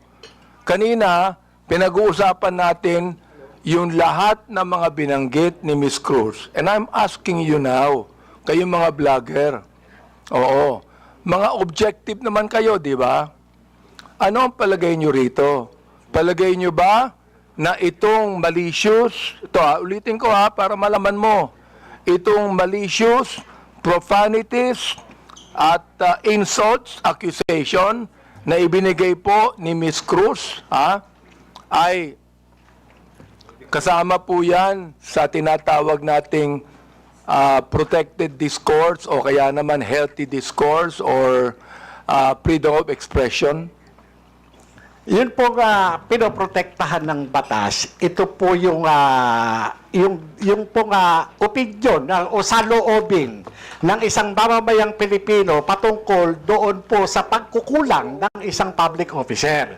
Yun po hindi pinoprotektahan ng batas. Ito po yung pag-iengganyo ng paggawa ng illegal o labag sa batas. Yung pagkukulang, Mr. Chair, kung walang ginawang illegal, may karapatan ba siya? Kung walang ginawang illegal, Your Honor? Depende po Depende po sa napapansin at po sa nagbibigay ng opinion, Your Honor. Miss Joey, meron po ba akong ginawang illegal? Meron po ba? Nothing that I said in my Yun, blog. wala akong ginawang illegal. Meron ba akong ginawang immoral? There are things that I may not agree. You because may of not agree, differences. that's fine Yeah, with me. Yeah. Pero ang tinatanong ko, meron ba akong ginawang immoral? Differences I in agree values, that there Your are some Honor. things that you do not agree. Okay lang yun sa Differences in akin. values, Your Honor. Di ba? Pero wala akong ginawang immoral o illegal. You said that yourself. So therefore, anong ibig sabihin ng profanities, insults, and malicious accusations you gave to me? Yun ang tinatanong ko. May I answer, Your Honor? Yes, go ahead. Okay. First of all, Your Honor, I would just like to take exception once again that I never agreed to anything, any statement that is malicious as part of freedom of speech. It's not. What I said are not malicious. Those are observation on my end, and the profanity is part of part of my expression of discontentment, disgust, because my expectation for a public officer is not Therefore, met. Mr. Chair, when you're saying that a public official who is not doing anything illegal or immoral, and you said something malicious, insult and profanities, Again, that is your observation. And you have the right to say that. Again, Mr. Chair, I am taking exception on the malicious statement. My statements are not malicious because my statements are always pertaining to the exercise of the public duty of the officer I am responding So to. or therefore, when you reacting said to. gago, that is not malicious. That is not malicious, Mr. Chair. Okay. That is not malicious, Yes, Mr. Chair. Oo.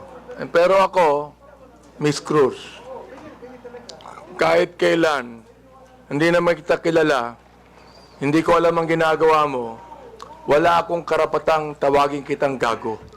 And I respect your opinion, Mr. Chair. Not my opinion. That is my belief. I Iba yung respect your opinion, belief, Mr. iba Chair. yung belief. Okay. I'd like to ask the other vlogger if they agree with Miss Joey on that.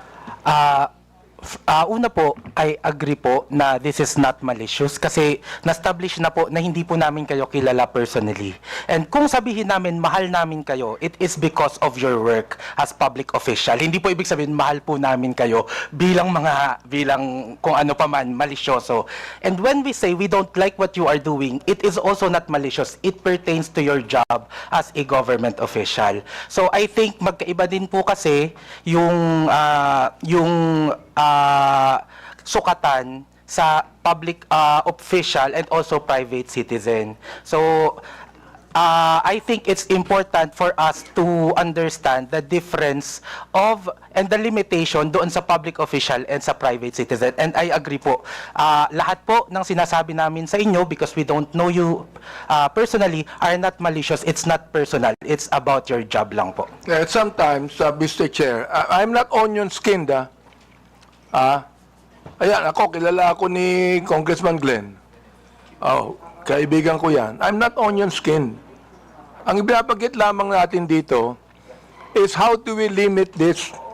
How do we regulate this?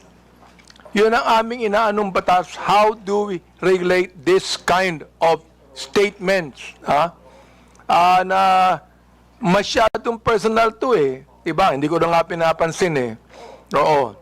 Kung hindi lang binigay sa akin itong mga bagay na sinabi, makikita ko ba to? Hindi ko nakita to Miss Joey Cruz I don't even care about that anymore. Hindi ako apektado dito Hindi ba?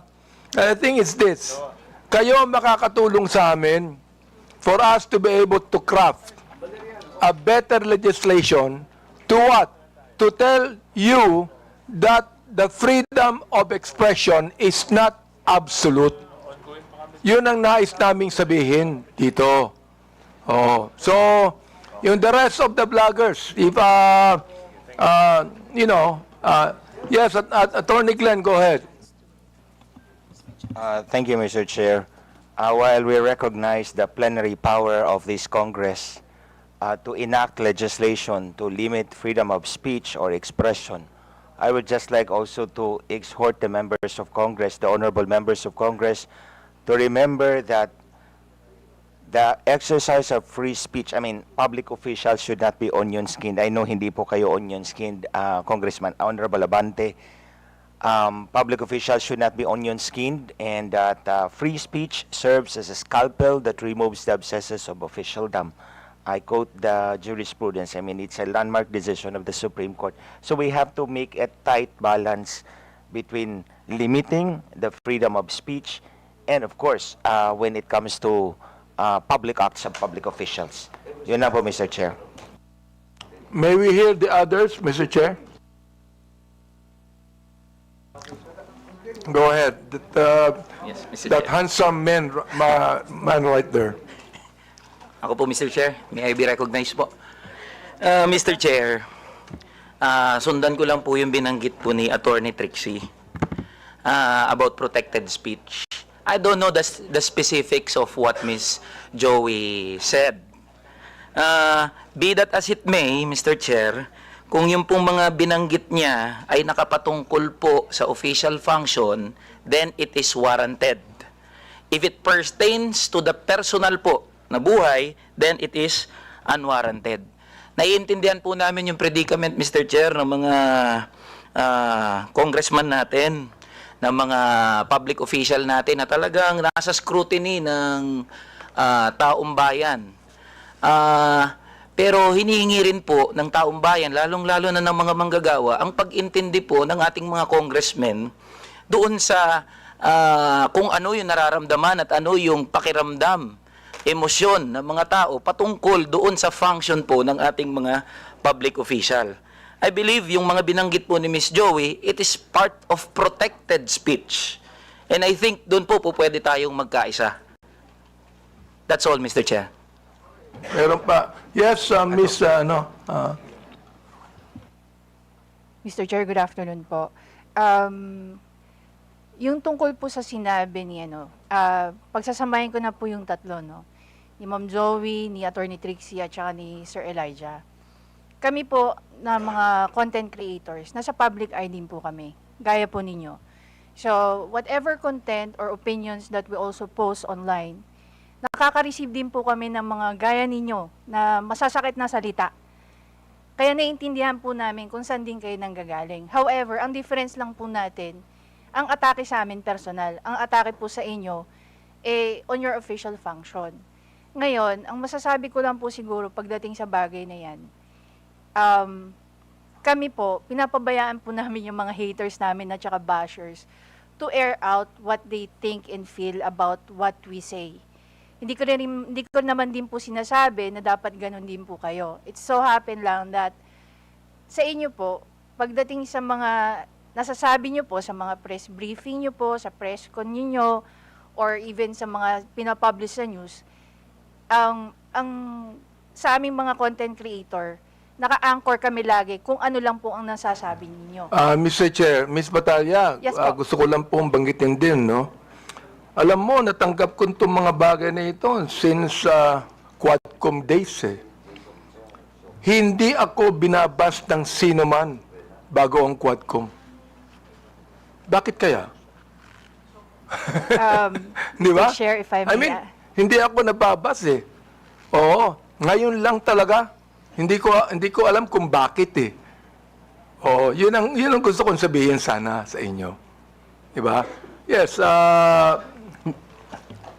Manuel Mata po. Mr. yes, Chair, Mr. Mata, yes. that is exactly the point kung bakit hindi po tayo nakafocus dapat dun sa mga protected naman na speeches ng mga tao. But the reason of frustration, ano po yung context bakit po nasabi yon ni Miss Cruz? Para alam po natin kung bakit siya na-frustrate, bakit niya po nasabi yon, and yun po yung masolusyonan natin. I think dun po sana tayo nakafocus, and I think yun yung rason kung bakit sinasabi ng batas natin na dapat hindi onion-skinned yung mga government official para nakafocus tayo doon sa totoong problema and cause of frustration ng mga tao. Mr. Chair, sinabi ko na hindi ako onion skin, di ba? Yes po, Mr. Chair. The fact that you are here talking with us Yes. with this kind of respect is, I agree. Kaya, Mr. Chair, hindi ko talaga, since the time na yung Quadcom, hindi ako nagsalita ng anuman sa inyo o nag-vlog sa akin. Miss Joey, hindi ka nakarinig sa akin anuman salita, di ba? Miss Joey, you have never heard me say anything against you or about you. Am I right? Yes, sir. Yes, Mr. Chair, we do not know each other personally. Ayun. And then, ganito. I have never said anything about you, nor anything that you have said against me. Am I right? Sorry, Mr. Chair? I have never said anything about you or anything against you, even if you said something against me. Am I right? That is correct, Mr. Chair. Yun ang gusto kong sabihin sa inyo. I'd like to give way to my good friend, Congressman Acop. Before I recognize Congressman Acop, admin matters, there are several resource persons here who have been here since early this morning, and I believe some of the members have no questions anymore.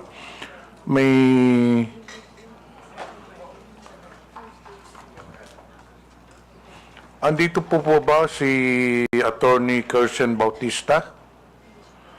To the members, do you have any questions with regards to the Department of Justice? Meron po ba tayong tanong sa Department of Justice?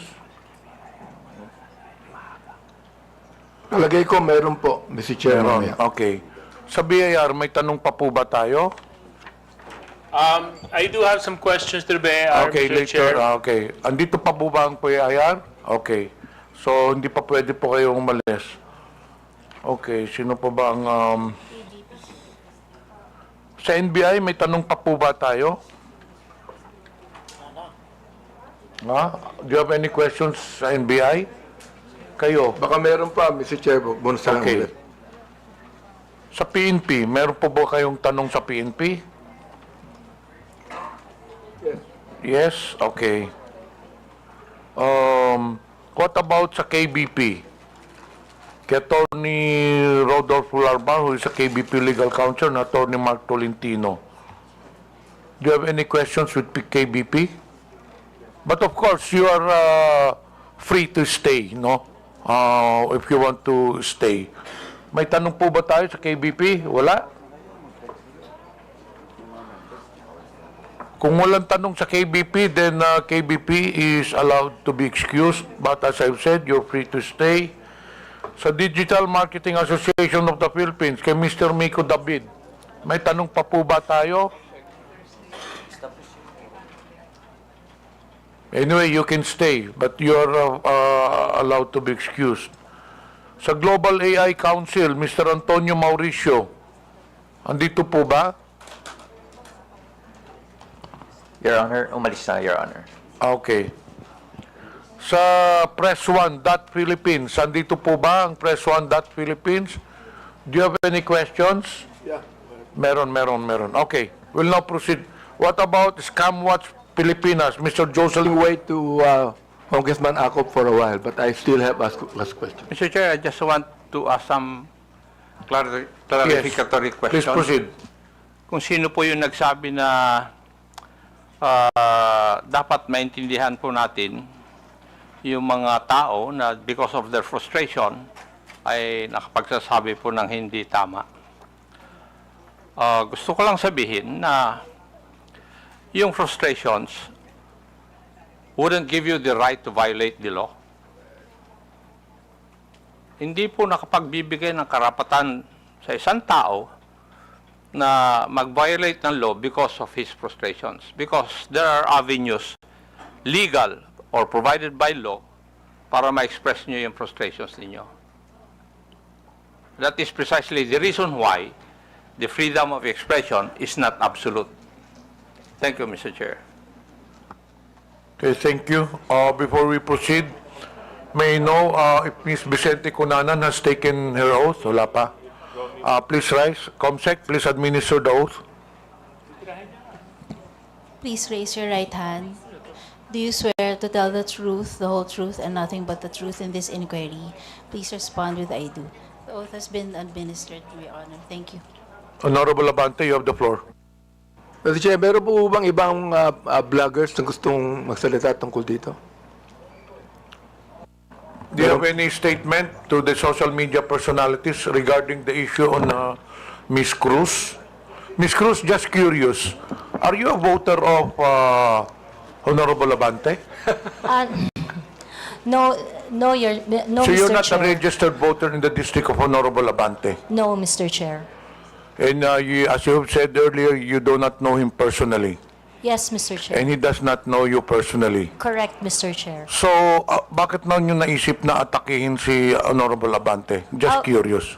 Because the action is not really limited. The performance and the performance of Congressman Abante being part of several committees that affects national issues. But why are I you got to know interested him. particularly, specifically to Mr. Honorable Abante, considering that you are not a voter of Honorable Abante? Ano pong interest ninyo?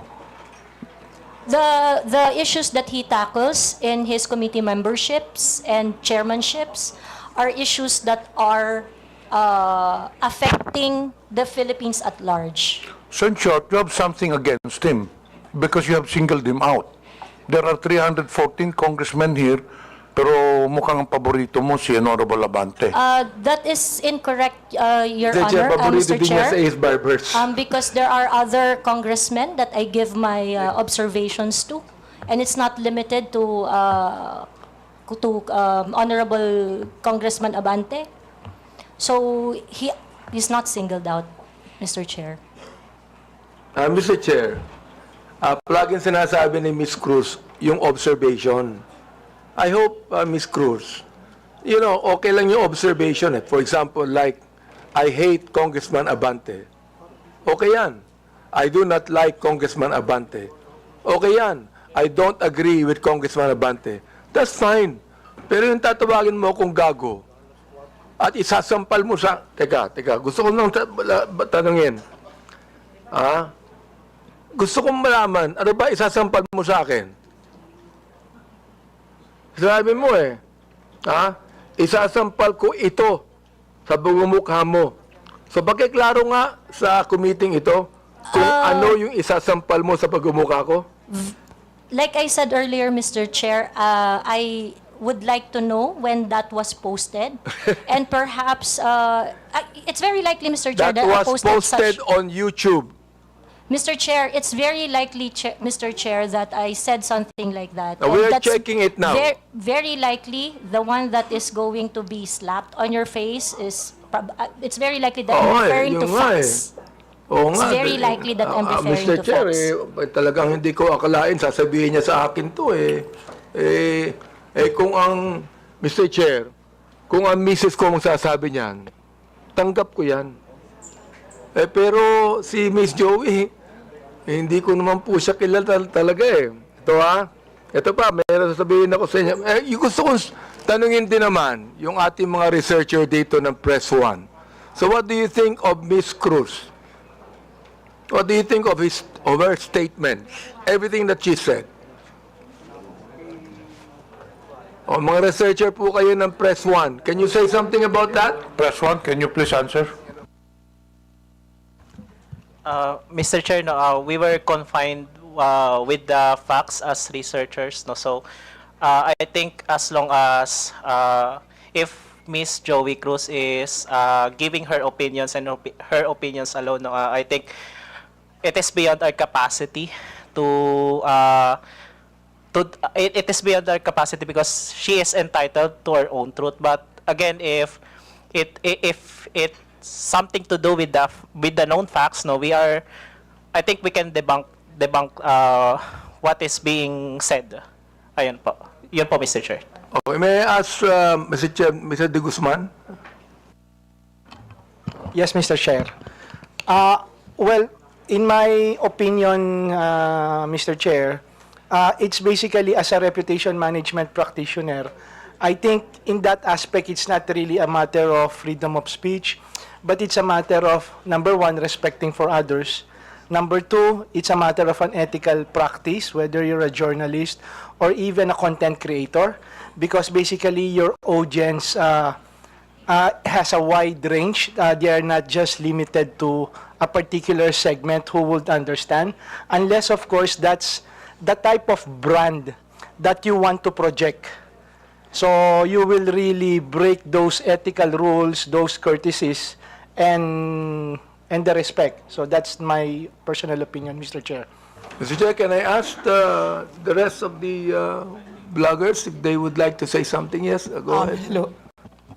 May I? No, I don't agree with how you stated it, sir, which allegedly she said. Because, well, people can say anything they want, but if it violates the law, then it's illegal.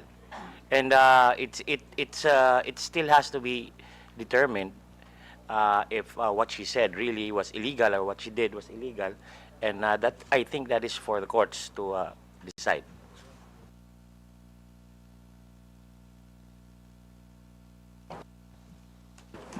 I think we have already heard the other Mr. Chair. bloggers. Those who wish to make a statement, you can do so. But to those who have already made their statement, pwede na siguro yun. Mr. Chair, Permission to speak. gusto ko lang pong sabihin kay Miss Joey, yung batas tungkol sa unjust vexation. Supreme Court has defined unjust vexation as any human conduct without violence that unjustly annoys an innocent person. Yan. Yan ang batas. The elements of unjust vexation are: there is human conduct that unjustly annoys or irritates another person. Such human conduct was not attended with violence. Such human conduct caused annoyance, irritation, torment, distress, or disturbance to the mind of the person to whom it is directed. An offender acted with criminal intent. That is what unjust vexation is, Miss Cruz.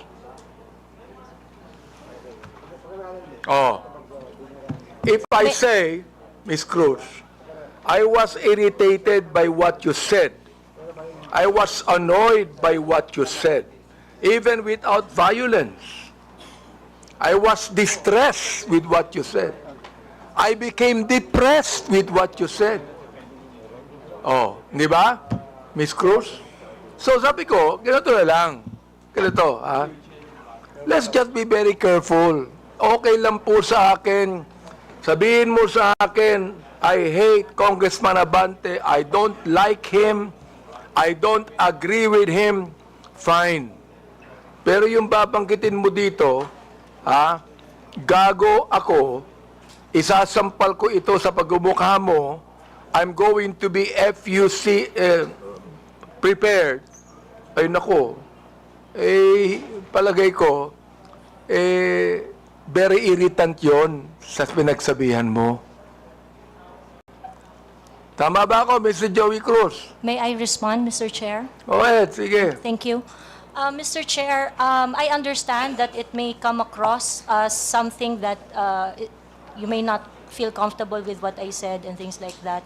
And again, if you feel that you are aggrieved with what I said, I will welcome any action remedies from your end. No, On the other hand, Mr. Chair, you would welcome what?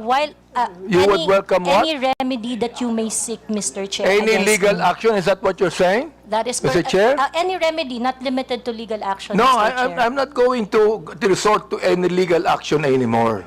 Ha? Bakit? Magbabayad ka pa ng abogado mo.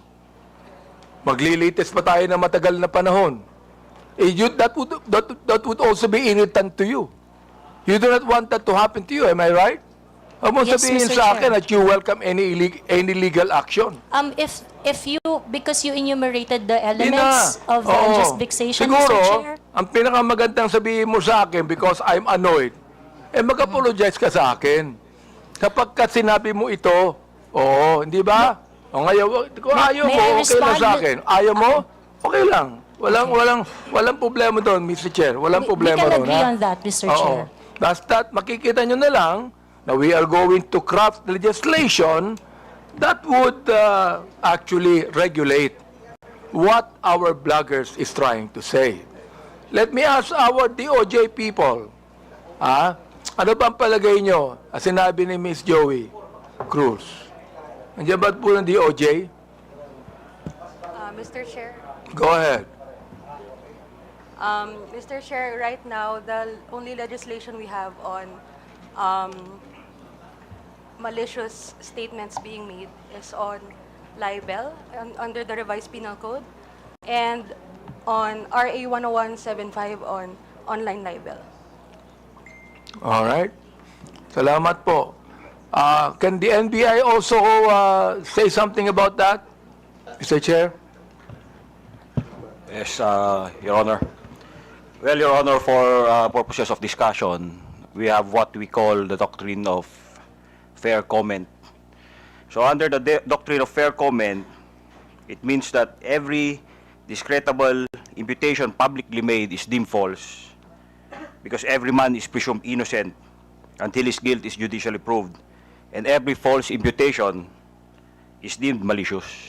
So under this doctrine, as a general rule, when the discreditable imputation is directed against a public person in his public capacity, it is not necessarily actionable. What we are talking here is whether or not it is actionable or not actionable.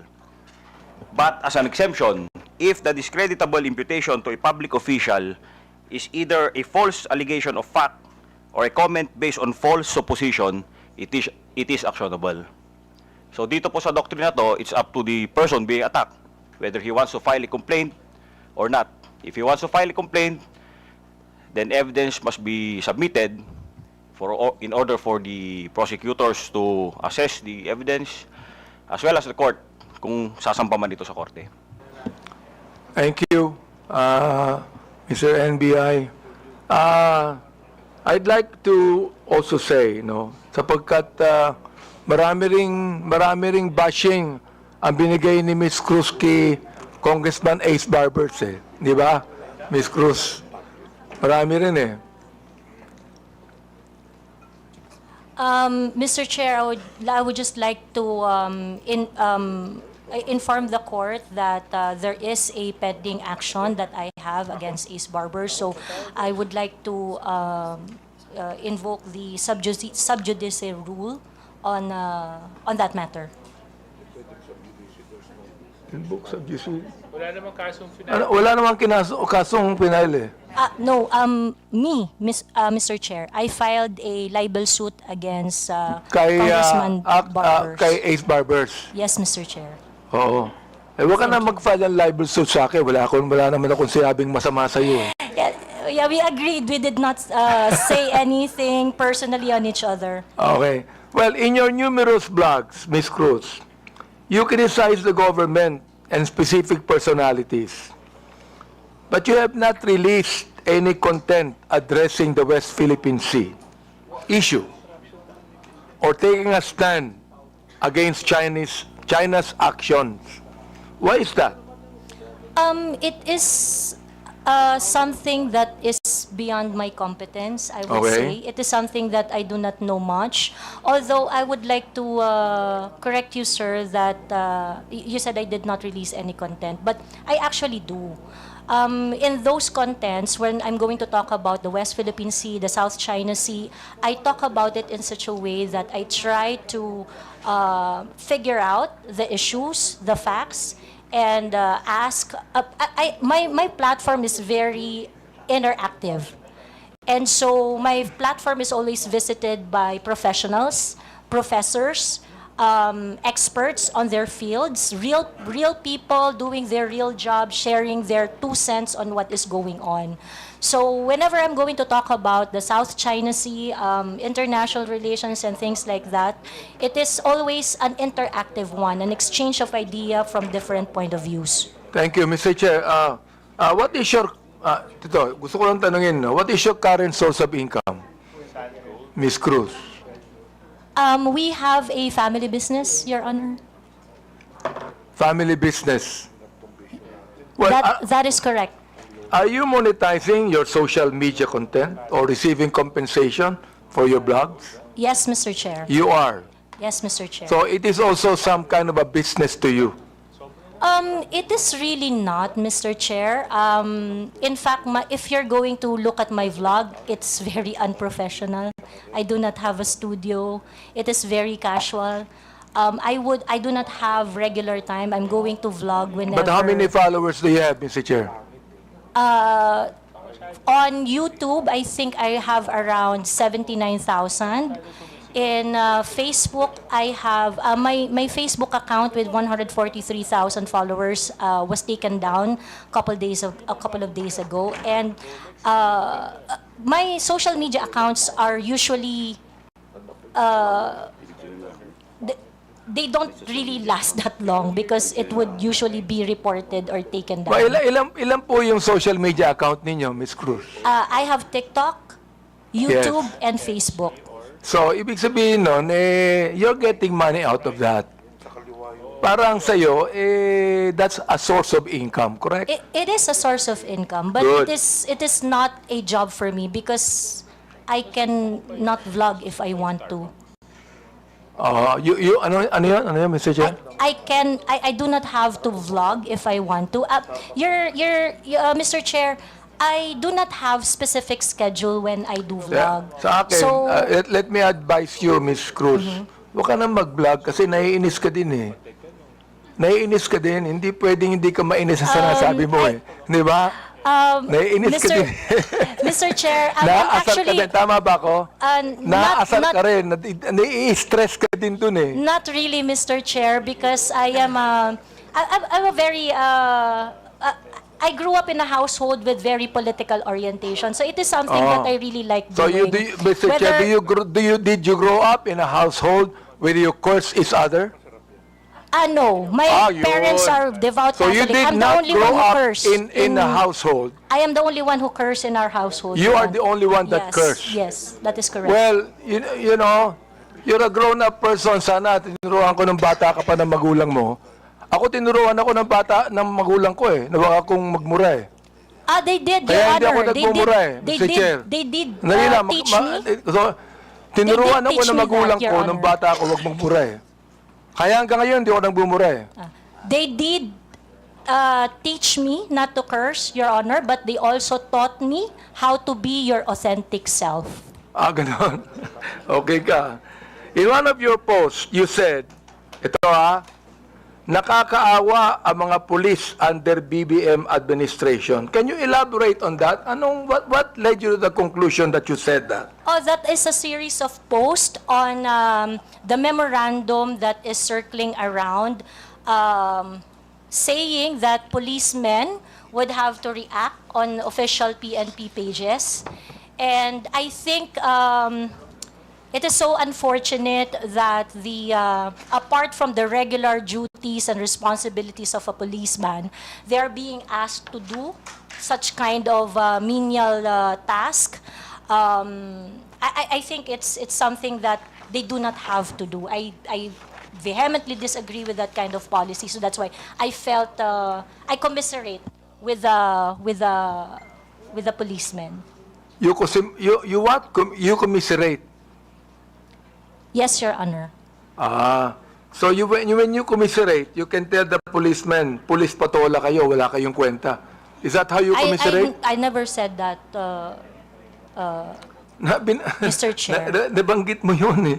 Mga pulis, wala kayong na-solve na problema. Nabanggit mo yun.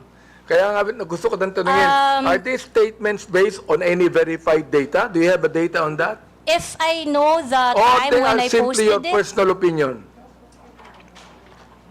Mr. Chair, like I mentioned earlier, so that I can intelligently identify the reaction I posted on my Facebook, ito pong kaibigan ko. I would need to know the Miss time Ako, Miss when I Ako. posted it, so that I would know the exact Miss Cruz, news. Miss Cruz, ito pong kaibigan ko si Congressman Akop, naging general po ng pulis to eh. Oo. Kaya, pag you begin to generalize, pangit, hindi ba? Let That me is ask correct. our police people there, what do you think of the statement of Miss Joey Cruz? Thank you, Mr. Chair. Oo. Police patola ka ba? No, of course. Hindi. No. Wala Your kang Honor. kwentang pulis. Ganun ba yan? No, Mr. Oh, Chair. you tell us about that, Mr. Chair. Well, the data will probably speak for itself that the PNP has done so much. And I think that was the statement of Ms. Cruz, but the numbers will really speak for itself, Mr. Chair. Okay. Now, ito na lang, no? In your other blog, Ms. Joey, or post directed against the Quadcom, mga members tungkol sa pag-iimbestiga over bloggers spreading fake news. Itong tri-comm po namin. You dismissed them and said something along the lines of what? Sabi mo, para kayong mga bata, tangiay nyo. Hindi ko nga masabi. Di ba? Yan ang pag pinapasweldo kayo ng sambayanang Pilipino, pinagputahan ng mga tao, including ng mga vloggers, sagutin nyo mga tanong. Do you confirm this statement? Yes, Mr. Chair. Why did you say that? Because in any rants or bashing or issues I raised in my Facebook, I never really got a response. So pakiklaro a clear mo nga response. yung sinabi mong pinagputahan ng mga tao. Will you please make it clear to us, anong ibig sabihin nun? Kasi hindi ko alam ibig sabihin nun eh. Yes, I will explain, Mr. Chair. Yes, please. Pinagputahan ng mga tao means pinagtrabahuhan ng manggagawang Pilipino ang nagpapatakbo ng bayang ito, ng kongresong ito. So therefore, the public officials should listen when there is a grievance being raised, petition being submitted by the people, especially when they are expressing dismay or standards not being met. Pinagputahan ng tao means pinagtrabahuhan ng matindi ng mga tao. Mr. Chair, yung mga taong nagtrabaho, tinatawag mong PUTA. No, Mr. Chair. Ayun ang nabanggit mo eh. And Mr. Chair, sa Katagalugan po, ang ibig sabihin po niyan, dahil nga po ang tao ay nagtatrabaho, ang isang hardworking na tao ay nagtatrabaho ng long hours, they would always express ng frustration dun sa kanilang pang-araw-araw na challenges. So that is why, ganun po ang Bulakenya po ako, Mr. Chair. I would just like to inform so that you would also have a proper context on my vernacular. Mr. Chair, marami kong kilalang Bulakenyo na hindi ganyan ang mga salita. Yeah, marami po. Marami rin po Please, ako. wag mong banggitin ang pagiging Bulakenya mo dito. But Baka it is- sabihin po ng mga Bulakenya, lahat yan, ganyan ang salita nila. I am Please, under oath, wag Mr. naman. Chair. It is like that. Mga in disente po ang mga Bulakenya. Bulakenya po ako, sir. So I can speak for Oh. my people. Isa ka, Mr. Chair, sa Bulakenya hindi disente. Now ito ha. Last question, Mr. Chair. Yes, can you wrap it up? We still have other issues. Given your consistent use of offensive language, not only against me, against others, for example, personal insults, unfounded allegations, you cannot even verify it with your data. Do you believe your actions are still protected under freedom of expression? I take exception, Mr. Chair, Or on have you crossed the alleging line unfounded accusations because Or have you crossed the line into abuse of your right? I understand my right, Mr. Chair, and I understand that I have no right to abuse my right. Good. So, ibig sabihin doon, you have no right to use abusive language against a person you do not even know personally. Using profanity is not necessarily abusive, Mr. Chair. Well, you made that in a personal way. So, let the people judge it. No, because Correct, a lot Mr. of people Chair. are watching Agree. now. Let the people judge Mr. it. Chair. So, siguro, yun na lang, Mr. Chair, ang may atanong ko kay Ms. Joey, siguro ngayon, makakilala na kami ngayon, siguro magiging close na kaming dalawa. Baka kayo ng sunod na love team. Kung ako, is recognized. Thank you, Mr. Chair. May I know if Mr.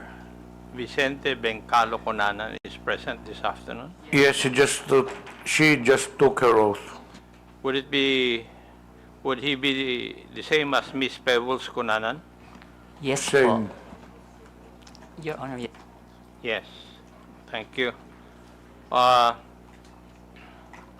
have here a sinumpaang salaysay. Paige, could you please present it to her?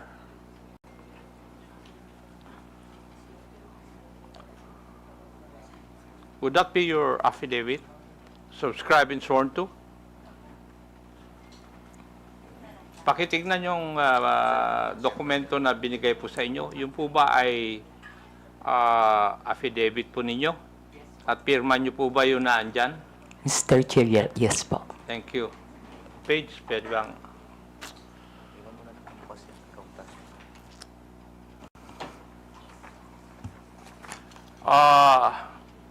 Would you mind if I just call you Pebbles in this hearing?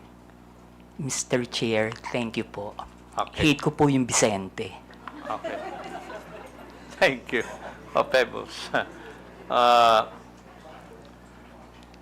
Pebbles, tong sinumpa ang salaysay mo ba is ginawa mo ba ito ng kusang loob at wala pong pumilit po sa inyo na gawin at pirmahan ito? Yes po, Mr. Chair. Thank you. May I proceed, Mr. Chair? Ikaw po ay isang vlogger, Pebbles. Tama po ba? Yes po, Mr. Chair. At ito po ba ay full-time mong ginagawa o part-time lang? Part-time? Minsan po kasi hindi po ako nag-vlog for a month. So it's not your main source of income? Yes po, kasi hindi po ako monetize. Okay. Hindi monetize. Pero meron po kayong ibang trabaho? Online seller po, Mr. Chair. Okay, online seller. Pag kayo po ay nag-i-engage sa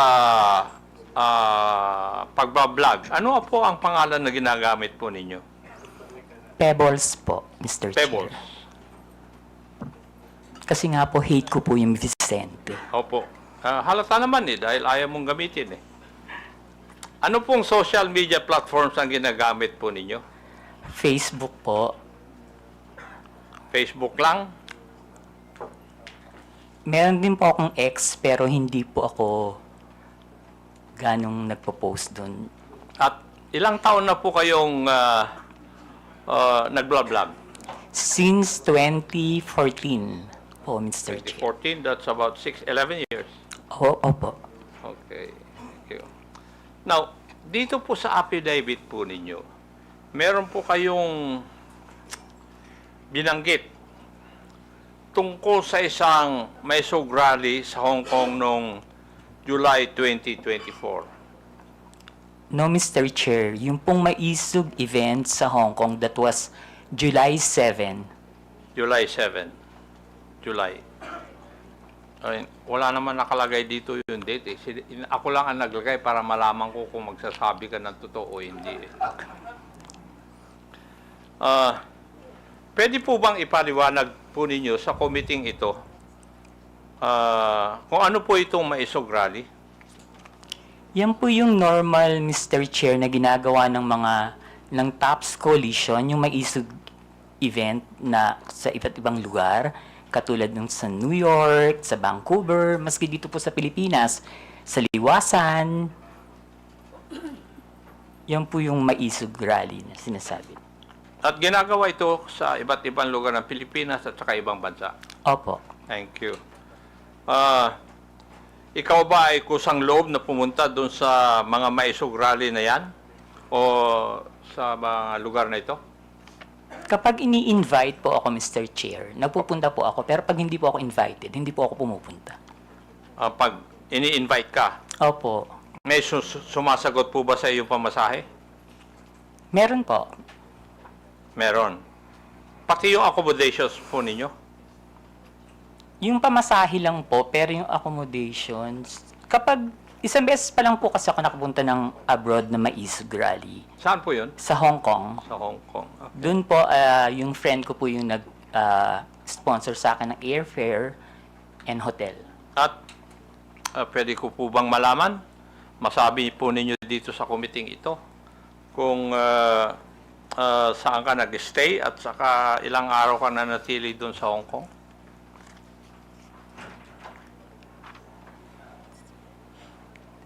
July 7 po, ginawa yung event. July 6, 7, and 8 po. July 6, 7, and 8 po ako nag-stay. Pero yung pangalan po ng hotel, nakalimutan ko na po. Okay, thank you. Bakit po kayo naimbita sa private dinner na sinasabi mo na naganap noong July 7, 2024? Hindi po, Mr. Chair. After po ng event, meron pong dinner. Naimbita po Ng kayo? lahat ng naging speaker dun sa event. So, naging speaker kayo doon? Yes po. Okay. Pwede po bang sabihin nyo sa committee ito? Sino ang nag-imbita po sa inyo sa event na ito? Actually, Mr. Chair, nung pagtapos ng event, tapos nakatayo na po lahat ng mga tao, nagpapapicture yung mga umattend, yung mga followers. Ang nagsabi po sa akin na merong dinner after is si Attorney Harry. Si Attorney? Harry Roque. Si Harry Roque. Siya rin ba nag-imbita na lumawak ka doon? Hindi po, yung pong organizer ng Maisog Hong Kong. Yung nag-organizer ng Hong Kong Maisog Rally. Sa tingin mo, ano po ang dahilan bakit ka inimbita doon?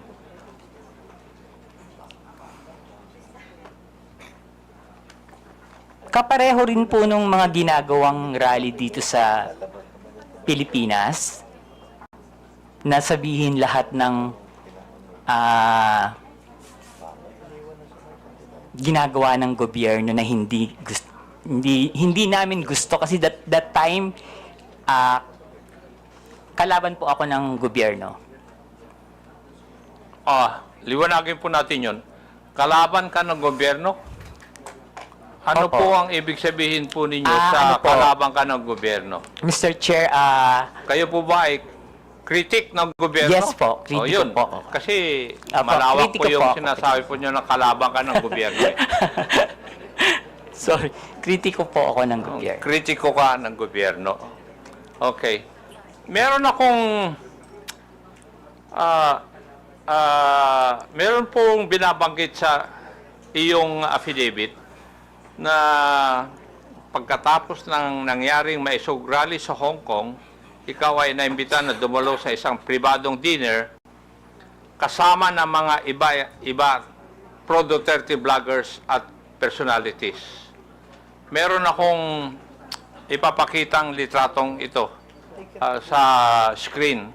Pakisagot lang kung pakisabi lang kung ito po ang sinasabi po ninyong dinner na nangyari. Yes po, Mr. Chair. Comsec, please flash the photo on the screen.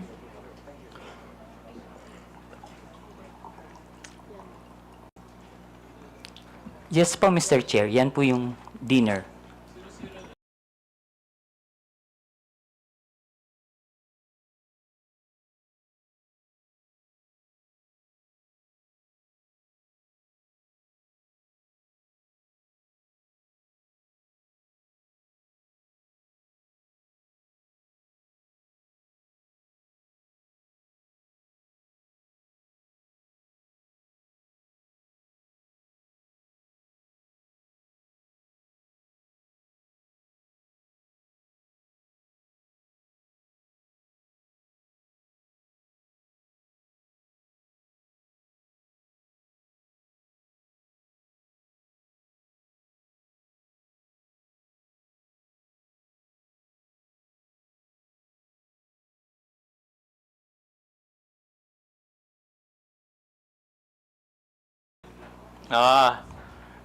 Pwede ba? Narayan ka. Yes po, Mr. Chair. Try ko po lahat. Yung kakilala ko lang po, ha. Opo.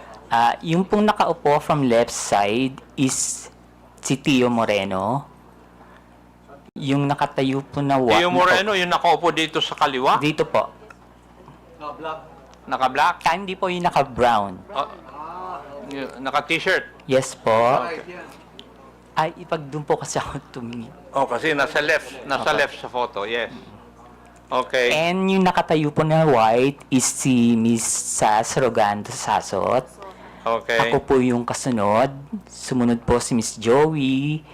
Next si Sec Trixie, si Attorney Vic. And then yung nakaupo pong green is si Prof. Ana. Uy. Okay. Yung naka-red, hindi ko po kilala. Yung katabi po ng naka-red, si Attorney Harry Roque. Yung nakatayo pong naka-black, si Daniel Long. Yung naka-green na nakatayo, hindi ko po kilala. Yung katabi ng naka-green, si Pam. Yung katabi ni Pam, hindi ko po kilala. And then yung pong nakaupo sa right, si Mr. Abines. Yung katabi ni Mr. Abines, hindi ko po kilala. Then si Attorney Glenn Chong and si Doc Badoy.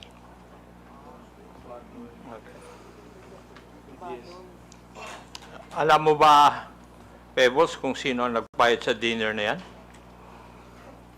Ang pagkakaalam ko po si Attorney Harry. Attorney Harry Roque. Okay. Punta na tayo dun sa laman ng iyong affidavit. Sinabi mo sa iyong affidavit, Pebbles, na pinag-uusapan sa dinner na yon na may larawan o picture si Attorney Harry Roque na di umano nagpapakita na gumagamit ng cocaine si PBBM. Sigurado ka ba dyan? Sa sinabi mo sa affidavit mo na ito? Late po kasi akong dumating, Mr. Chair. So, mga 1 hour na silang nandun sa restaurant, nag-uusap. Bago po kami dumating ni Attorney Vic any PAM. So, mini-message na po nila ako na nasa na daw po ako, marami ng chikahan. So, pagdating ko po, yun po yung topic about the Pulburon video. Okay. Sinabi mo rin sa iyong affidavit, Pebbles, na walang pinakitang picture si Atty. Harry Roque doon sa pinag-uusapan po ninyo. Pero base po sa iyong obserbasyon, mukha bang yung ibang mga kasamaan mo ay alam na ito o first time din nilang narinig ang tungkol sa larawan na yan? In fairness naman po dun sa mga kasama ko, hindi po nila alam. Wala po kaming alam lahat. Okay, thank you. Dito rin sa affidavit po ninyo, pinag-usapan din ninyo sa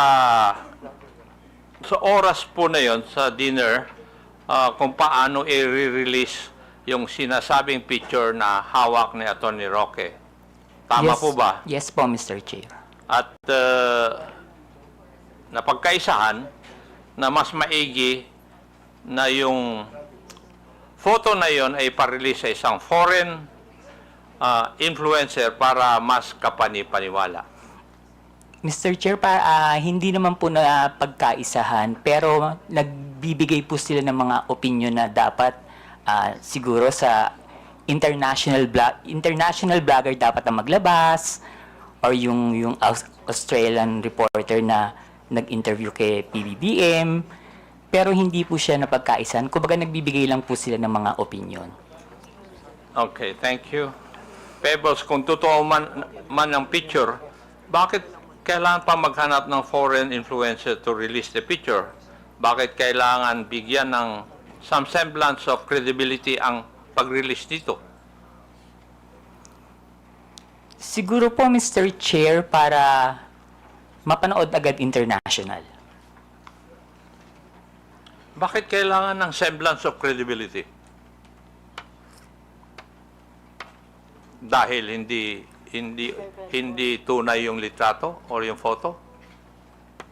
Bakit kailangan ng grupo po ninyo na magkaroon ng semblance of credibility yung litrato o yung photo na yun?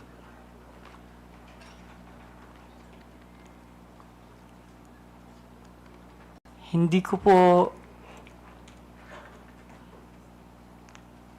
Kasi that time po, Mr. Chair, nakikinig lang po ako. Hindi po ako nagbibigay ng opinion na ilabas ng international blogger. Nakikinig lang po ako sa kanila. Wala po akong binigay na opinion na, ay, oo, sige, ilabas mo. Dapat ilabas siya ni ganito. Dapat ilabas siya ni ganyan. Hindi po ba, Pebbles, having in this business for 11 years, kung kailangan bigyan ng credibility sa isang bagay, yun ay dahil yung isang bagay na yun ay alanganin. Yung bang pwedeng hindi totoo? Yes po, Mr. Dahil Chair. kung totoo yun, hindi nyo na kailangan na bigyan ng credence o credibility. Yes po, Mr. Chair. Yes, thank you. Sa iyong obserbasyon, Pebbles, sino ang nangunguna sa diskusyon nung oras po na yun? Mr. Chair, si Atty. Harry Roque po. Si Atty. Harry Roque. Now, pwede ko bang tatanungin, Pebbles, at that time na ikaw ay nag-vlog, ng panahon na yon, ikaw ba ay DGS? Hindi po, Mr. Chair. Ano po kayo? Pro-Philippines. Pro-Philippines. Wala po akong pinapanigan. Wala kayo pinapanigan. Hindi po ako BBM vlogger that time, hindi rin po ako DDS. Pero sa mga vlog ninyo, sumusuporta po kayo sa mga Duterte. Hindi po, Mr. Chair. Hindi. Okay. Dito rin sa iyong affidavit, Pebbles, may binanggit din ni Atty. Roque na sinabi niya na kaya niyang magpabagsak ng gobyerno. Tama rin po ba ang pagkabasa ko dito sa affidavit po ninyo? Yes po, Mr. Chair. Ang exactly sinabi niyo dyan is nagkamali sila, magaling akong magbagsak ng gobyerno. Aha. Oh. Sa tingin mo, kaya po ba niya talaga? Mr. Chair, hindi po, kasi nagtatago po siya ngayon eh. Tama. Meron. Yung,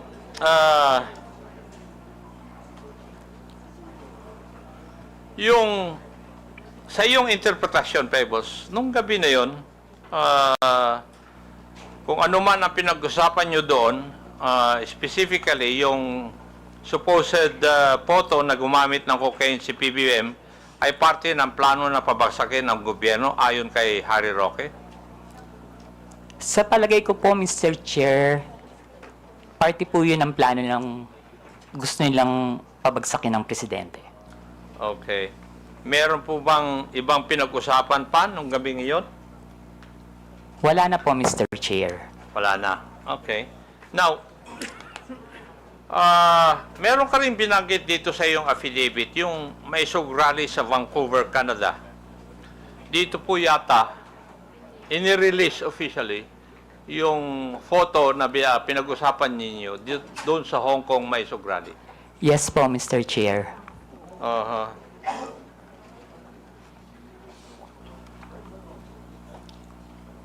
Comsec, paki-plus po ang video clip na nagpapakita ng pag-release ng Pulveron video sa rally sa Vancouver.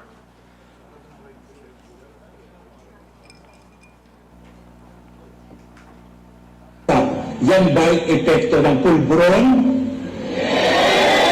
Kailangan sumagot siya ng tama, lalong-lalo na mukhang mailalabas na ang pulburon video.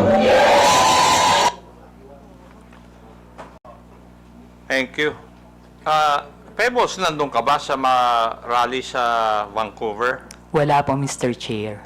Paano mo, kung wala ka po doon, paano mo nalaman ito? Naka-live po yan, Mr. Chair. Aha. Nag-live po sila dyan. May nag-abiso sa'yo na magla-live sila? Wala po, Mr. Chair. Pero kasi, pag binuksan niyo po yung social media, yung Facebook, yan po yung trending. Yun ang trending.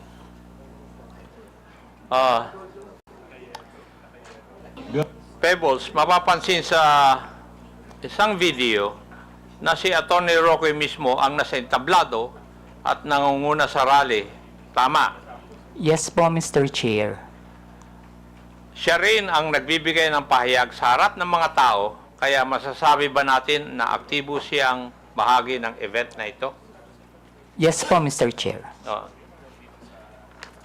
So, malinaw na si Atty. Roque ang isa sa mga pangunahing personalidad sa rally kung saan inilabas ang Pulveron video. Yes po, Mr. Chair. At base sa video, siya mismo ang nasa sentro ng kaganapan. Tama rin. Yes po, Mr. Chair. Ngayon, ayon din dito sa iyong sinupang salaysay, isa sa mga dumalo sa Vancouver Mysog Rally ay si Maharlika. Yes po, Mr. Chair. Pwede po bang sabihin mo kung sino itong si Maharlika? Si Maharlika po yung isang vlogger niya taga-US. Taga-US. Ayon din dito sa iyong salaysay, parang alam na ni Maharlika ang nilalaman ng video bago pa ito may sa publiko. Bakit po ninyo nasabi ito?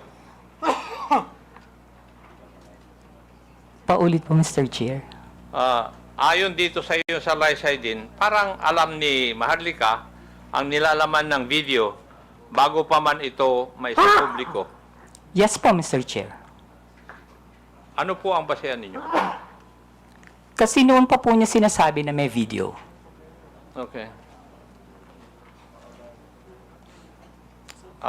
Ayon sa iyong affidavit, sinabi mong nagpadala sa iyo ng mensahe si Maharlika bago pa man lumabas sa video na tinaguri ang Pulveron video. Tama rin po ba?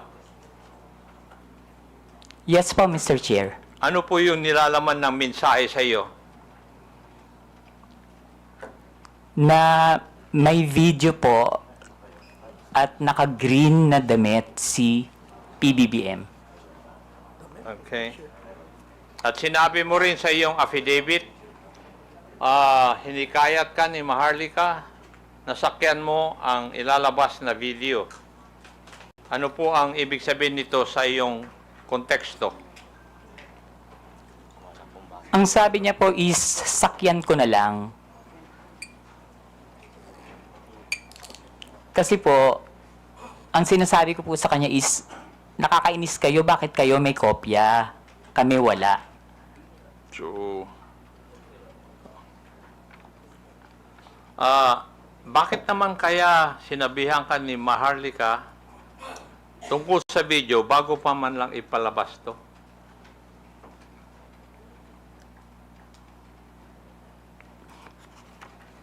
Hindi ko po alam, Mr. Chair.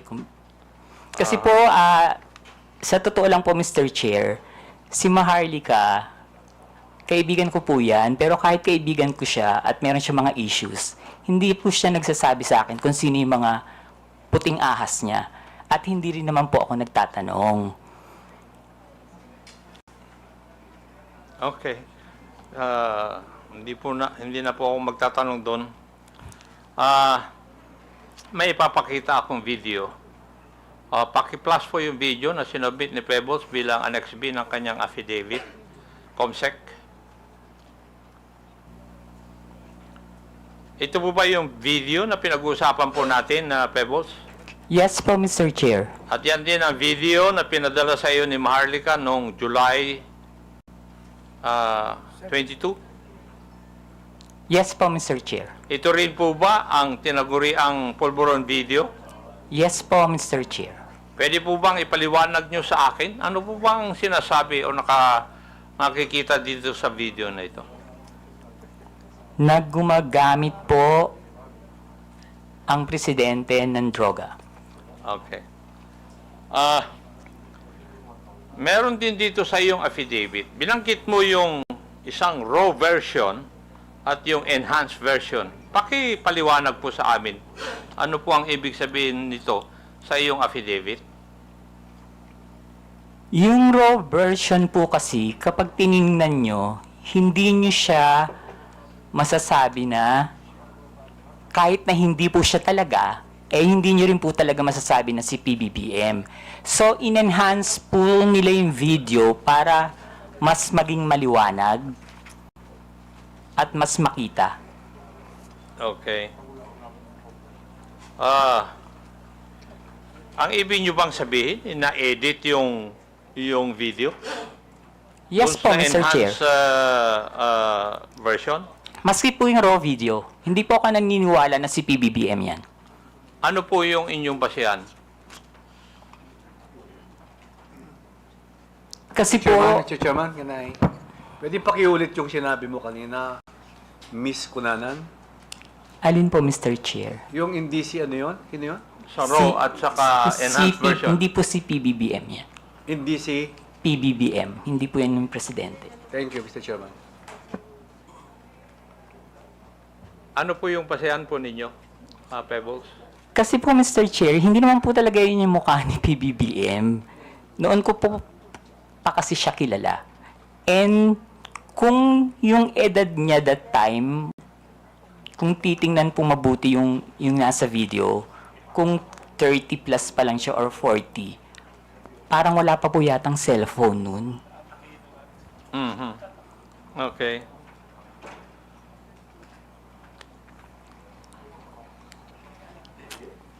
So, sa tingin mo, Pebbles, merong sinadyang alteration sa video upang manipulahin at ang itsura ng taong nasa eksena. Yes po, Mr. Chair. Ayun. Ibig sabihin, lumalabas na planado ang pagpapakalat ng video para makapanira kay PBBM. Tama po. Yes po, Mr. Chair. At ayon sa iyo, si Harry Roque ang may pakanan dito. Yes po, Mr. Chair. Pero hindi lamang si Attorney Roque ang high official na nasa meeting na yon. Tama po ba? Yung sa Hong Kong po, Mr. Chair. Yes. Politician po ba? Yes po, Mr. Chair. Yes. Okay.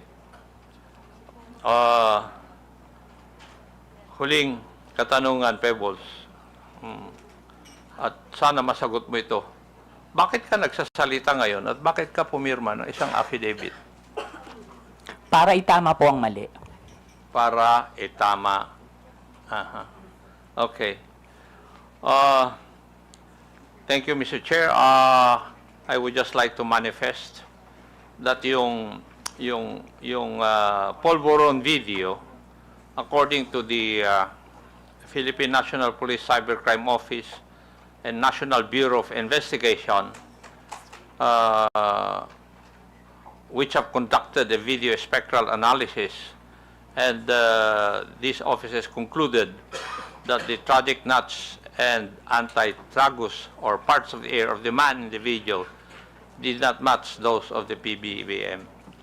And there were also independent fact-checking organizations which conducted verification, conducting deepfake analysis insofar as the video is concerned, and all confirmed na hindi po si PBBM ang nasa video. Thank you at maraming salamat, Mr. Chair. Thank you, Pebbles. Thank you po, Mr. Chair. Mr. Chairman, Yes, this JJ. yeah, can I have just a few questions to Ms. Pebbles Cunanan? You have the floor. Thank you very much. Ms. Cunanan, nabanggit niyo po kanina na ito pong pulburon video ay peke. Yes po, Mr. Chair. Paano niyo po masasabi na peke yung video? Halatang ginawa naman po siya, Mr. Chair. Pinalabas nila na malabo yung raw video para lang masabi na kamukha ni PBBM. Okay. Tapos, in-enhance po nila and sa kanila in-AI. Okay. So, when you say nila, sino po yung sila? Who do you pertain Alam ko to? naman po, Mr. Chair, na hindi lang si Attorney Harry Roque yung nasa likod ng video na yan. Sino pa kaya, Ms. Pebbles, ang nasa likuran ng video na ito? Hindi ko na po masasabi. Hindi ko po alam.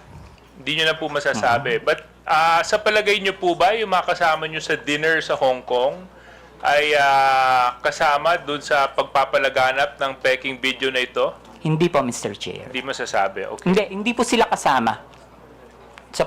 Hindi po sila kasama dun sa paggawa ng video. Okay, kaso lang kasama po sila sa pagpapalaganap at pagkalat ng video. Mr. Chair, meron pong mga DDS vloggers na hindi po nag-share ng video. Okay. And meron din pong nag-share. Meron din po. Karamihan po na nag-share is yung mga vlogger na yung pong yung may mga YouTube, yung mga may revenue makukuha, yung mga small-time vloggers. Okay. Okay. So, kayo, did you share this video? Hindi po, screenshot. Oo. So, Miss Pebbles, no, Miss Pebbles. So, ano sa palagay ninyo ang dahilan kung bakit magpapakalat ng ganitong peking video na namukhang binigyan pa ng oras, panahon, at pagsisikap para enhance ang isang peking video at palabasin na peke? Bakit pa? Para pabagsakin po si PBBM. And how do you come to that conclusion para pabagsakin ng ating presidente? Kasi galit na po sila eh. Galit na sila. Okay. So, Mr. Chairman, this is precisely the reason why we conduct hearings like this, you know. Ito halatang halata peke. But of course, upang mag-instigate ng disgust, mag-instigate ng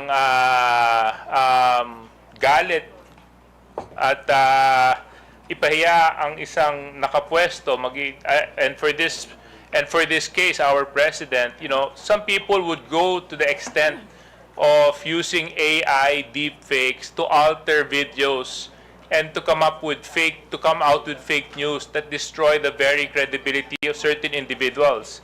And unfortunately for this case, the individual happens to be our president.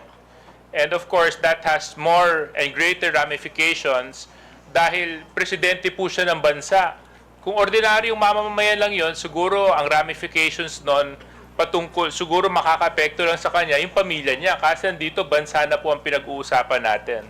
And this is the reason why we really need to come up with clear legislation and policies para hindi na po maulit ang mga ganitong pamemeke ng video para lang manira ng tao.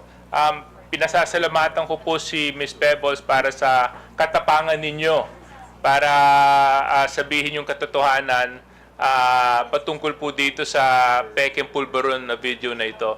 There were some individuals in that photo. Can we flash that photo again?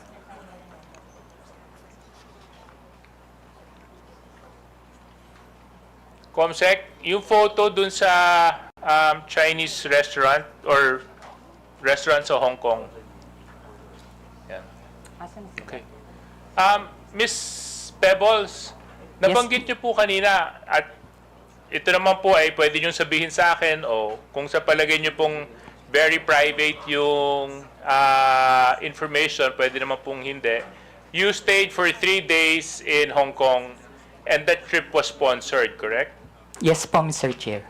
Do you mind sharing the details to this committee on who sponsored your trip? My friend po, hindi po siya, involved sa politics. Okay. So basta inilibre ka niya para Opo. pumunta doon sa rally na ito. Okay.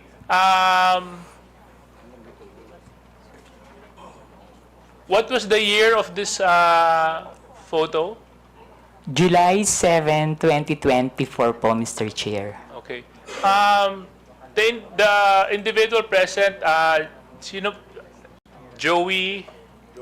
Si Tio Moreno po yung nasa right, kung dyan po niyo po titingnan sa Siya monitor. po yun?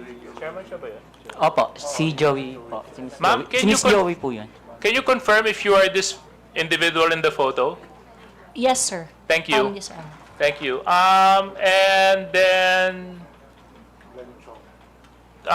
Attorney Glenn Chong, can you confirm if you are the person in this video and this photo?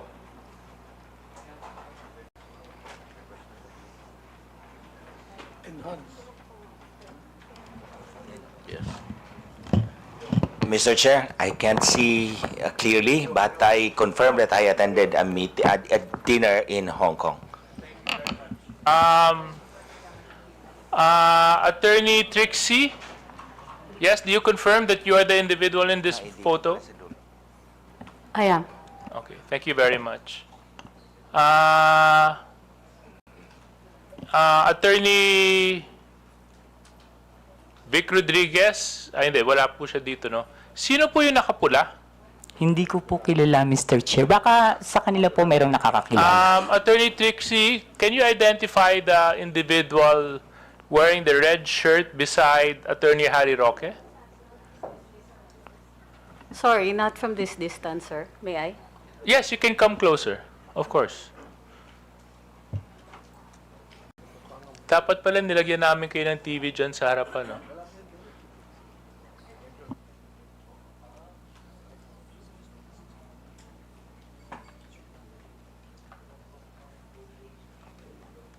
Yung nakapulas eh.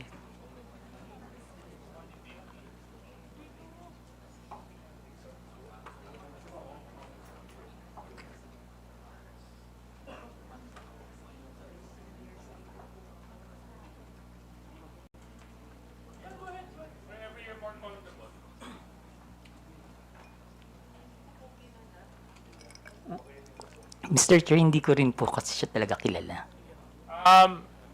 Miss Cruz, kayo po, kilala niyo po yung nakapula? Sorry, medyo malayo. Kasi pwede po kayong lumapit dito para ma-identify. Yes, And yes, Mr. Chair. Attorney Glenn Chong, I pwede will rin po kayo approach lumapit para ma-identify yung individual na nakapula at nakaberde.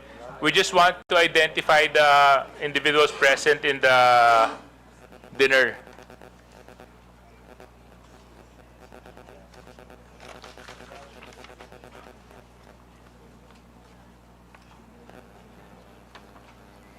Hindi ko rin talaga siya kilala.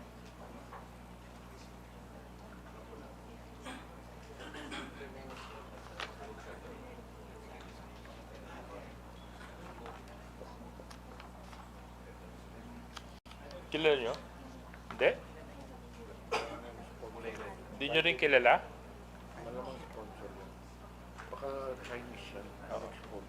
Hindi nyo kilala, ma'am? Yun, yung nakapula. Katabi ni Attorney Harry Roque. Okay. Now, I just find it a little bit interesting, Mr. Chair, na, you know, a lot of them who were present in the dinner do not know the person in the middle. Oftentimes, the person in the middle is the most important person. Mr. And, Chair, pwede pong sumagot. Kasi nung time po na nasa event kami, wala naman po siya. okay. Hindi, kaso lang nandyan siya sa picture. Eh. Nung dumating po kasi ako, nandiyan na po siya. Nandito na siya. O. At nung dumating ka, inabutan mo na. Po siya. Okay. Hindi, kaso lang nandyan siya sa picture. Eh. Nung dumating po kasi ako, nandiyan na po siya. Nandito na siya. O. At nung dumating ka, inabutan mo na rin yung ibang mga... Lahat po sila dyan. Nandun na sila. Okay, NBI. Nandito po ba yung NBI? Oh, can you please, Comsec, can you please share the photo to the NBI? Maybe NBI can help us identify who these individuals are. So, Pebbles, thank you so much for sharing that. Actually, there's been so much talk about this whole Pulveron video and issue. We all know that it's fake, but it's been circulated. In fact, yun yung dapat kong i-raise dyan sa Meta kanina. Kasi sa totoo lang, yung Meta, isa yan sa mga platforms na nag-share ng fake videos na ito eh. So, dito po sa mga vloggers na nandito, meron ba sa inyo nag-share ng video na ito? Can you raise your hand if you did? Yes, Your Honor. Ako po. Nag-share ako niyan dahil morally convinced ako. Dahil ako yung nag-investiga po. Tinatanong ko lang kung sino sa inyo ang nag-share. Hindi nyo na po kailangan ipaliwanag kung bakit. Gusto ko lang po malaman sa inyo Ako na po nandito. nag-share po. Okay, isa po kayo. Yes, okay, Mr. Morales. Thank you for informing the committee. And who else? Mr. Chair, I shared the video showing the video, not the video itself. You shared the video. The video showing the video, not the video itself. You showed the video showing the video. Yes. Which is pretty much showing the video. But not the video, Your Honor. Okay. Okay, sino pa Thank you, po Mr. sa Chair. inyo?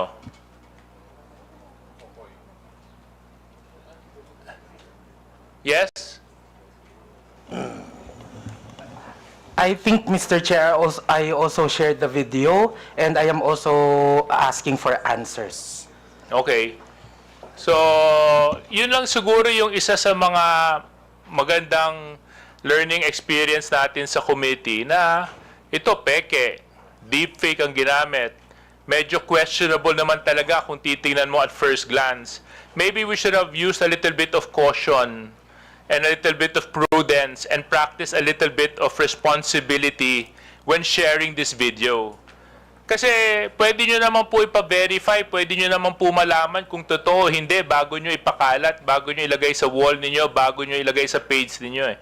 But you were reckless enough to post it regardless of the fact, not knowing and not verifying the truthfulness of the video. Now, some of you may say we were looking for answers. Some of you may say na hindi dapat mangyari ito. Kaso lang, siguro may iba namang pagkakataon para malaman, di ba?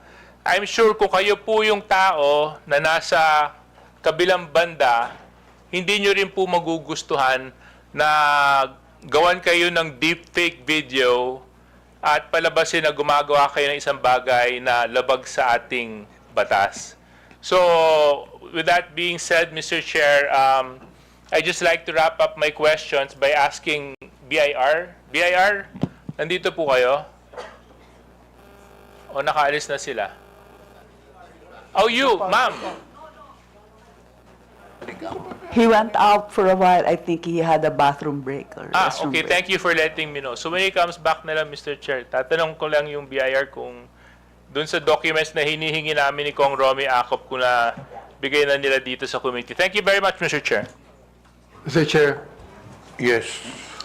I just would like to make a manifestation also and ask the DOJ, sapagkat noong nakaraang linggo, ilan sa ating mga kababayan ang inabala, pinastos, hinaras, at ginulo ng isang YouTuber na nagngangalang Vitaly Dorovetsky, isang dayuhan.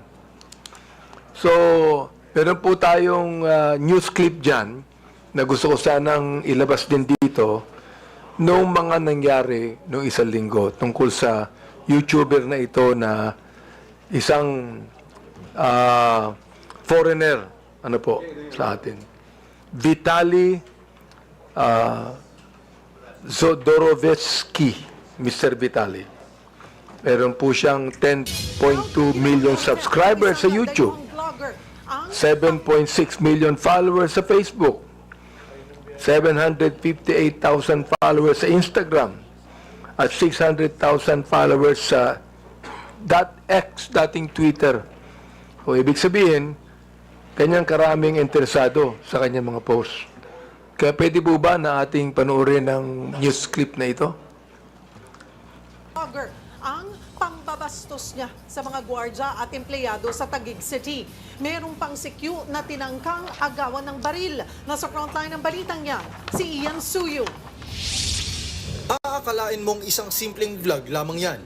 Ang lalaking nakaitim na t-shirt, nilapitan ng isang ginang na naglalakad sa labas ng mall sa BGC, Taguig City. I'm gonna rob you if you keep walking away. I want to give you money. No, okay. Pero ang babae, hindi siya pinansin at dire-diretso lang na naglakad. Ang foreigner naman, may pahabol pang panglalait. Okay, because you got a COVID mask, you liberal. Go get your vaccine. Pumasok ang lalaki sa isang mall at bigla niyang inagaw ang sombrero ng security guard saka tumakbo. Bukod pa dyan, isa pang security guard ang kinulit ng dayuhan at nagtangkapang kunin ang baril nito. Isa namang gwardya na nasa tabing kalsada ang binastos ng vlogger. I have a very important question for you. Can I shove this up your booty? Sinakyan pa niya ang motorsiklo ng CQ. Dumaan rin siya sa isang restaurant at kinuha ang isang electric fan saka umalis. Ang lalaking yan nakilalang si Vitaly Dorovetsky, 33 years old, isang Russian-American vlogger. Sunod-sunod ang reklamong natanggap ng Taguig City Police mula sa pamunuan ng BGC dahil sa panggugulo ng lalaki. Parang hindi po normal yung behavior nitong vlogger na to. Kasi doon pa lang po hindi magandang biro iyon eh. Kasi dapat maging aware din po, lalo na sila. Bukod sa police, syempre, yung mga guard natin na yan, syempre, sila din po yung nagme-maintain ng peace and order. So, hindi nila alam kung ano yung next na gagawin itong vlogger na to. Kanina, nagtungo sa tanggapan ng pulisya ang mga empleyado para magreklamo. Ngunit tumanggi silang humarap sa aming kamera. Sa kabuuan, 4 na CQ at isang store manager ang nagsampa ng patong-patong na reklamo laban sa vlogger. Kabilang dyan ang unjust vexation at theft. Nakikipagtulungan na rin daw ang mga pulis sa NBI at Bureau of Immigration. Matapos makapagreklamo ng 4 na security guard at isang store manager, sunod na hakbang na raw ng Taguig PNP ay para alamin ang kinalalagyan ng suspect na vlogger at posible raw itong maharap sa deportation. Nagbabalita mula sa frontline, Ian Suyo, News 5. Your Honor, sorry, Your Honor. Here, Your Honor, from the BIR, Your Honor, I apologize for being out when they called me, Your Honor. I went to the restroom, Your No Honor. problem, no problem. But DSJJ is still on. Oh, dito pala. Okay, you know. Thank you, Your Honor. Honorable Abante, you have now floor. Then next will be DSJJ. Thank you. No? I'd like to just find out from the DOJ kung ano na po ang development ng kasong ito. Itong kay Vitaly, na harmful effect ito ng unregulated social media platforms. Tinalo pa ang mga vloggers natin sa mga followers. Can you imagine? 10.8 million followers po ito. So, DOJ, can you tell us the development of this case? Thank you, Mr. Chair. Although I am here in my capacity as a representative of the DOJ, I am actually with the DOJ Office of Cybercrime and I am not involved with the filing of the case. But as to my knowledge, I only know what is in the news, which is the involved government agencies are PNP CIDG and Bureau of Immigration. But I can check if the proper complaints have already been filed with the City Prosecutor's Office, Your Honor. The Philippine National Police, can we ask about the case? Because it was the police that people went to file charges against this crazy and brutal and harmful and malicious Mr. Vitali. Sir, thank you. Sir, actually, I believe the Taguig City Police Station take cognizance of that case, and I think it was the case was already filed by the Taguig City Police Station, and they have coordination with the Bureau of Immigration. Mr. Chair, I think what this guy did should be an eye-opener to all of us, especially our bloggers here, na pag hindi natin po ito ni-regulate, we are not just going to have one foreigner that will come here to give harmful effects on regulated social media platforms na ginawa nitong taong ito, but we're going to have more, Mr. Chair.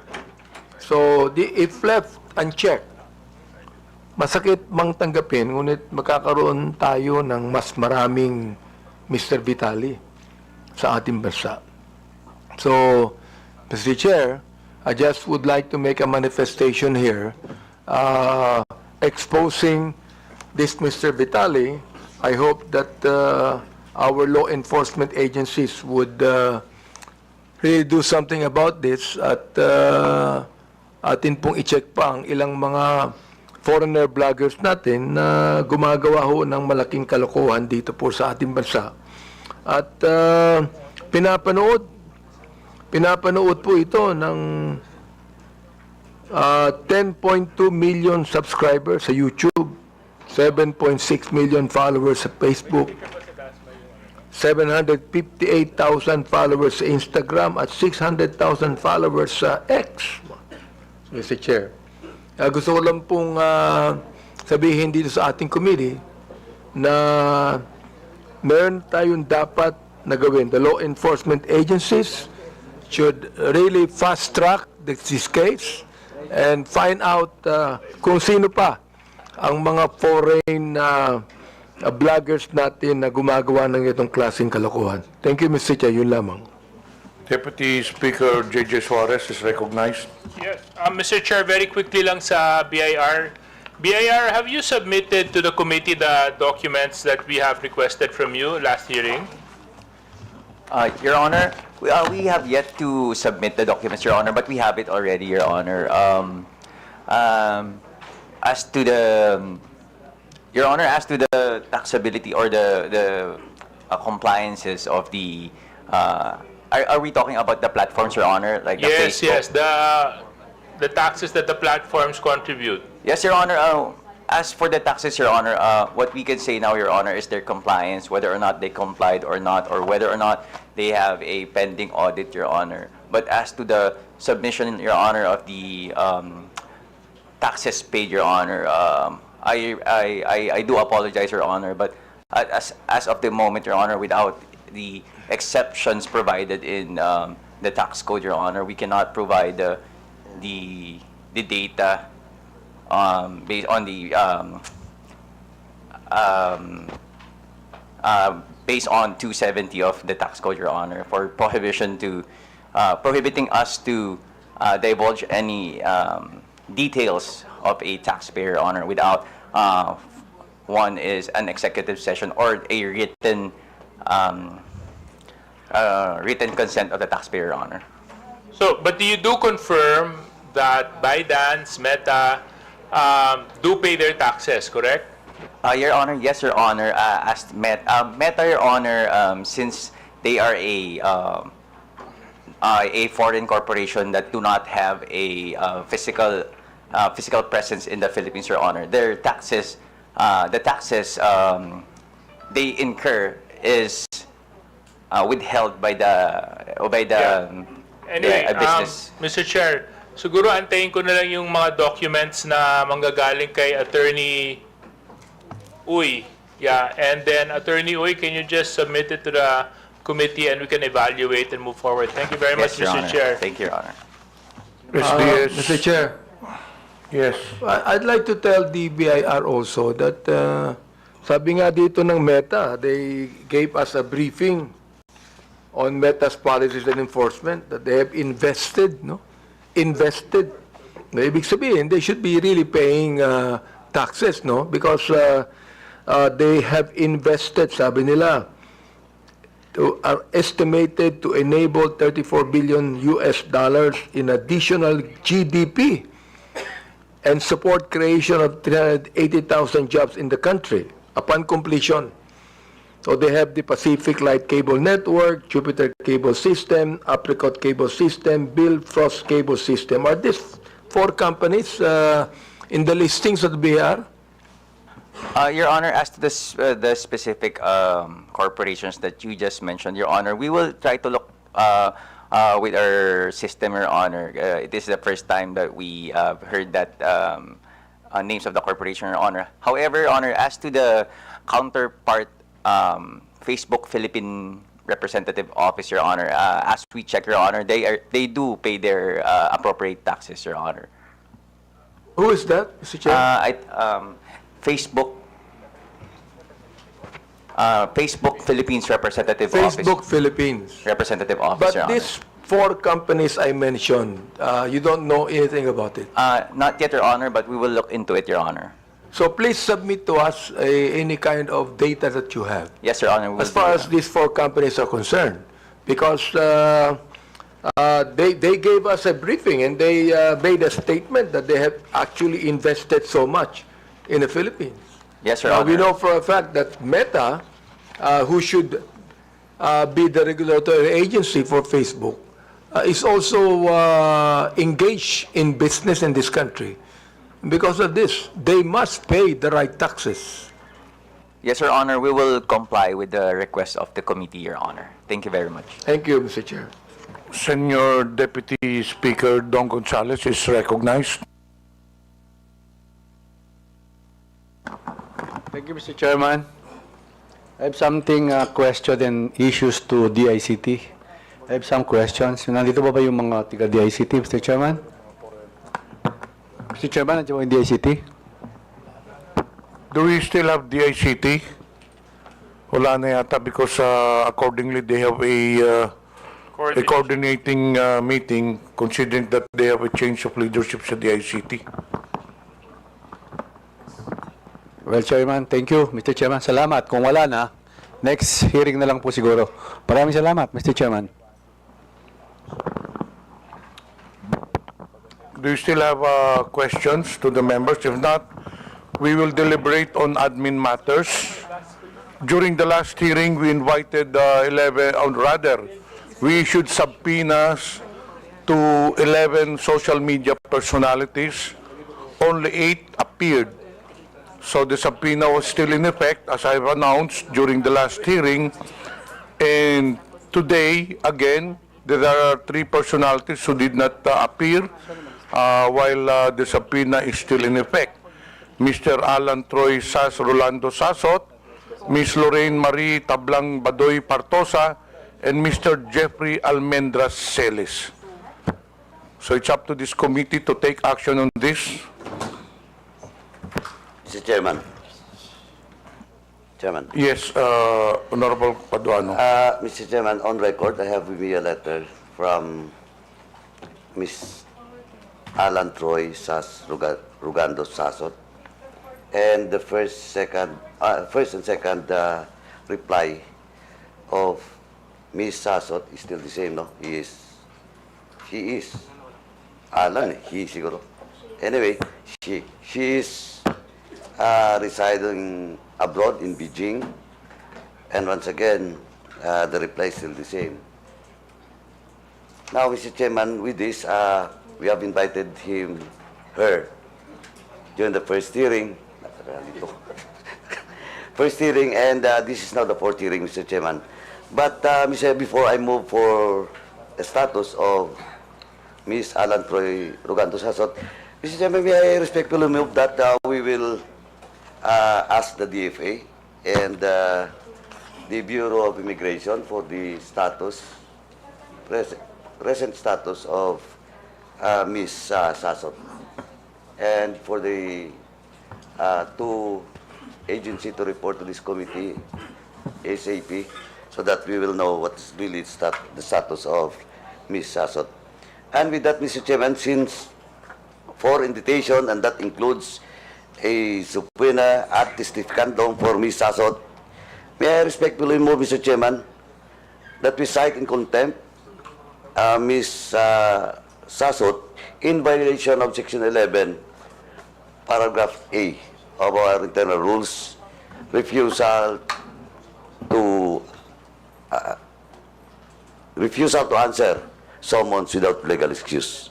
So move, Mr. Chairman. Is there any objection? Is there any second? Second. Is there any objection? There being none, motion is carried. Second, Mr. Chairman, is a subpoena ad testificandum was also issued to Mr. Celes, Jeffrey Celes, and an invitation, the show cause order, and a subpoena ad testificandum was issued to him, but still he is not present in today's hearing, Mr. Chairman. And before that, Mr. Chairman, I have some information that Mr. Celes has left the country abroad.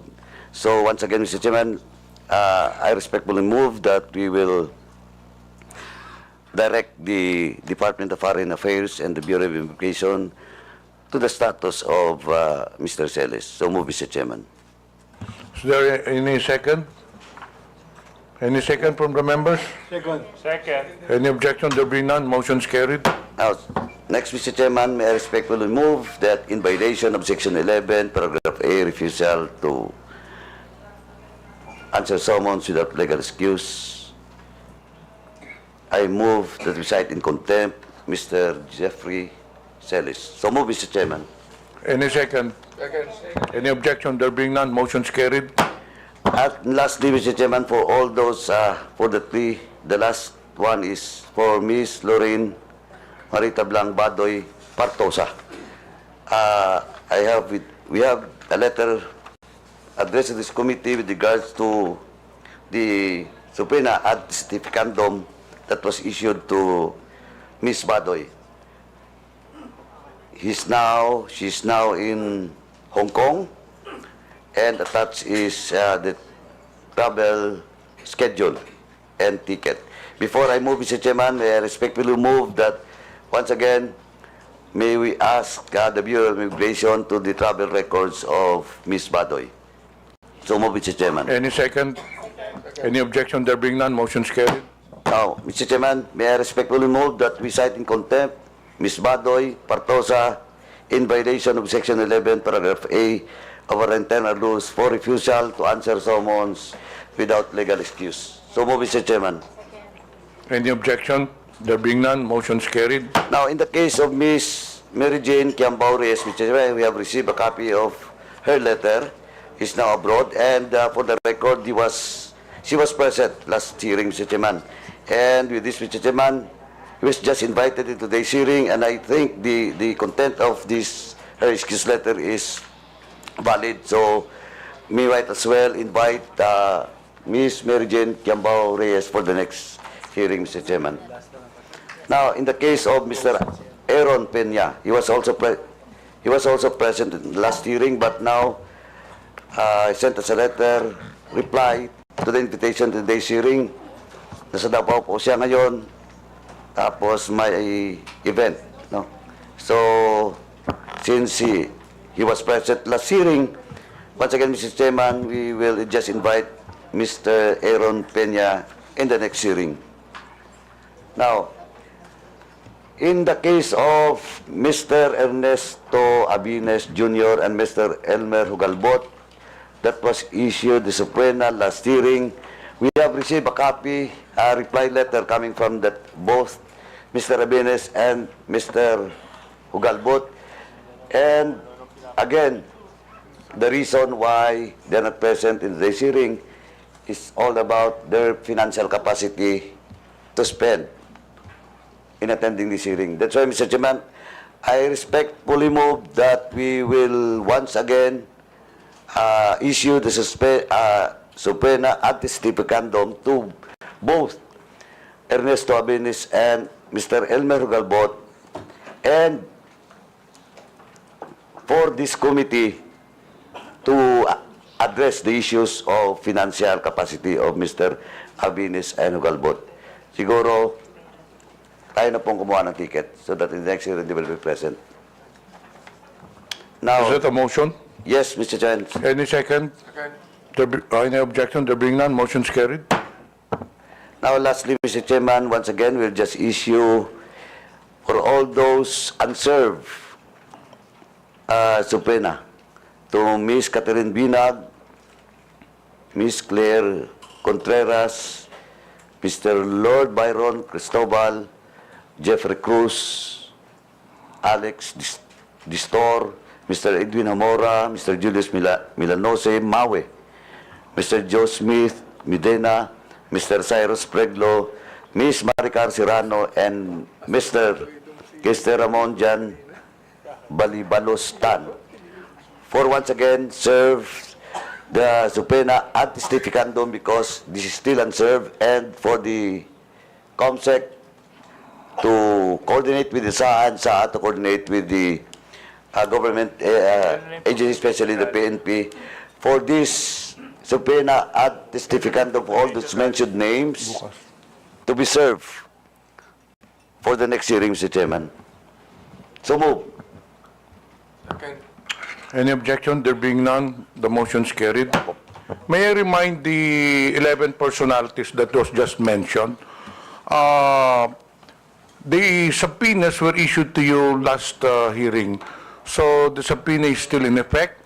So I just would like to issue a warning that if you do not attend to the next hearing, then the next step for the committee to do is to cite you in contempt. And there are other 3 personalities to be issued subpoenas because they were already issued show cause order to this. 3 personalities but did not appear again.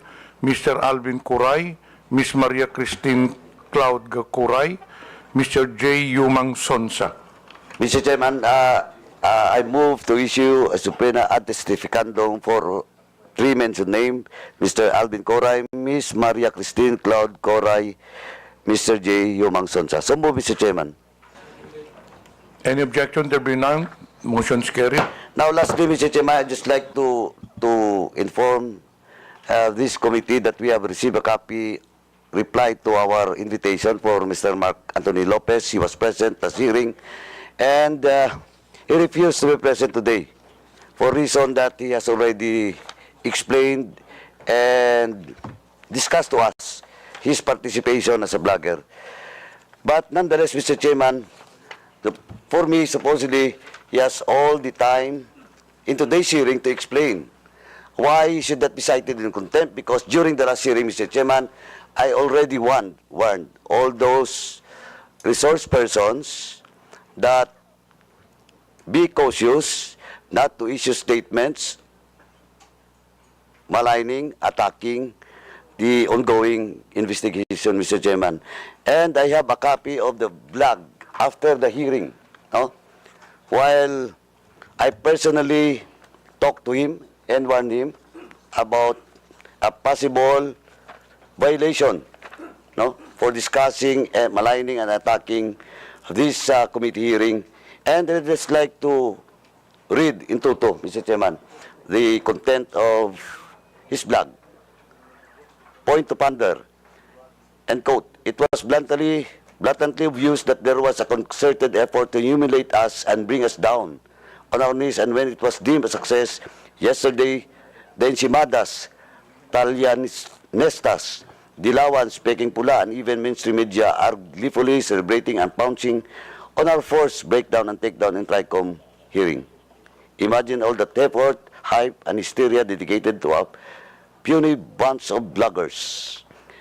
Ewan ko ha, pero pwede naman kami ignore, di ba? Pwede naman kami baliwalain. After all, if we indeed are fake news purveyors, The best thing they should do is fight us with their own kind of information dissemination. For the admin, let your work, policy direction, and placement speak for itself. And let your social media army hype till kingdom come. Pero kami talaga ang priority at national interest. Mr. Chairman, with this blog made by Mr. Mark Lopez, Mr. Chairman, this is in violation of, once again, Section 11, Paragraph F of our internal rules, undue interference during the proceedings, Mr. Chairman, or committee investigation. So with that, Mr. Chairman, once again, I respectfully move to cite in contempt Mr. Mark Anthony Lopez, for such violation. So move, Mr. Chairman. Any objection? There being none, motion is carried. Now, Mr. Chairman, for the second motion, in the case of Mr. Mark Anthony Lopez, under our rules, in violation of letter F is only maximum of 10 days. So with that, Mr. Chairman, I move that Mr. Mark Anthony Lopez be detained in the premises of the House for 10 days, Mr. Chairman. So move, Mr. Chairman. Any second? Any objection? There being none, motion is carried. While Mr. Jeffrey Celis, Ms. Badoy, and Ms. Sasot violates Section 11, Paragraph A, may I respectfully move that the three mentioned name be detained until the committee hearing will be terminated and be detained in the premises of the House. So move, Mr. Chairman. Any objection? There being none, motion is carried. Any other matters from the members? There being none, any motion to adjourn? Move to adjourn. We would like to thank everyone for attending this hearing. Maraming salamat po sa inyong lahat. Hearing is suspended. Bukas na